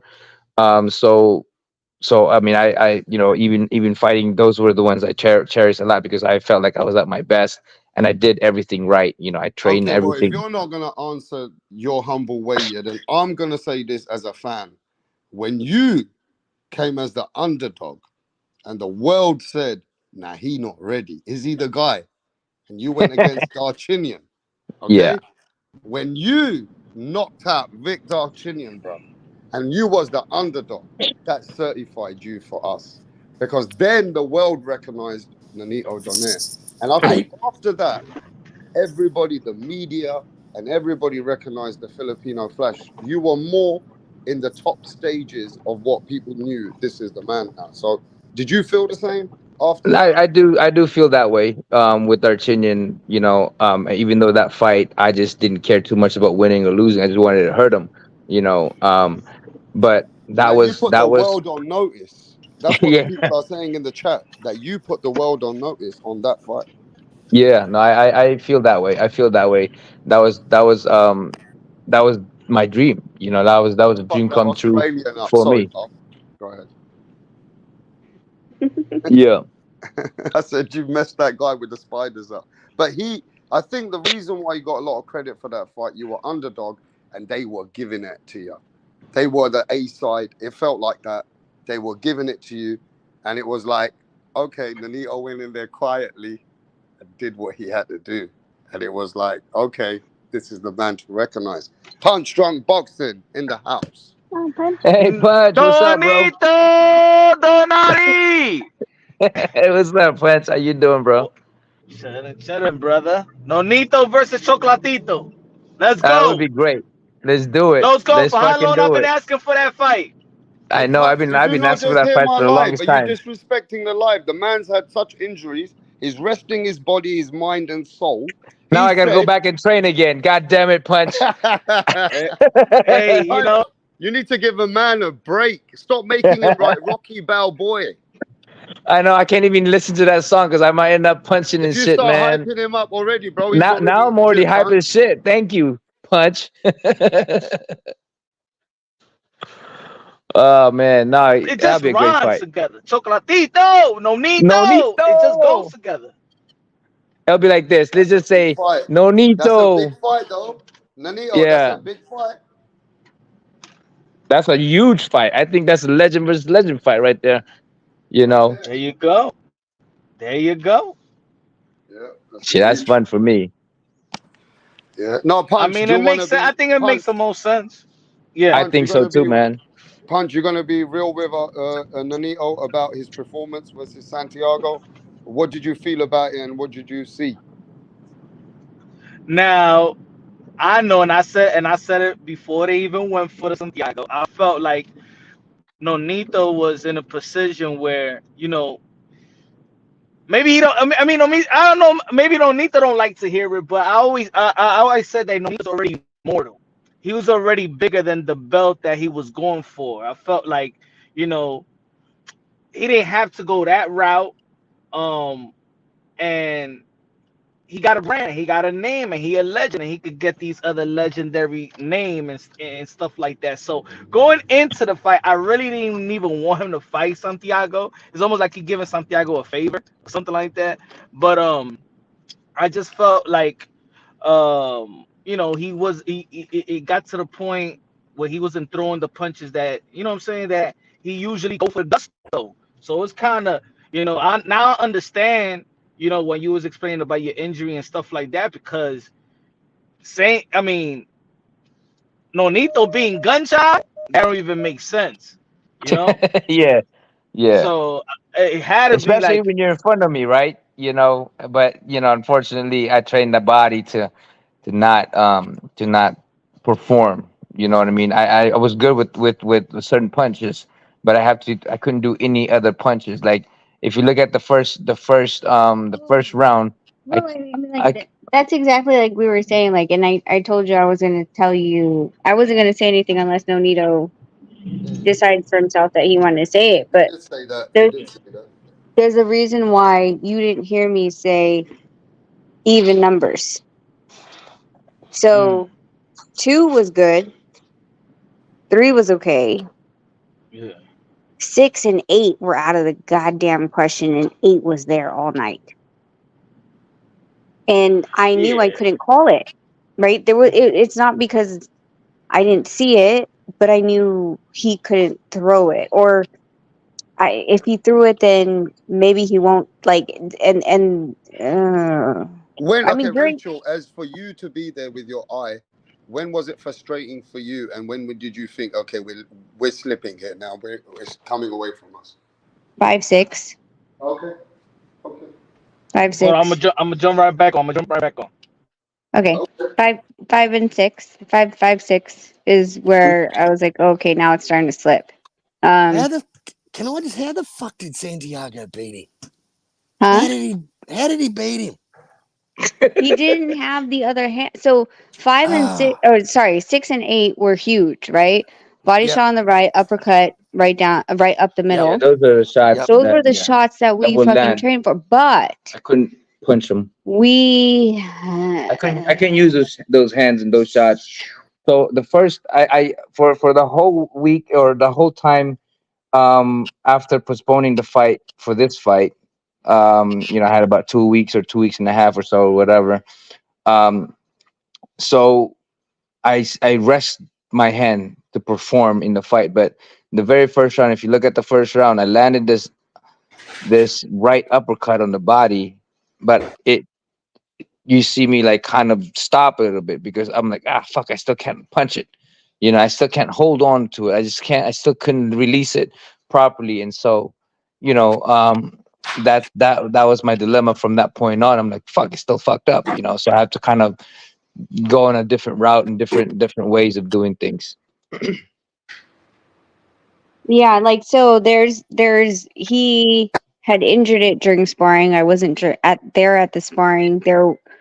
I got caught in the Philippines and had been rerouted, and Nonito had gone, and there was a sparring that he had where he threw the uppercut, from what I understand, and he jammed or injured that shoulder.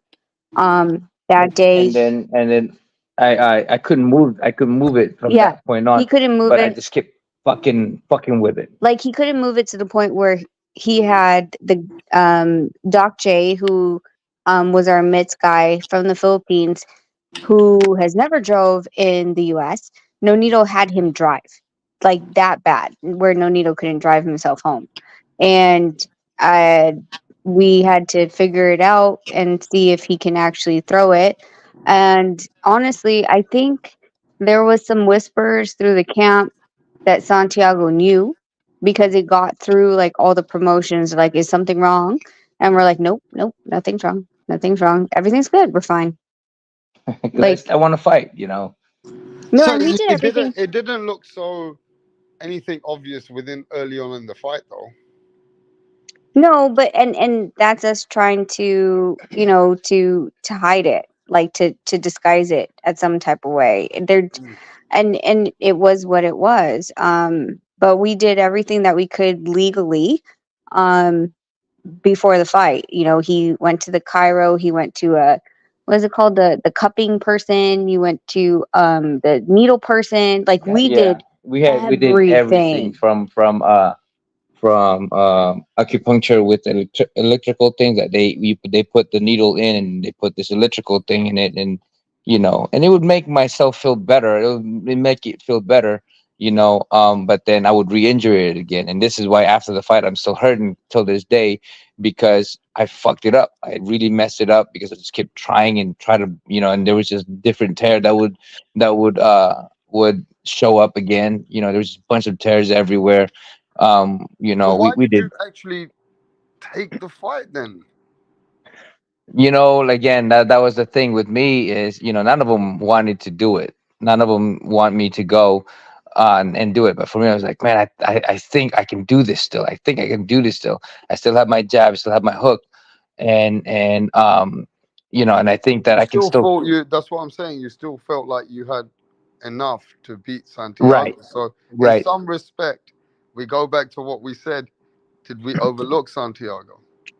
I think there is that level of overlooking him, because I've always been at my best when I felt somebody was good. Like when I thought a body was really good, I was at my best. When just whatever, I was always at my best when I was fighting somebody that I didn't overlook. Now, what do you think is Santiago's future? Humbly, is he going to have tough time with the other guys? I think he will. He has a big heart and he's a tough guy. But Bit you one know, he dimensional. yes, and I he's mean, he's 5 years he's a back, I typical wouldn't. Mexican kind of type of Few fighter. years back, people think you would run circles around him, but that is what it is. But if you look at the division, like who do you think? Like, so Takuma's a champion, so is Rodriguez. Yeah, Who's the other guy? Maloney. And Maloney. So if Who? Huh? Who was that last? Who was that last I one? said I said I said a dirty stinky spider. Oh, that Maloney guy. That Maloney guy. Ah, Yeah, he that stuck to guy. his end of the deal. Ah, damn. Damn. so if he was to What do you? fight, go ahead. Sorry, Rachel. What do you think of this Saul Sanchez? This guy he's fighting. This dude that's ranked 15th. Who? He's fighting who? Saul Sanchez. I've never heard of him. He's How ranked is he getting 15th. away with fighting a 15? I don't know. Top He's 15 fight. guy. He's fighting. He's fighting on. He's fighting on Beterbiev Smith undercard. He's the co-main. I have no idea. Yeah, I I haven't heard of that guy. Who? Wait, hold on. Let me look him up. What's his name?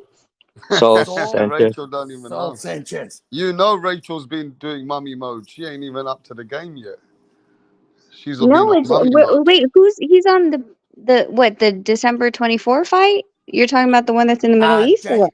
No, January. It's the Beterbiev Smith card. It's the co-main. I know 25 and 2, 20. So I think it's in January. Yeah, 30th of January. it says yeah, January 13th. Yeah. Yeah. Well, I've never heard of the guy. I was wondering if you guys did, but No, I didn't know. I don't know anything about the I'm guy. just looking at his record. 3 years ago, he fought some guy that was 4-5, 15-9, 23-17. 2 years ago, it should be just be a cakewalk. And it's crazy though, Nanito, right? I remember you fighting so many years ago that fighters like Nassim Hamid were fighting and stuff, right?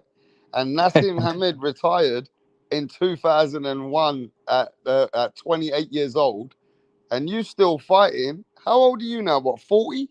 41. He just turned 41. 41. You didn't give him like a happy birthday thing on November 16th. You are a bad Well, friend, Nassim. thanks for even coming to remind us, or at least tell us where you were. I've had the fucking whole search party looking for you. It ain't my fault. I Yeah, mean, I was in the cave, man. I was in a cave. I started growing hairs and then started growing beards and everything, man. So so imagine that you were thinking of retiring around that kind of age at one point near your early 30s or even 30, right? yeah, So yep. After the Nishoka fight, that You was turned into supposed to the be. you turned into the Filipino Liver King. so did you go back to Philippines lately? We did. We trained part of the training camps out there, and we're probably gonna come back early next year for one of the guys that went with me um, in my training camp, and so I'm just probably gonna come out there and support him. So Yeah, I'm he's a gonna say 100. this now, Rachel. Somebody sent me some videos Oh, God. in Philippines, and there were some videos that I wish I could get them now, where Nanito was on some, these big chat shows and big shows in Philippines, yeah. And when he was coming up or whatever, him doing some dancing and you there, I've seen. And listen, I want to know. What's the atmosphere for you in Philippines? Is there some? Is it like? Do you have fans there? Like, I mean, I want to know Yeah, what's it like, man. Do yeah. they It, go it's crazy? it's Because Philippines don't have many fighters apart from Manny Pacquiao, you, and they do have others, but the names haven't been worldwide like such yourself right. So when I come out there, a lot of people recognize me. from the When I airport. Yeah, yeah, and it's now that I put masks on and stuff like that, I get away with it. But then they would see her, I'm like, oh, is that you, champ? Is that you, champ? So I'm like, yeah, that's me. So They I know mean, they recognize Rachel and yeah, Anito's oh there. yeah, they do. So no, but I'm grateful for that. And but yeah, a lot of people do recognize me when I'm out there. Okay, okay. So you got like the Filipino fan base is different, right? Now, is it the Yeah. same in America? Like, you see, there's this love and hate fan base. Is No, Filipino like that fan base? yeah, I mean it's usually conflicting. There was one time that they have a Pacquiao fan and a Nonito Donaire fan, and they were arguing who's the best fighter, and one of them started stabbing each other and shit like that No because way. yeah, he was nuts, man. Yeah, but the Nonito fan won. The Nonito fan won. He stabbed the other guy. Oh shit, that's crazy, bro. Yeah, So it they, was nuts, man. It was nuts, and I'm like, dude, that's messed up. Yeah, yeah, you know wow. what? I think that's gonna be the type of energy that David Benavidez and Canelo Oh, is gonna one Oh, bring. 100%, But one thing I'm gonna say 100%. this though, Punch. When Nanito's in Philippines, he's always invited to these events where Manny Pacquiao and Nanito are there, because Mhm. Nanito and Manny Pacquiao are the only guys which represent some certain things. So I always see that you and Manny Pacquiao at some Filipino events. I even see you went up to Manny Pacquiao and said, "What's going on?" and all that. So what's going on with you and Manny Pacquiao? Is the relationship any better, or is it just when you see him, and When I see it's him, I like, see what's him. up I with mean, it? yeah, when I see him, I see him. I'm not really, we're not friends or anything like that, just respect. That's pretty much what I have for him is respect.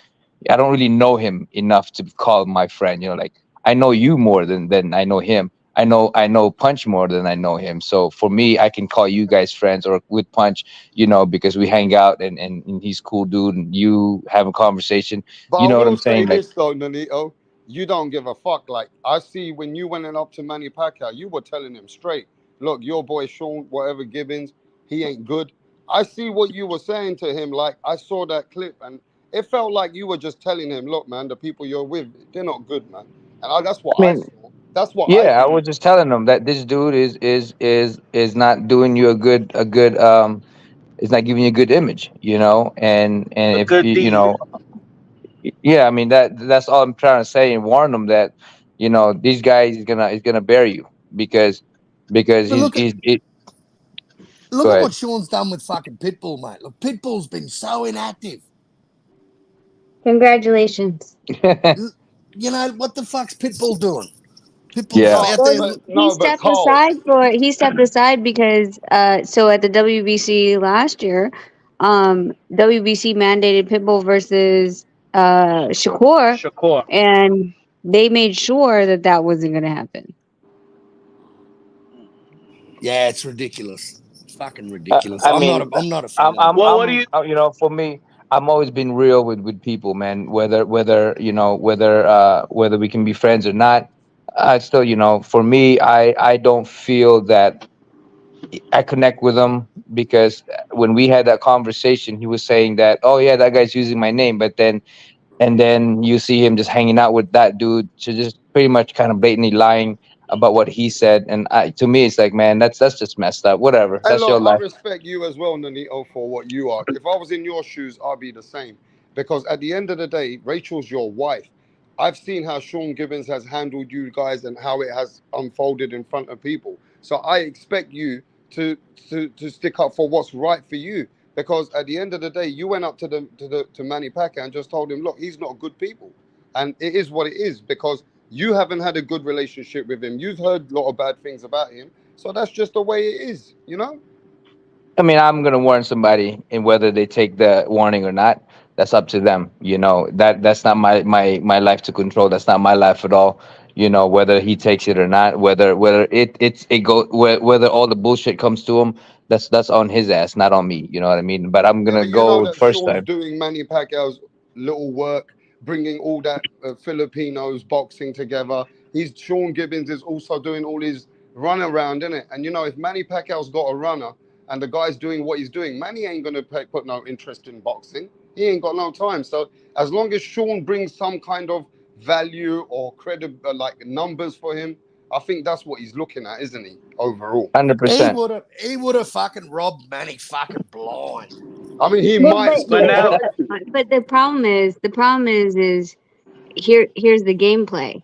If Sean Givens is acting on behalf of MP Promotions as the quote unquote president, and Nonito and Sean get in a fist fight, you sue Manny Pacquiao Promotions.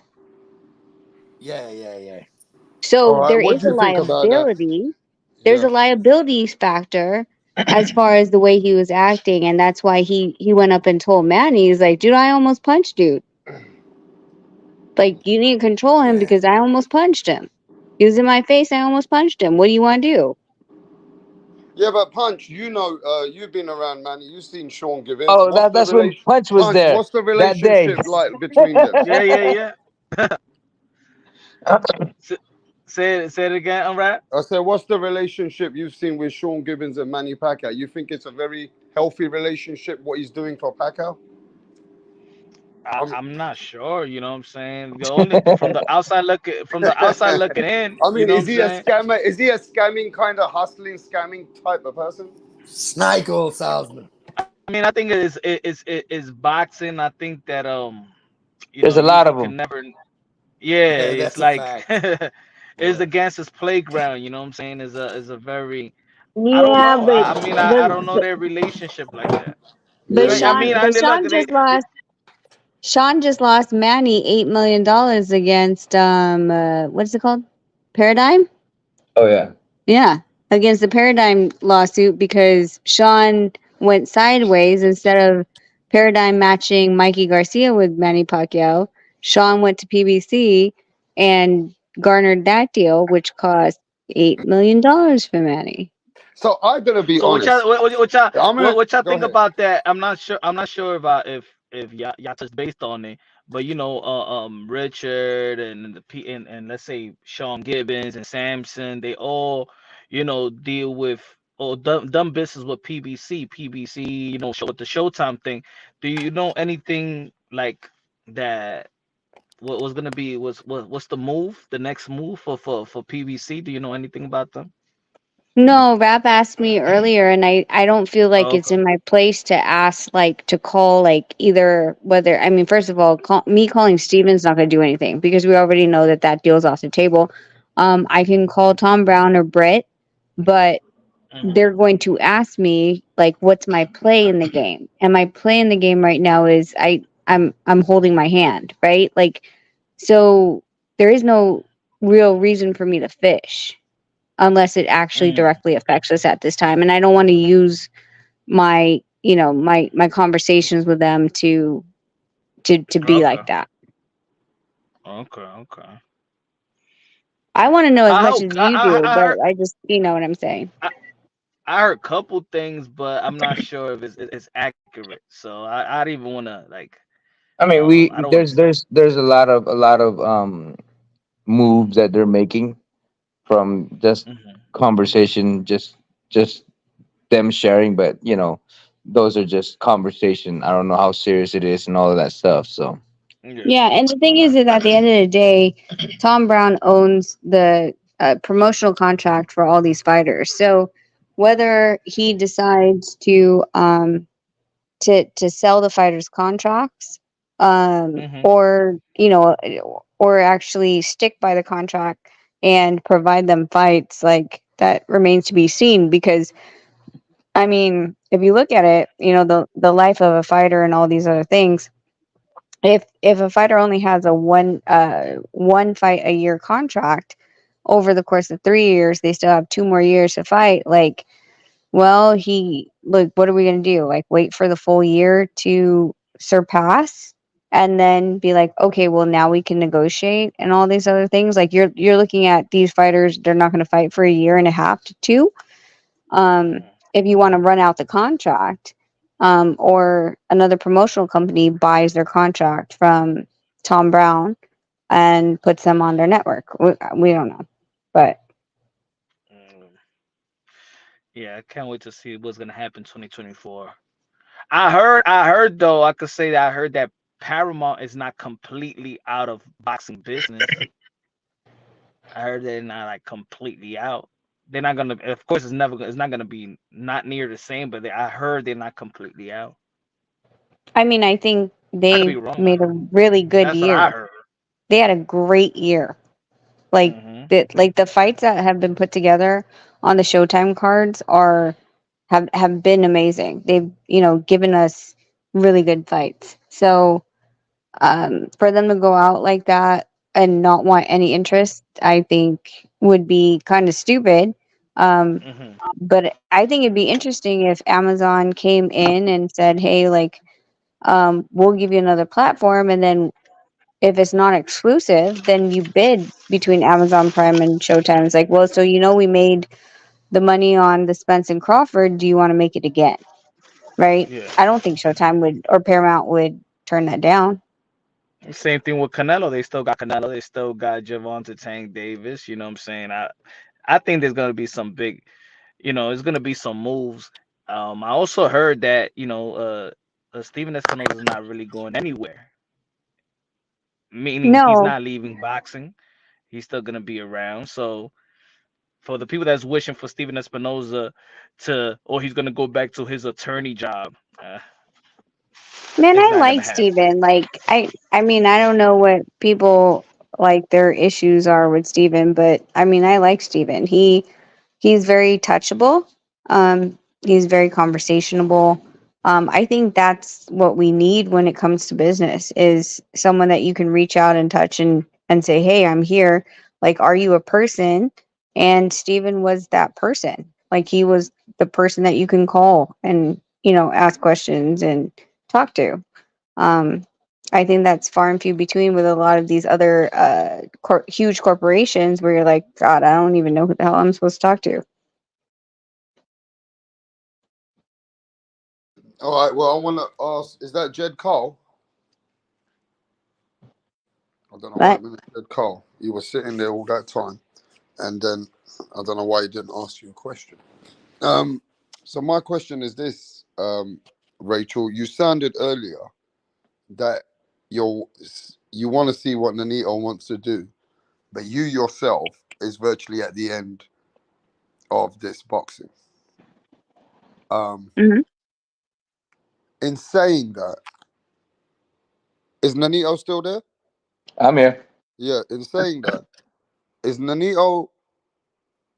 Does that mean you guys won't be in the business of boxing, or does that mean you're going to be on other adventures in your life, or does that mean that you're going to get a boxing gym, or you're no longer in boxing? Is that the feeling? Oh no. Nonito gets. I mean, first of all, still keep getting contracts in my inbox for me to look over.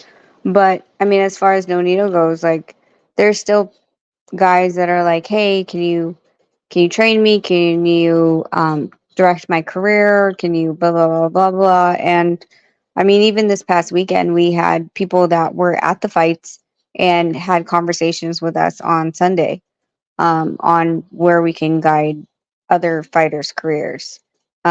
So no, I think boxing is something like that. Nonio said, like this is a passion. It's something that we hold dear. Um, it's not like you're going to see us disappear and I don't know do something completely 180. Right. So is there any time, Nanito, you're thinking of getting the Nanito Boxing Donaire gym? I mean, that's a lot To maintain and keep to maintain responsibility and stuff like that. Nanito, But when he retires, he wants to relax. yeah, I do. I do. I wanna have a good time, and that's something that I do want to help the fighters coming up and all of that stuff. But at the same time, I want to do it in my own term. So Punch wants to know, Rachel, would you ever be a promoter and try to promote a show? I don't know. I've always just seen myself as a manager. Um, I don't know. I've So that never has really. never been your thought process because of how much responsibility and what it takes to promote a big event with a network and stuff. Yeah, I mean, just all the logistics that goes behind it. I see a lot of what goes behind it, and those people are stressed as fuck. Um, I feel like my forte is more into management, looking over contracts, being there for the fighter, more so than running an event. I don't know if event promotions is my thing. It's almost like being a wedding planner, event coordinator, right? Like I don't really know if that's my forte. Like that's a lot of balls up in the air that you have to juggle and make sure you catch. So I don't know if I ever thought that big. Um, I'm more comfortable in the management position. That's not a position for someone who hasn't been in the industry. And obviously, you know, at that point when you're promoting, you must have some whiff in the game to know what obviously that takes some.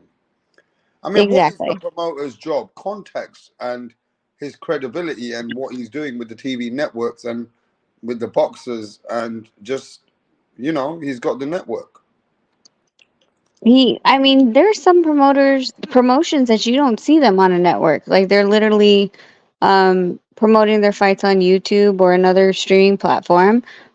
You really have to be able to do your checks and balances as far as how much the promotion is going to cost, the fighters' purses, the licensing, the sanctionings, in addition to anything else, and then what your break even point is going to be and filling that stadium. Like there's just so many different aspects. So my big question is, would it be difficult when you get a lot of these YouTubers which argue with each other, right? And sometimes they want to fight. If if we want to fight, would you be able to guide how that could be put together, or is that something which is, you know, just like how would we be going on about it?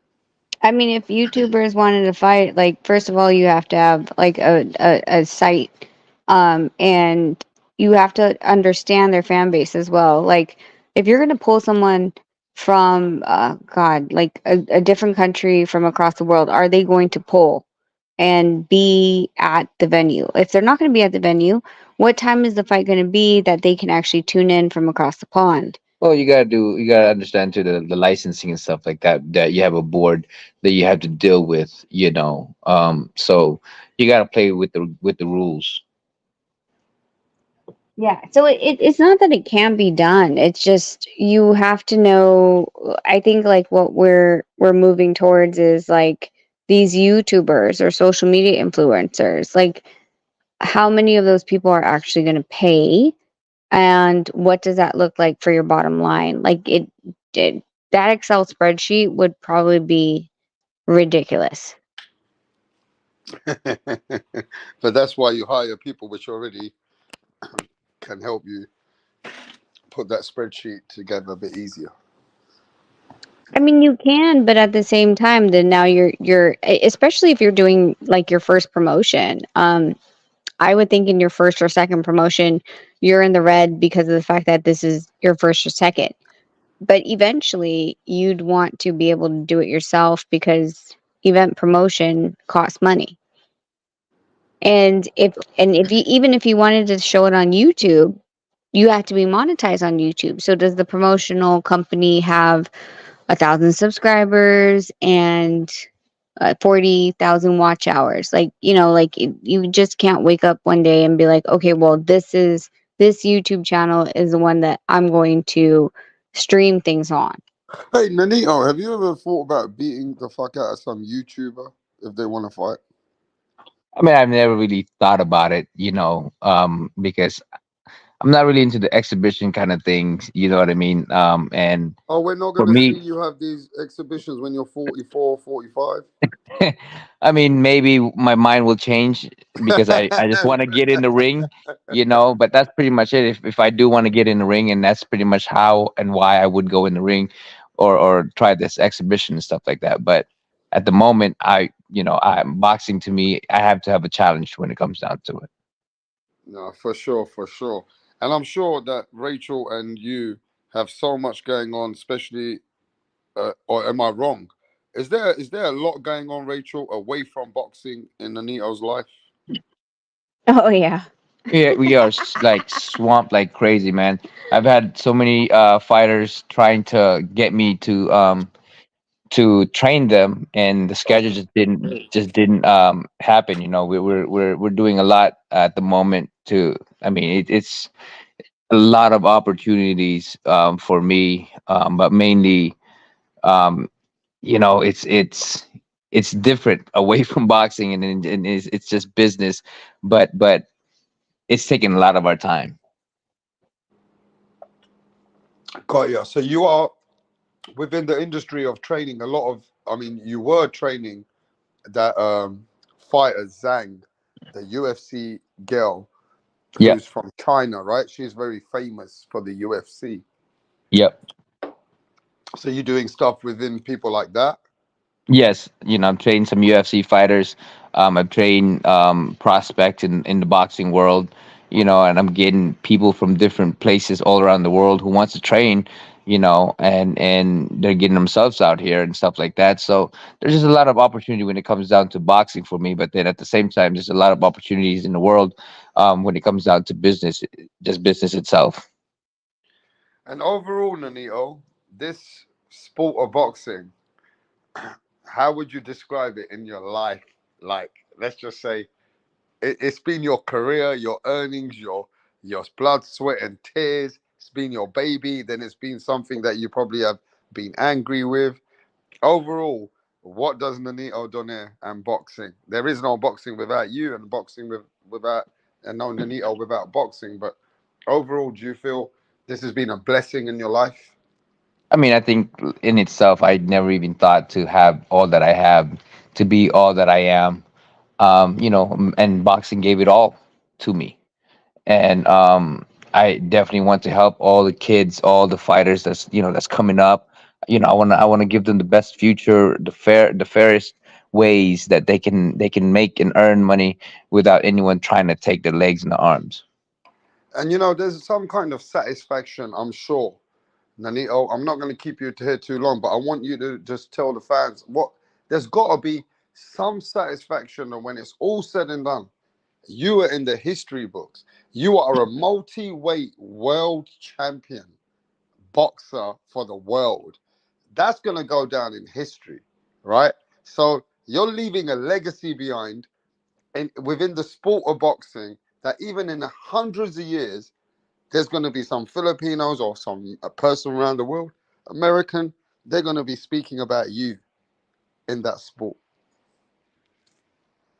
I mean, I just never really look at it that way, man. I've always just been the present kind of guy. I'm just grateful for the things that I have, the things that I've accomplished, and living my moments. That's something that I learned in my life, is because I put my life in the ring, whether I come out of it or not. I have no regret, and this is, I think, why I always kind of live in the moment. And so I never really think about what I've done, or all the things that I've accomplished. I just kind of like, you know what, I'm just happy with what I have at this moment, and I'm grateful for that. You know what I mean? Nonito, it's been a pleasure. You made us wait a long time, though. You guys found me. Shall You I guys tell you found me what? in my after my hibernation. No, this is how they felt. He must be pissed. They thought No. Nonito's pissed right now. He's lost a fight, and maybe we gotta wait to see what he's gonna be doing. You know what I mean? No. Yeah, no, I appreciate that, and thank you for allowing me to. I've never really got pissed with it. Maybe that's the problem, is I just don't get pissed when I lose, as before. If there was any way that I didn't perform well, whether I win, still I would be pissed off, But now, whether I lost or win, I was just kind of like, that's cool. So yeah, I'm glad I I'm mean, here, it's and I serious. Like, does appreciate it you really guys. feel like that to you? Does that loss? You're telling me? See, we're even thinking, how would Andrade feel with this loss? Are you telling me you don't have some? And I mean, look, you don't have to answer this, my brother. No, But we no, can no, no. only I imagine will. you must have I will. amazing days in your life.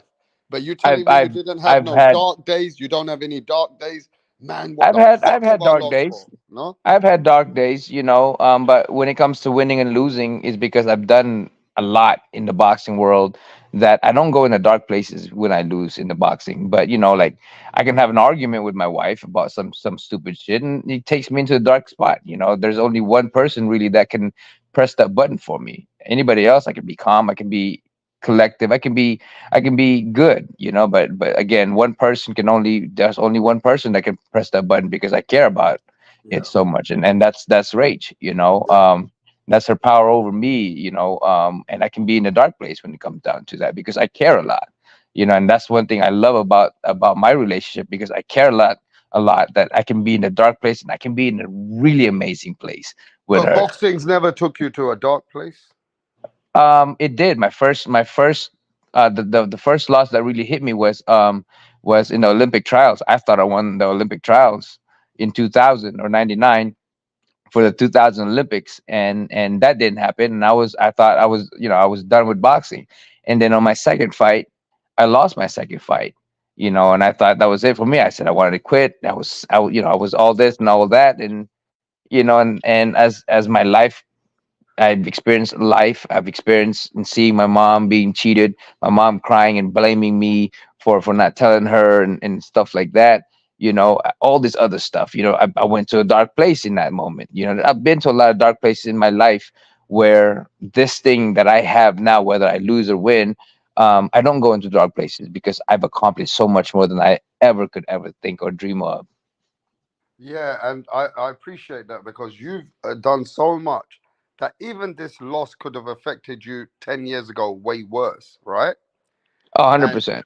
right, like that like now when I you're lost when I mature. lost to Rigondeaux. When I lost to Rigondeaux, I thought that I'll be okay if I lose, because I didn't really do the best that I could in That training hurt and you? all of that stuff. That hurt you? That hurt me, because I didn't give it all I got, and I felt like, man, why the hell was I so complacent? I wanted to quit with Nishioka, but then I was giving so much money. Then the next, I was getting more money, and then when I lost, it really hit me hard, because I felt like I shouldn't have lost this guy against this guy. I know this guy's good, but I felt like I could beat this guy, Yeah, but and I went. you gotta remember, you had the power. You dropped him, but he was running a lot, and he was doing the Yeah, yeah, Shakur but the thing Stevenson the thing about special, me wasn't he? But the thing about me, rap, is that back in the days, I wasn't about the power. I was about technique. I was about setting up. Yeah, You you know, and got this is pissed why. off that he beat you with the technique. Yes, I was very pissed That off because that I felt pissed you off more. that pissed me off, and that put me into a cycle of boxing and relearning, but again, before that, I was a guy who was technical. I was a guy who put a game plan together. I was a guy who watched the fight, and after that, I felt like I didn't study the fight. I was very confident. I was arrogant, and so I was really mad about myself when it came to that, and that was one of my moments of darkness. And after that, that led to a point where I almost got divorced to my wife because I was in a dark place. And I realized, and I just kept improving myself, my mind, my body, and my spirit, and I learned to be better as a man, and what counts more for me, in my life, and that is my family now and my kids. Yeah, for sure, man. Because this boxing thing looks very good when everything's in the limelight and you're winning. Everybody wants to be your friend. Everybody's Yep. calling your phone, and then you the man. But when you lose, and then it's like okay, Everybody so no more. disappears. Yeah, and then you feel a certain way because you know yes, you get paid a lot of money, but at the end of the day, you know, when you're younger, it's hard to take over these losses. Like some fighters can never come back from it. And just to see is what you do when you come back. And you did that time and time again, that at some point it became a numb to you, that you were able to give it all.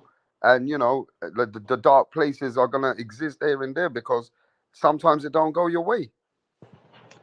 Yeah, but I think for me in boxing, I just never really got into that places anymore, because I've done so much for myself and stuff like that, and the pride really is just like, unless I wasn't, unless I gave it all that I got, and some shit happened, and I'm like, damn it, I would be mad about it, but I've come to a point where, like, boxing to me is just fun. Is it true everybody goes through a different time in their life? You probably wasn't at peace at that time. Especially after the Rigondeaux loss, I wasn't at peace because I felt like I could beat him. I felt like, man, what if I studied the fight? What if I trained for it? What if I postponed the fight to get my shoulder healed? What if this? What if that? You know what I mean? So because, like, at that time, that was when after that fight, I had a bone spurt that snapped, and this bone was just in the middle of my joint, and plus I have this labrum tear, I have this supraspinatus tear, and the doctor was saying, you got to be careful with that, or this it's going to be a career ending. And after that fight with Rigondeaux, I went and got my surgery after that.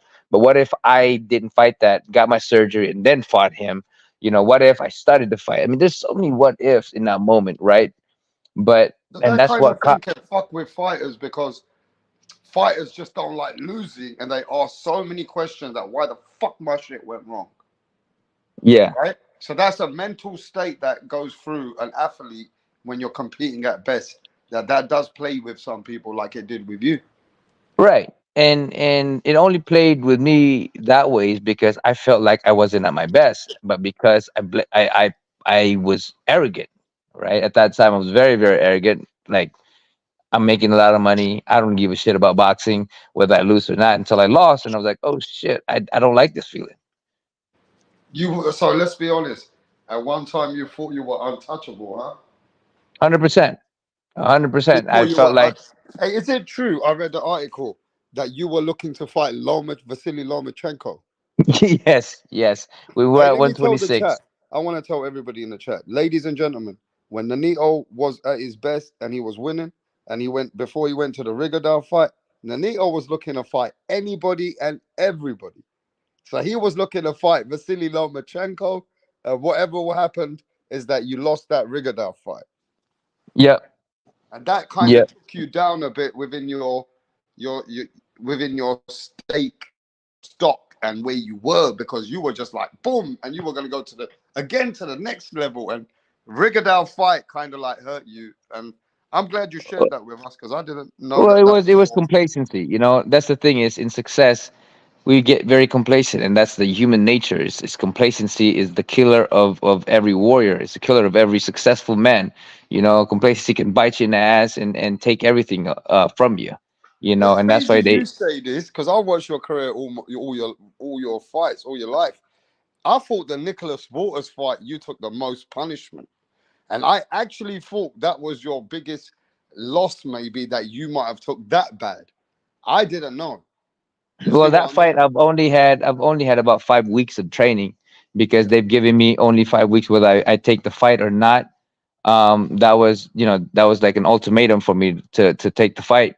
So I had to take that fight because with Walters, so yeah, and and and I just kept fighting. That was it. I mean, this is why I went all crazy when I heard him is because I knew I didn't have I'll probably only have about 5 or 6 rounds into that fight and until I start to regress, and unfortunately that didn't work in my favor and I got caught with a punch that dropped me, that because I was reckless and I paid the price for it, but that because I knew that I didn't have enough Which is on your my worst tank. loss? What do you think's your worst loss? I mean, as in fans might think different. Nicholas Waters, the Inoue second fight, or Rigadale.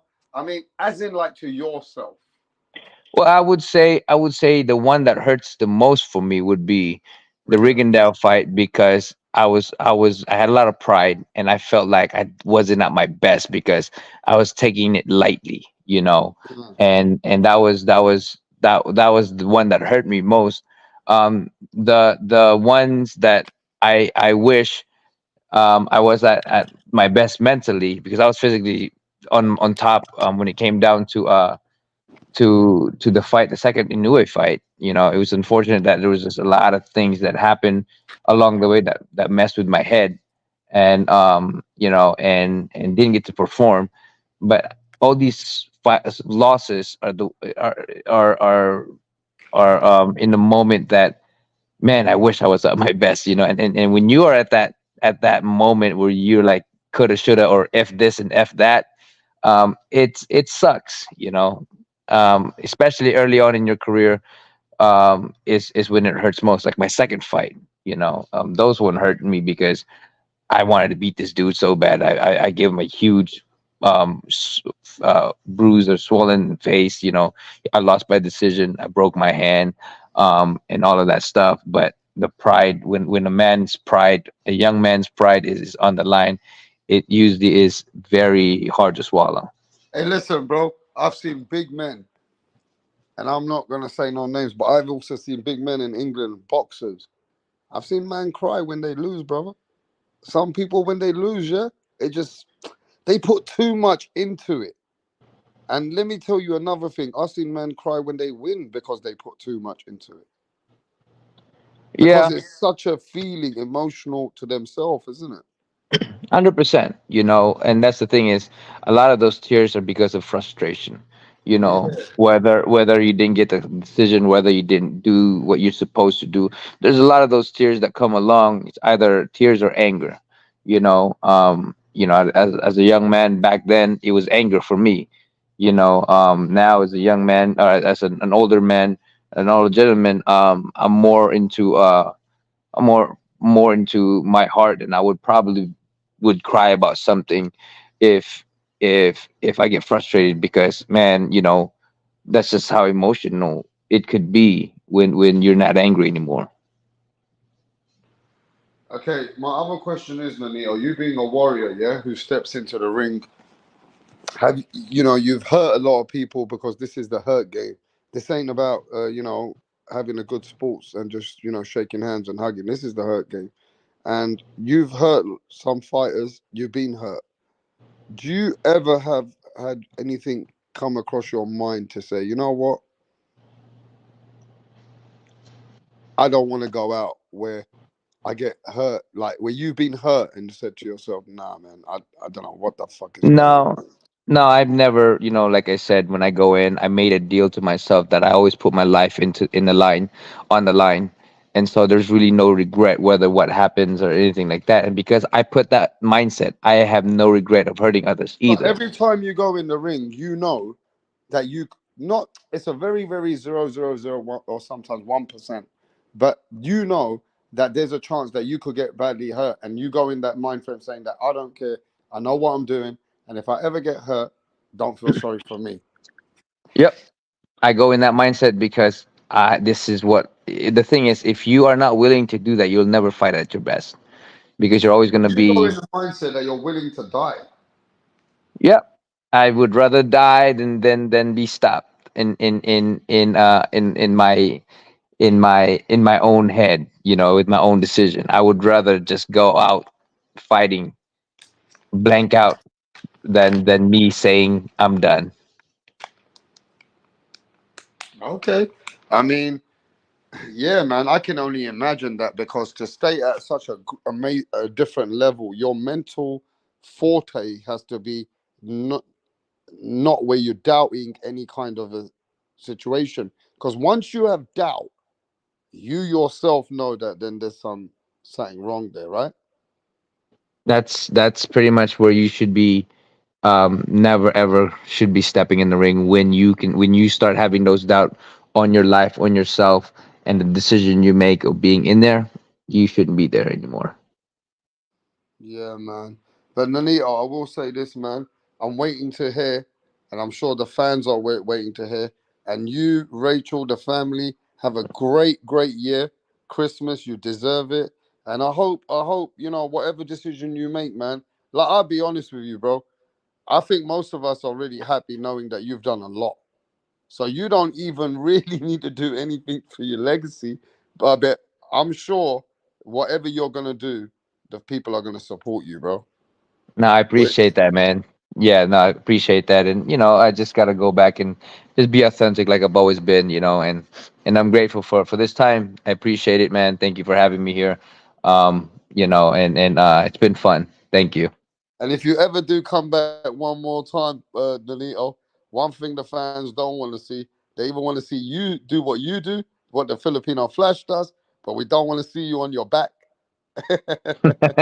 No, I don't like that either, man. So, I'm gonna go out there and I'm always gonna go out there the way I do things, and whenever that happens, I think that would be done for me. But I don't see myself ever falling for that. You know what I mean? So And the problem was you were so good in your prime that even some of these guys now that you know at your best you can still beat them. That's fucking haunting. that that's that's the I I think that's think the that problem is haunts because I think that you know haunts Rachel more than you now. yeah, exactly. And And that's a that's whole exactly nother the problem. subject. That's a That whole exactly. nother subject that Yes, Rachel yes. has become numb to the situation, which I'm She not tries to saying that. avoid the I situation. know Rachel is numb at the moment to the situation because she has to see if the Filipino flash where he is, and then I'm sure Rachel and you will make the decision. Yes, 100%. But Man, yeah, all thank love you. Rachel and Nanito. Like he made you guys wait, but he came like a Filipino flash. No, thank you to everybody, man. It was great talking to you guys, hearing familiar voices, and people. So, it was fun, and thank you. Hey, we appreciate you, man. And Rachel, don't be a stranger. What? How am I a stranger? I'm just saying, don't be a stranger. We're still gonna be around, so just pop in. If even though we know you're doing mother duties, and you're not always around like you were. Yeah. I hear you. Homeschooling. I don't know if you guys have that over there, but homeschooling's a bitch. Okay, I got to talk to you about another time because I know about this homeschooling thing. I don't know what that actually takes. I felt like if you're homeschooling, the kids are at home, you get all the, curriculum and all your paper, the books and everything they got to do through online. And I feel like you might even get a tuition teacher. You're a multi-millionaire. Sorry, I didn't mean to say that. But I mean, you I would have thought you get a tuition or somebody who helps you too. I'm OCD. Well, that's on you Like then. Yeah, it's totally on me. And I mean, at the best, like apparently, I mean, we're almost the end of the semester, and I had two of the teachers call me for, whatever it's called, parent teacher, whatever. And I was like, is there a problem with Jarrell or Logan? Logan's schoolwork's all the way done to Christmas. Jarrell has all 100 plus percent because he does extra credit in addition to getting A's on his assignments, and he skipped a grade. So You have apparently to I'm go through doing all the. You have to go through certain books and some stuff or whatever the online with them. no, no. I mean, like they just they do it on their own. Like they haven't asked me for any help. So I'm blessed with that. But do I have to stay home with them? Yes. If they scream, "Mom, my internet's Are not you getting working." fat? What? Are you getting fat? You're not in the gym all the time as you were. No. I'm just saying, you used to be always training a lot, constantly doing your gym. So I'm just saying, if you're a house and a lot, you might be getting fat. I didn't mean that, but I'm just asking. No. But at the same time I also don't like food. That's crazy. I love food, and everybody lives for food, Rachel. No. Ask Most no people. Nino. Like what how do I what do She I barely eats anything, man. Like Yeah, but she'll what's the eat point of all bland this shit. hard labor?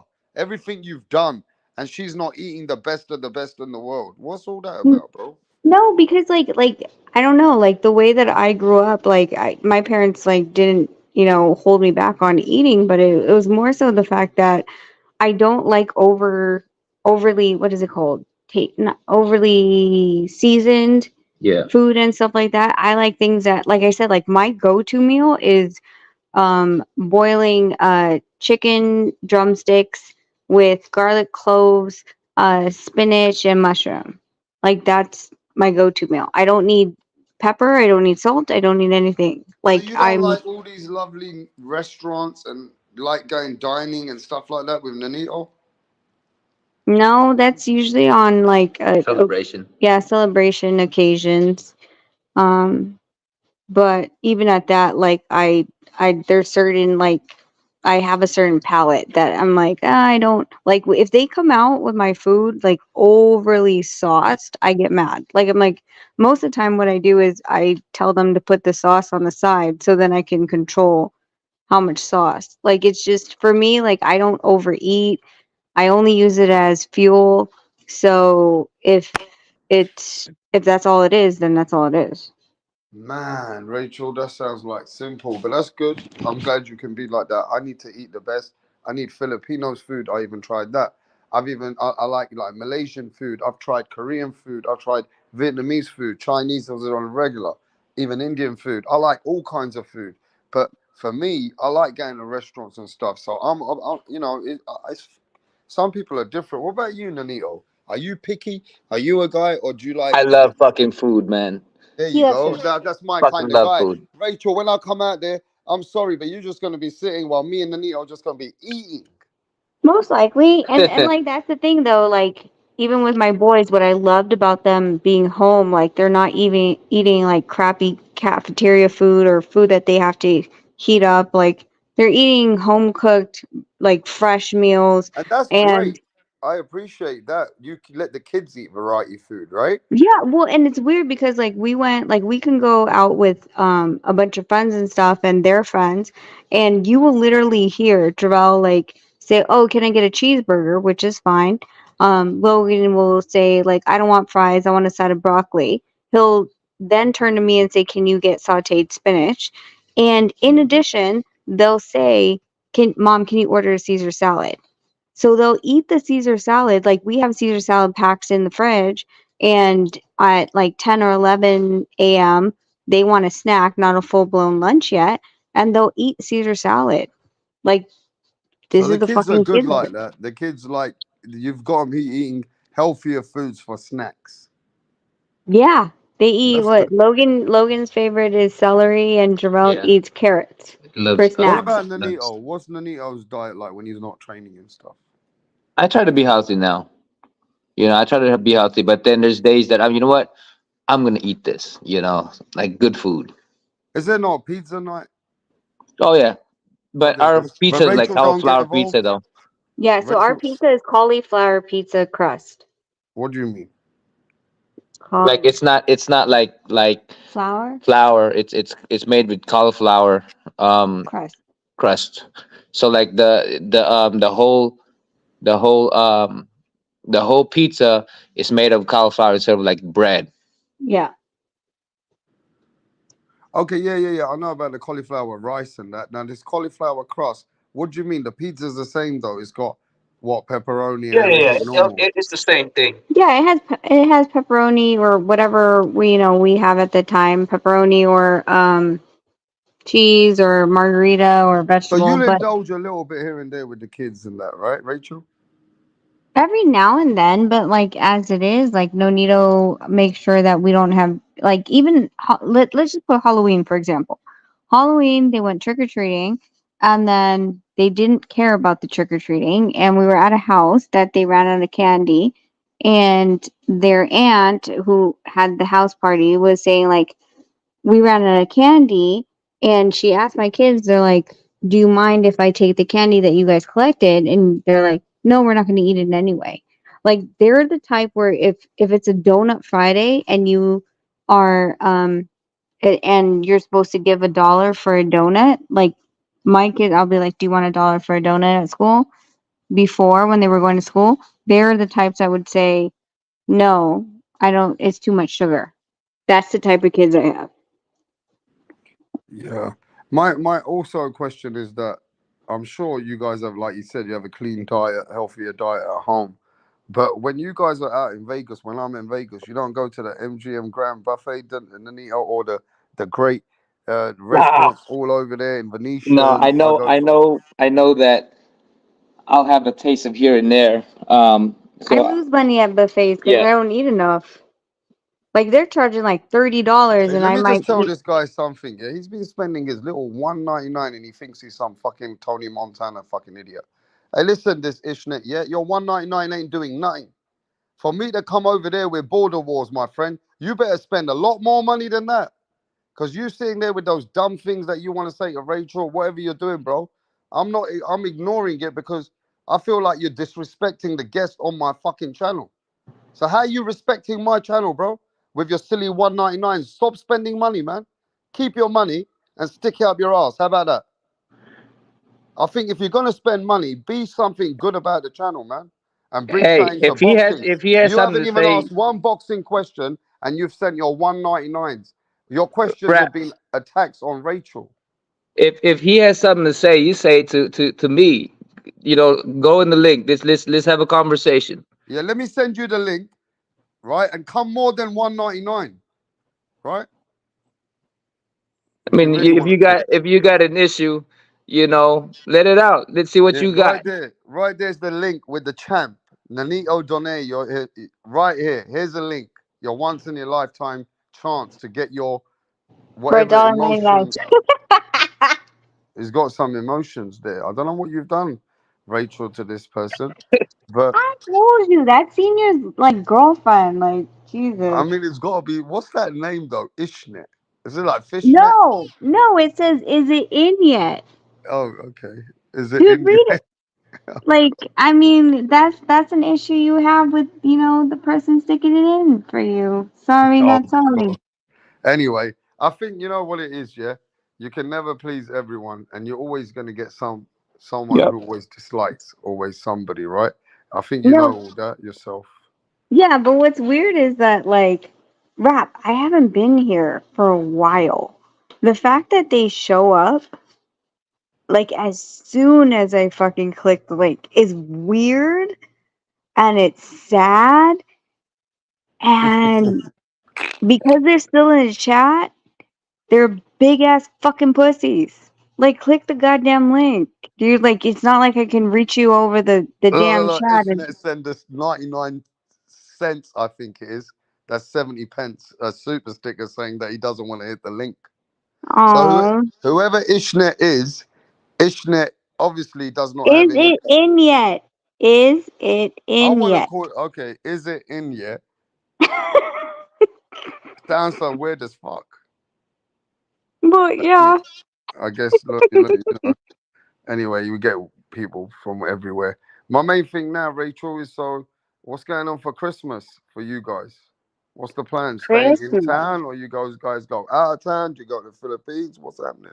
No, we're staying in town. Vegas is one of the best places to have New Year's, and we usually just kick it at a hotel, bring the kids ice skating, and then have dinner on the strip while the whatchamacallit goes on, the fireworks. So I like Vegas. I mean, we know everyone here, so it's really we How like it. far do But you guys live with? So I come to the strip, obviously.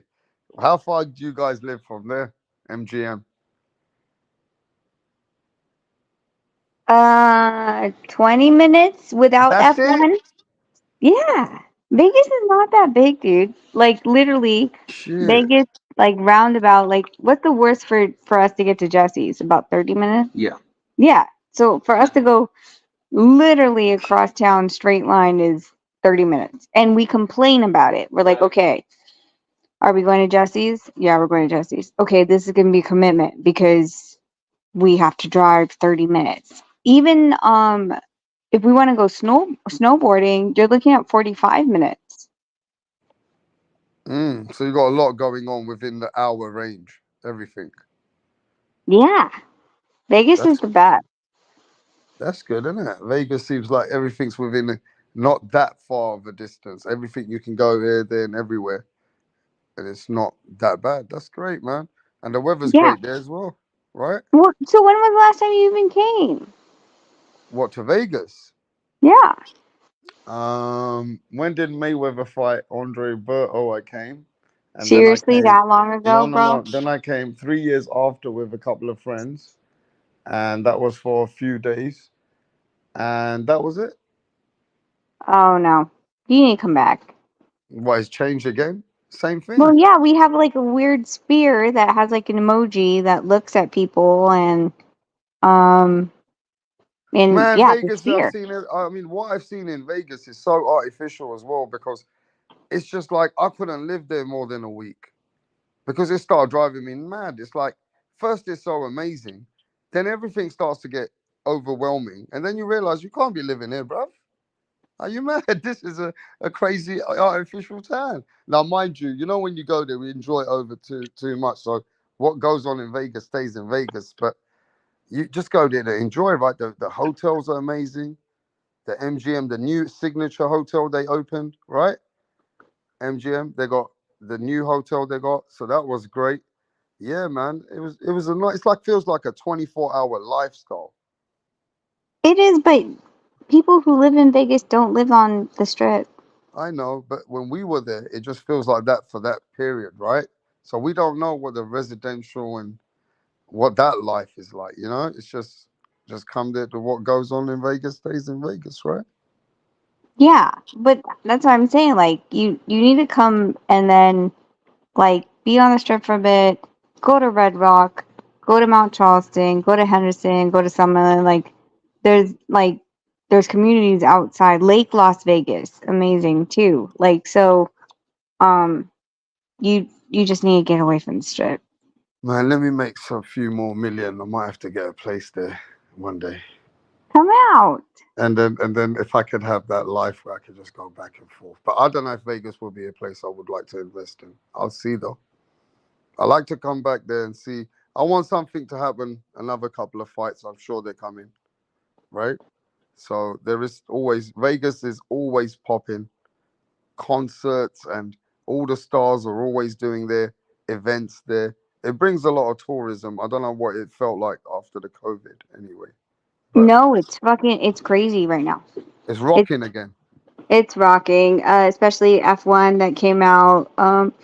You know, I mean, I'm not really a fan of F1 because the thing is, we have conventions, we have um, all these other things that go on, EDC that brings out 300,000 people, all these things, and they don't disrupt the traffic. So F1 was a painstaking because of the fact that you're shutting But you down have a all business in Vegas, right? You have businesses there, right? Like kindergarten or something. Remember?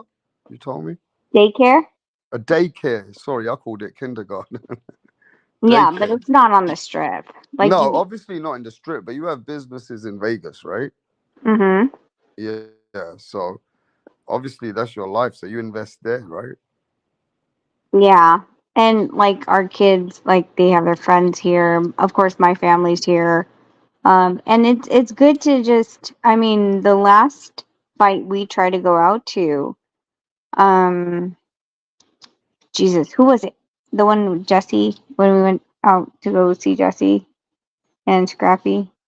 Who was it? Oh, Zordos. It was Zerto. So Zerto was fighting over at Cosmo, and I was like, "Let's go, let's go, let's go, let's go." We tried to get ready in time. By the time we got to Cosmo, Zerto was done fighting. And I was like, ah, fuck. Like, so Hey, it's fun to just have these events down here and and then I've just, been to those events in the Cosmos and all that because I got a funny story to tell you. When I came over to watch Mayweather and Andre Berto, yeah, I had this badge, corporate badge, yeah. mm, It was just a sponsor for something at the time that somebody was doing, yeah. And I ended up with this badge, and I ended up blagging myself because we had the limousine. I had the limousine everywhere I was going, right? So yeah. I hired the limousine, and I ended up giving people like Ellie Setback, Fight Hub, Marcos Viegas, and all them guys because I met them at certain events, and it was only because they were walking everywhere, and you know how Vegas is. You got to walk to the next hotel, and it's kind of quite a bit of a walk, right? And taxis you can't get sometimes unless you got your limo outside or a car outside. So I gave them a lift, and they got me into this event. They said, "Come on, come with us," and I went in there with them, and they took me into the Cosmo event. Like the low tier events Yeah. with Yeah. top ranks events and stuff, right? So yeah, I was hanging out there, and you see a lot of people. If I want to do boxing, I would go to Vegas. Yep. I'll make all the contacts, and I would get work through there because there is a lot going on in boxing over there. Yeah. And just all the event, like the thing with Vegas is if you're a local, they take care of locals. Yeah, man, Vegas has got a lot. I think that's the mecca of boxing when I was there. But anyway, they say New York's the mecca. I feel it's Vegas. Yeah. I think so too. But I do think Saudi's starting to um they're starting to come up. So let's see. That Oh, the Saudis are definitely coming with a new climax and a new different type of money, and definitely trying to bring the attraction to their own country, to tourism. After the Qatar Olympics, they're bringing the energy where they want a lot of people to invest in that country and come through there. So, Yep. and that's a different time now, and I feel that we're gonna see how far they'll push that. Right? We're gonna see. Yeah. Well, I mean, they have a really big, bag. So Yeah. And I'm sure you've met all these people, some of them I've met. And these guys which are in the media, when you meet them, like the Ellies, the Fight Hypes, the Fight Hubs, and all these guys, right, which are always around all the time, do you have relationships with all the same, or do you feel that some are good to you and some are you don't really talk to? How's it go like that? no, I have. Yeah, I still talk to everybody. Like like everything's always good and stuff like that. So I mean, Because we've um, seen so many people, Rachel, like yourselves and the Neos, in boxing that pick and choose what media they like. well, I mean, the thing is that what they do is that they start blocking credentials, right? Mm, yes. Which doesn't help the normal fans because they're like, oh, they're only talking hype about their fighter, so the fighter must be good. Um, because of like if you don't talk well about the promotion, then they could block your credential for the next fight. Gotcha. Rachel, it's always been a pleasure, and I really appreciate that we did really cook it up for more than I think the fans thought we would. So I really appreciate you coming. And like I said, don't be a stranger, even if you're getting busy. Yeah, of course. All right, and I'll catch up with you guys, and I'm sure we'll hear from you very soon. Yeah. Don't show And no and Rocky whenever you want movies. and whenever you want those random ass super chats and super stickers, call me. I just need to call you, right? Yeah. Yeah, but they need So to do weird. better. He needs to do better, this guy. Whoever it is. Is it a guy? Is it a girl? I don't know what the fuck it is. Nah, it's a girl. I think it's a girl. I don't know. It's too petty. Like, I mean, if he is a guy, like, this is really petty as shit. But I mean, I don't. I blocked him on mine. So when I type as Rachel and not Nonito, um, I don't think he has him blocked, but I have him blocked on mine. So I don't know. I don't know what this dude's saying. Like, I'm I not don't care. sure. I'm not sure either. But But you know make the what? money, Rob. Make the money. Fuck it. They just Yeah, have to have a minimum. Like, if you're gonna be a troll, like you have to drop more than yeah. what is it, If you, ninety nine I mean, if you cents. want the attention, you need to drop at least $100. I give you the 10-minute attention of that thumbnail, maybe Yeah, specifically on that thumbnail. Okay, then we can see if Ishnet is really. Oh, sorry, isn't it? Is really not a fishnet. yeah, and like that's the thing is like the thing is that like I've seen trolls all over the place, and at the end of the day, there's two that come up. One that'll actually click the link. The second is when you actually see me in person, are you actually gonna say shit? And I haven't seen either troll either way. So Have you ever met anyone on YouTube, like through the chat, not on the channels? Because you probably, I know you've met people when you've met them through channels, right? But in the chat, and they've seen you in an event and say, "I'm this guy that I've spoke to." No, yeah, yeah. I've you I've have, met right? some guys. I think it was the LA. Oh, whose fight was it, babe? Regis. When Regis fought Ramirez, right? Not Ramirez, Sabeda. Sorry, no, Zepeda. When he fought Zepeda, we met a lot of people that never cammed up, only knew them by handle, but they knew exactly who we were. And Really? yeah, and whenever we go to events, like they just come up and they're just like, oh my god, like I'm this Someone in the person. chat, Karma Serena, you've been a stranger. I ain't seen you for a long time, but salute. She says, I met Rachel in San Antonio.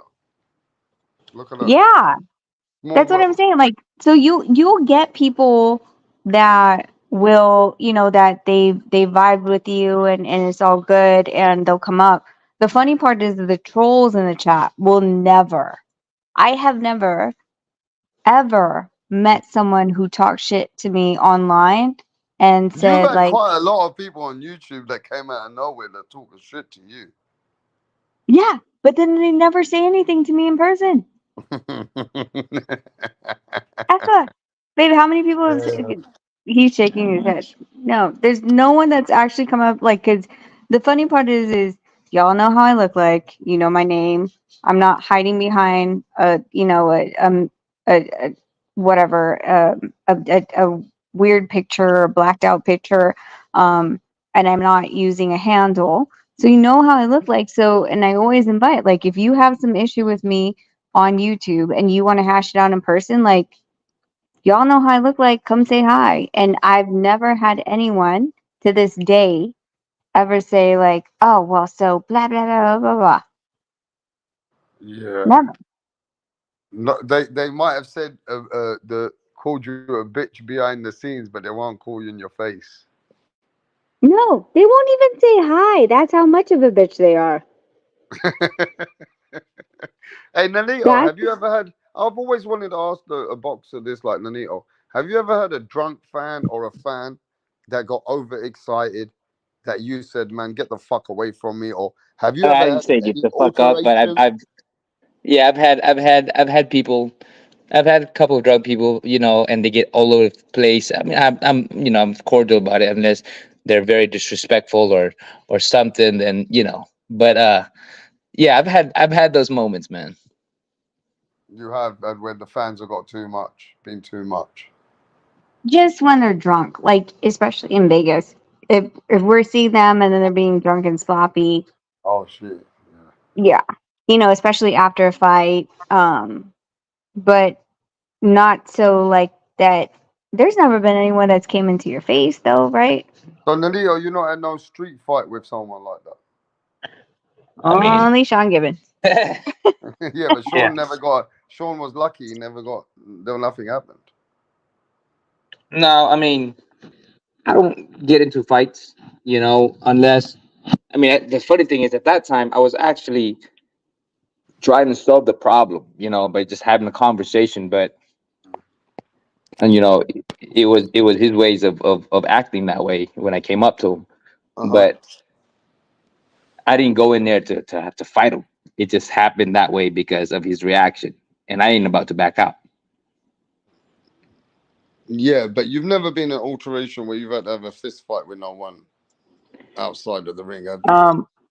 I mean, back in the days, when I was younger, but not like Okay. when I got into like professionalism and stuff like that. Yeah, because they class fighters, they don't give you a fair shout sometimes because you're a professional fighter. Well, I always give them the thing when I'm like, listen, if you want to know, or if you want to do this, let me tell you who I am and this is what I can do. But I'm just letting you that this is what I'm gonna do. So just kind of introducing who I am and what I'm capable of doing, but what I'm willing to do at the same time. Yeah, and you get to a point sometimes you can do body language and know that you don't need to be in that situation. And you can see a person and they'll understand the message too. They Yeah, I don't mean, throw your the hands. thing about tough guys is, they'll if you're calm in front of them and you tell them who you are and stuff like that, you get guys to test. But I haven't met one that did test me. It just They just kind of walk away and say, "You're lucky. You're lucky." I'm like, "Okay, I'm lucky. Whatever." All right, before you leave me, I want you to tell the fans what's the three fighters in your life, past, present, or history, that if you could have had a history fight, what three fighters would you say? Because you've already done Ooh. so much. But imagine, call three fighters that you never fought, and you would have said, okay, if I had to do my three fantasy fights, I'll do these three. My fight. Yeah, I mean, you I think fighting. Maris, Santa Cruz. If we had the opportunity with Lomachenko, I mean, at that time it was just really Maris and Santa Cruz that was on my weight. And yeah. Awesome, bro. No, it's just Mars and Crackers, yeah. Yeah, Maris, Santa Cruz, and Loma. Well, Christian Mahara is deaf, dude. You don't wanna. Yeah. You was at 126 for a bit, right? For a bit, yeah. But it wasn't where you were feeling yourself, right? No, I was too light. What's It was your just, best weight class overall now? I would say 118. 118, you're at your best. Yeah. When you were, Carl was yeah. asking Jeff Finnick. Would you fight Jeff Finnick? Fuck yeah. That fucking Aussie. I think you got a really good love and hate relationship with the Aussies. Even yeah. Even the boxing kangaroo is trying to send a package your way with What? I will spiders. fucking burn it. He's gonna find your address from somewhere from online or something and try and send you a package. So don't watch out for a package from Australia. Ain't gonna be very nice. But hey, I'm gonna shut this one down. Everybody, you've been speaking to the legend, Nanito Donaire, Rachel Donaire.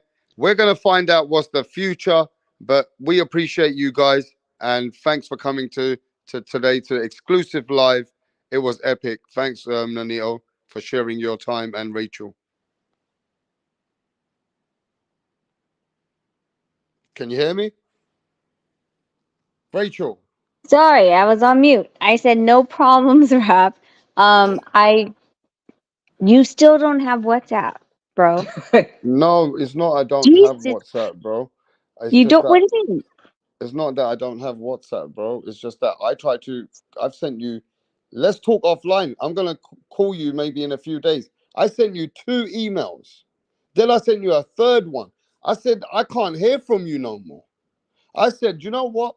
I need to let him be because I don't want to be the one who's constantly, No, you can't send me trying emails to because emails. get in touch with you because No, I was meant to see you, and then I said I've sent you an email, and then I'm not hearing nothing. I said, you know what?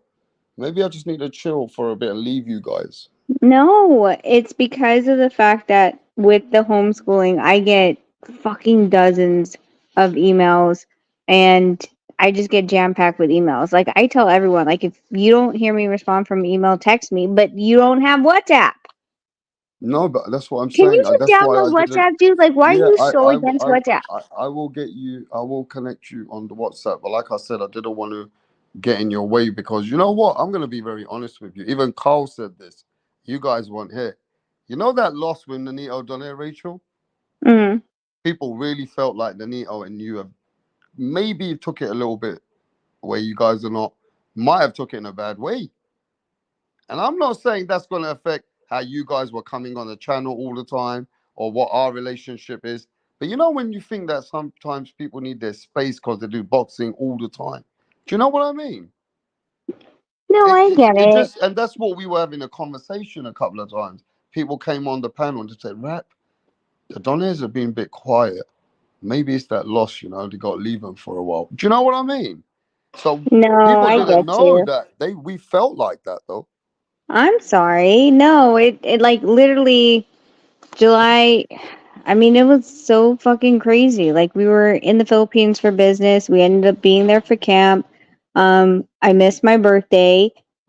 Nonito, we were on a plane back from the Philippines, and this is a horror story, and no one might like you always hear like someone was trapped on a plane and they were still at the same destination. We were all stuck, all of us, on a plane from the Philippines back to the US. Um, and we were in a plane for 15 hours only to be sent back to exactly where we started. Um, and then the fight got moved back, and then the boys started school, and then yeah, we've been running ever since. Like it's been nonstop. So You know what it's was not that. you know what was crazy? I reached out to Tony Taj, right? Maloney's manager. And I got Maloney 2 days before Nanito fought.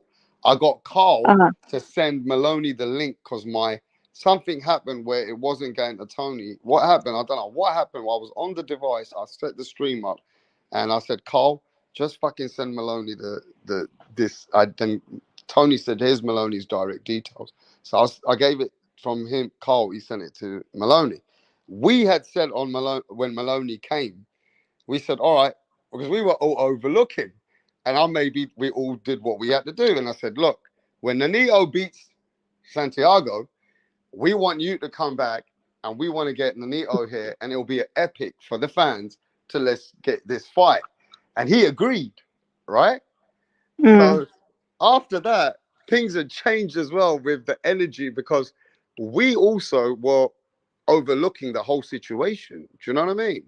Yeah, no, I get it. No, but I mean like to backtrack on it, like we've just been fucking busy. Like it's never like for us to stay up this late on a Tuesday. It's Tuesday, right? It was Taco Tuesday. Oh, my purse fell. It's yeah, so What's that, it's Louis Taco. Vuitton purse, yeah? What do you have a camera in my house? I'm good, Um and but like like and Jesus, now you really dropped it. Just to homeschool for really homeschool, get them in all the programs that they want to do with esports and programming and all these other things, plus like everything. Like we haven't we don't sleep. Like it's literally a hustle. So um yeah, like rap, like if like I said, like if anything, if I don't, and I tell everybody this, if you send me an email and I don't respond, you need to text me. Like even Okay, my but I lawyer. do want you to look out for my emails as well, and I'm going to connect with you. But I just know now that we got it wrong. You did not take that loss in any way, and it wasn't like you wanted a break from boxing. It's just that, I left you guys to it, kind of thing. But you also explained that you've been very busy doing your motherhood things, and the chat kept asking. Carl the fucker kept asking. Carl said, "What's happening to the Doniers? Why is it we can't see him?" And all of a sudden, it was like they start. You know how people are. Oh man, the loss must have is whatever it is, isn't it? Like maybe at this point you're not wanting to do too much boxing. People think like that. No, I get it. Yeah, I think it was interesting because as far as the Inoue fight, like that was more so like we needed to take a timeout, right? This one wasn't. It wasn't that. Like we still, you know, saw everyone and people who called. We had people in our suite the night of the fight, like after to talk to Nonito and stuff like that. We went out the next night. We went partying the next night. Like it wasn't something that we were just like hiding. Okay, you just it was just that just like you said, it isn't something that you're not used to. It's just things have to change a little bit, right? Yeah, it's just change and So what's it's happening with your channel though?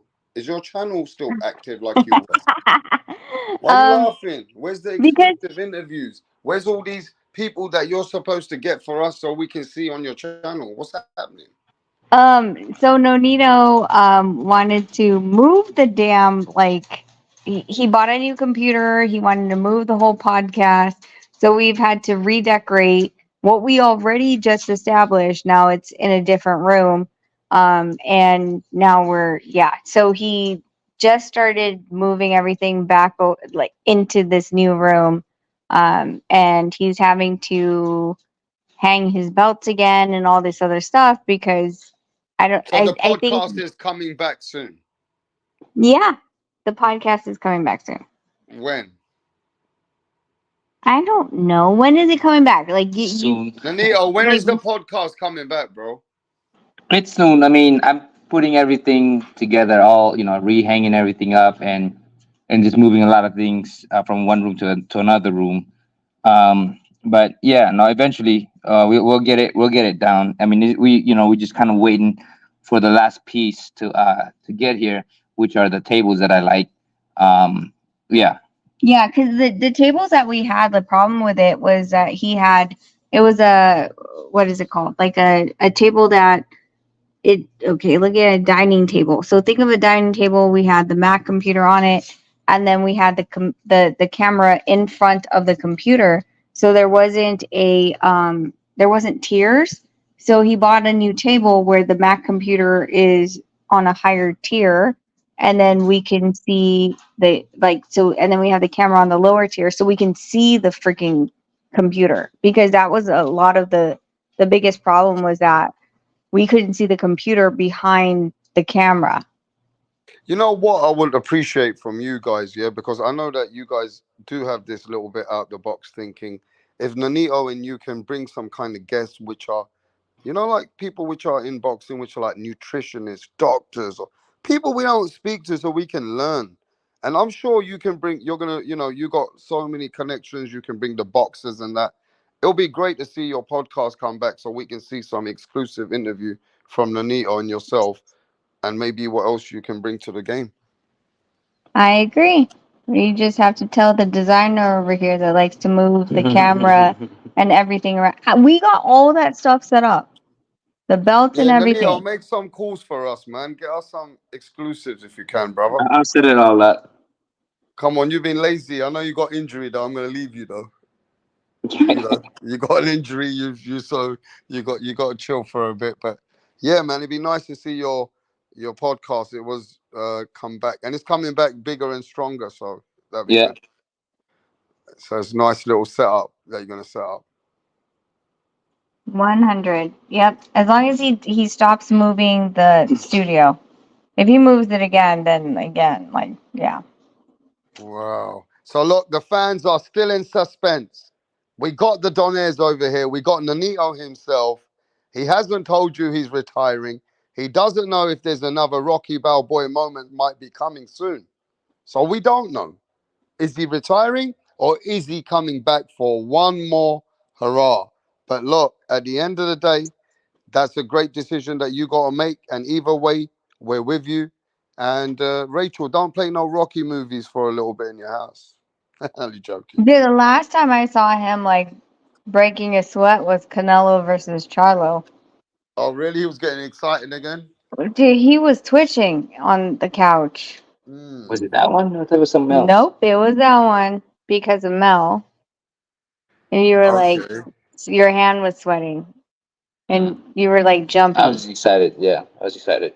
For that And one, let's you not were. forget, this boxing business is not like, you know, anyone's going to run to fight Nonito because it's risk with no belt now, right? Yeah. And Yeah. Nonito ain't going to get the fights he wants how he wants.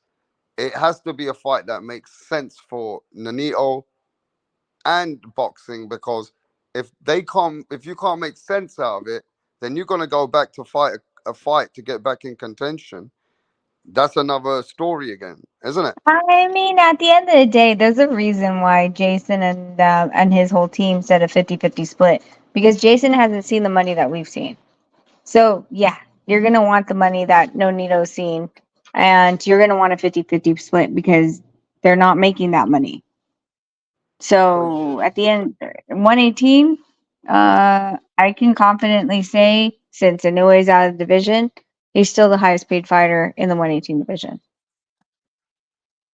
So there could be a fight that could be made within a champion. If Nonito decides that he wants to come back. I mean, Is that right, haven't Rachel? decided to leave yet, rap. So I know, Nonito, man. I don't blame you, brother.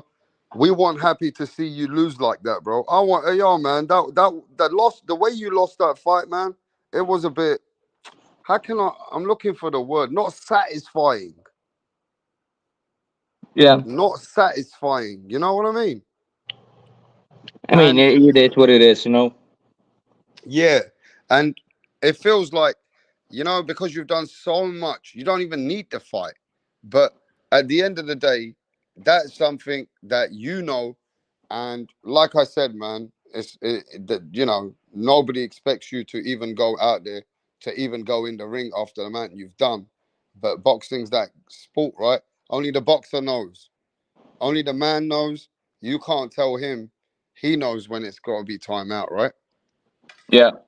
So we wait to hear your decision, and yeah, and I can't, either way, maybe Nonito the trainer's coming. Maybe I mean, Nonito there's the a lot of trainer's possibility, coming. rap. Huh? Yeah. There's a Nonito lot the of trainer's coming. possibilities. There's possibilities, Yep. or you never know. They never know. But it would be great to see you as a commentator one day. There's definitely a possibility for that too. So, and that's something I really enjoy doing. Yeah, man. So God bless you, brother, and God bless Rachel. I'll You catch you too, guys brother. You soon. too. Yeah, appreciate you, man.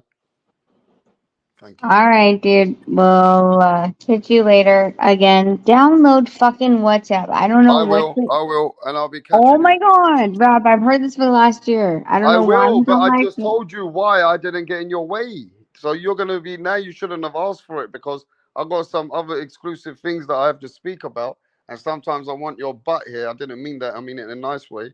When I know that you can give us your views about certain things, and you know, I always appreciate your opinions and your time here. Totally. Just God, download WhatsApp, bro. all right, man. I will, and I'm gonna catch you guys soon, Anito. Yes, sir. God bless. Bye. See you, ladies and gentlemen. What a great live. Now smash that like button on your way out. Tell them pound for pound. Was that exclusive, bruv? You've been asking for Nonito Donaire. He came and gave you a 5-course meal. Not even a fucking 3-course meal. MAW. Andrew Tucker World. Nonito Donaire came over here and gave you all the in-scope of his fight, his career, his life, his ups, his downs. And look at the questions. That rap star boxing knowledge just keeps it going with the guest. I'll bring you questions like AK-47. They should call me. They should let me take over the Piers Morgan show. I should be the rap Morgan show. Do you know what I mean? I've got questions like a fucking encyclopedia. Come on. Who keeps alive? Look, think about this.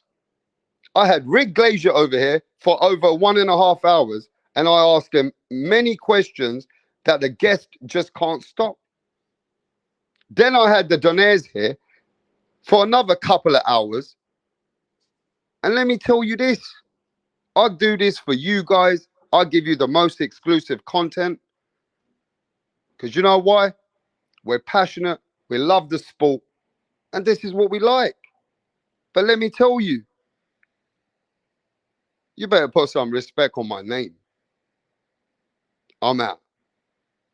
Peace.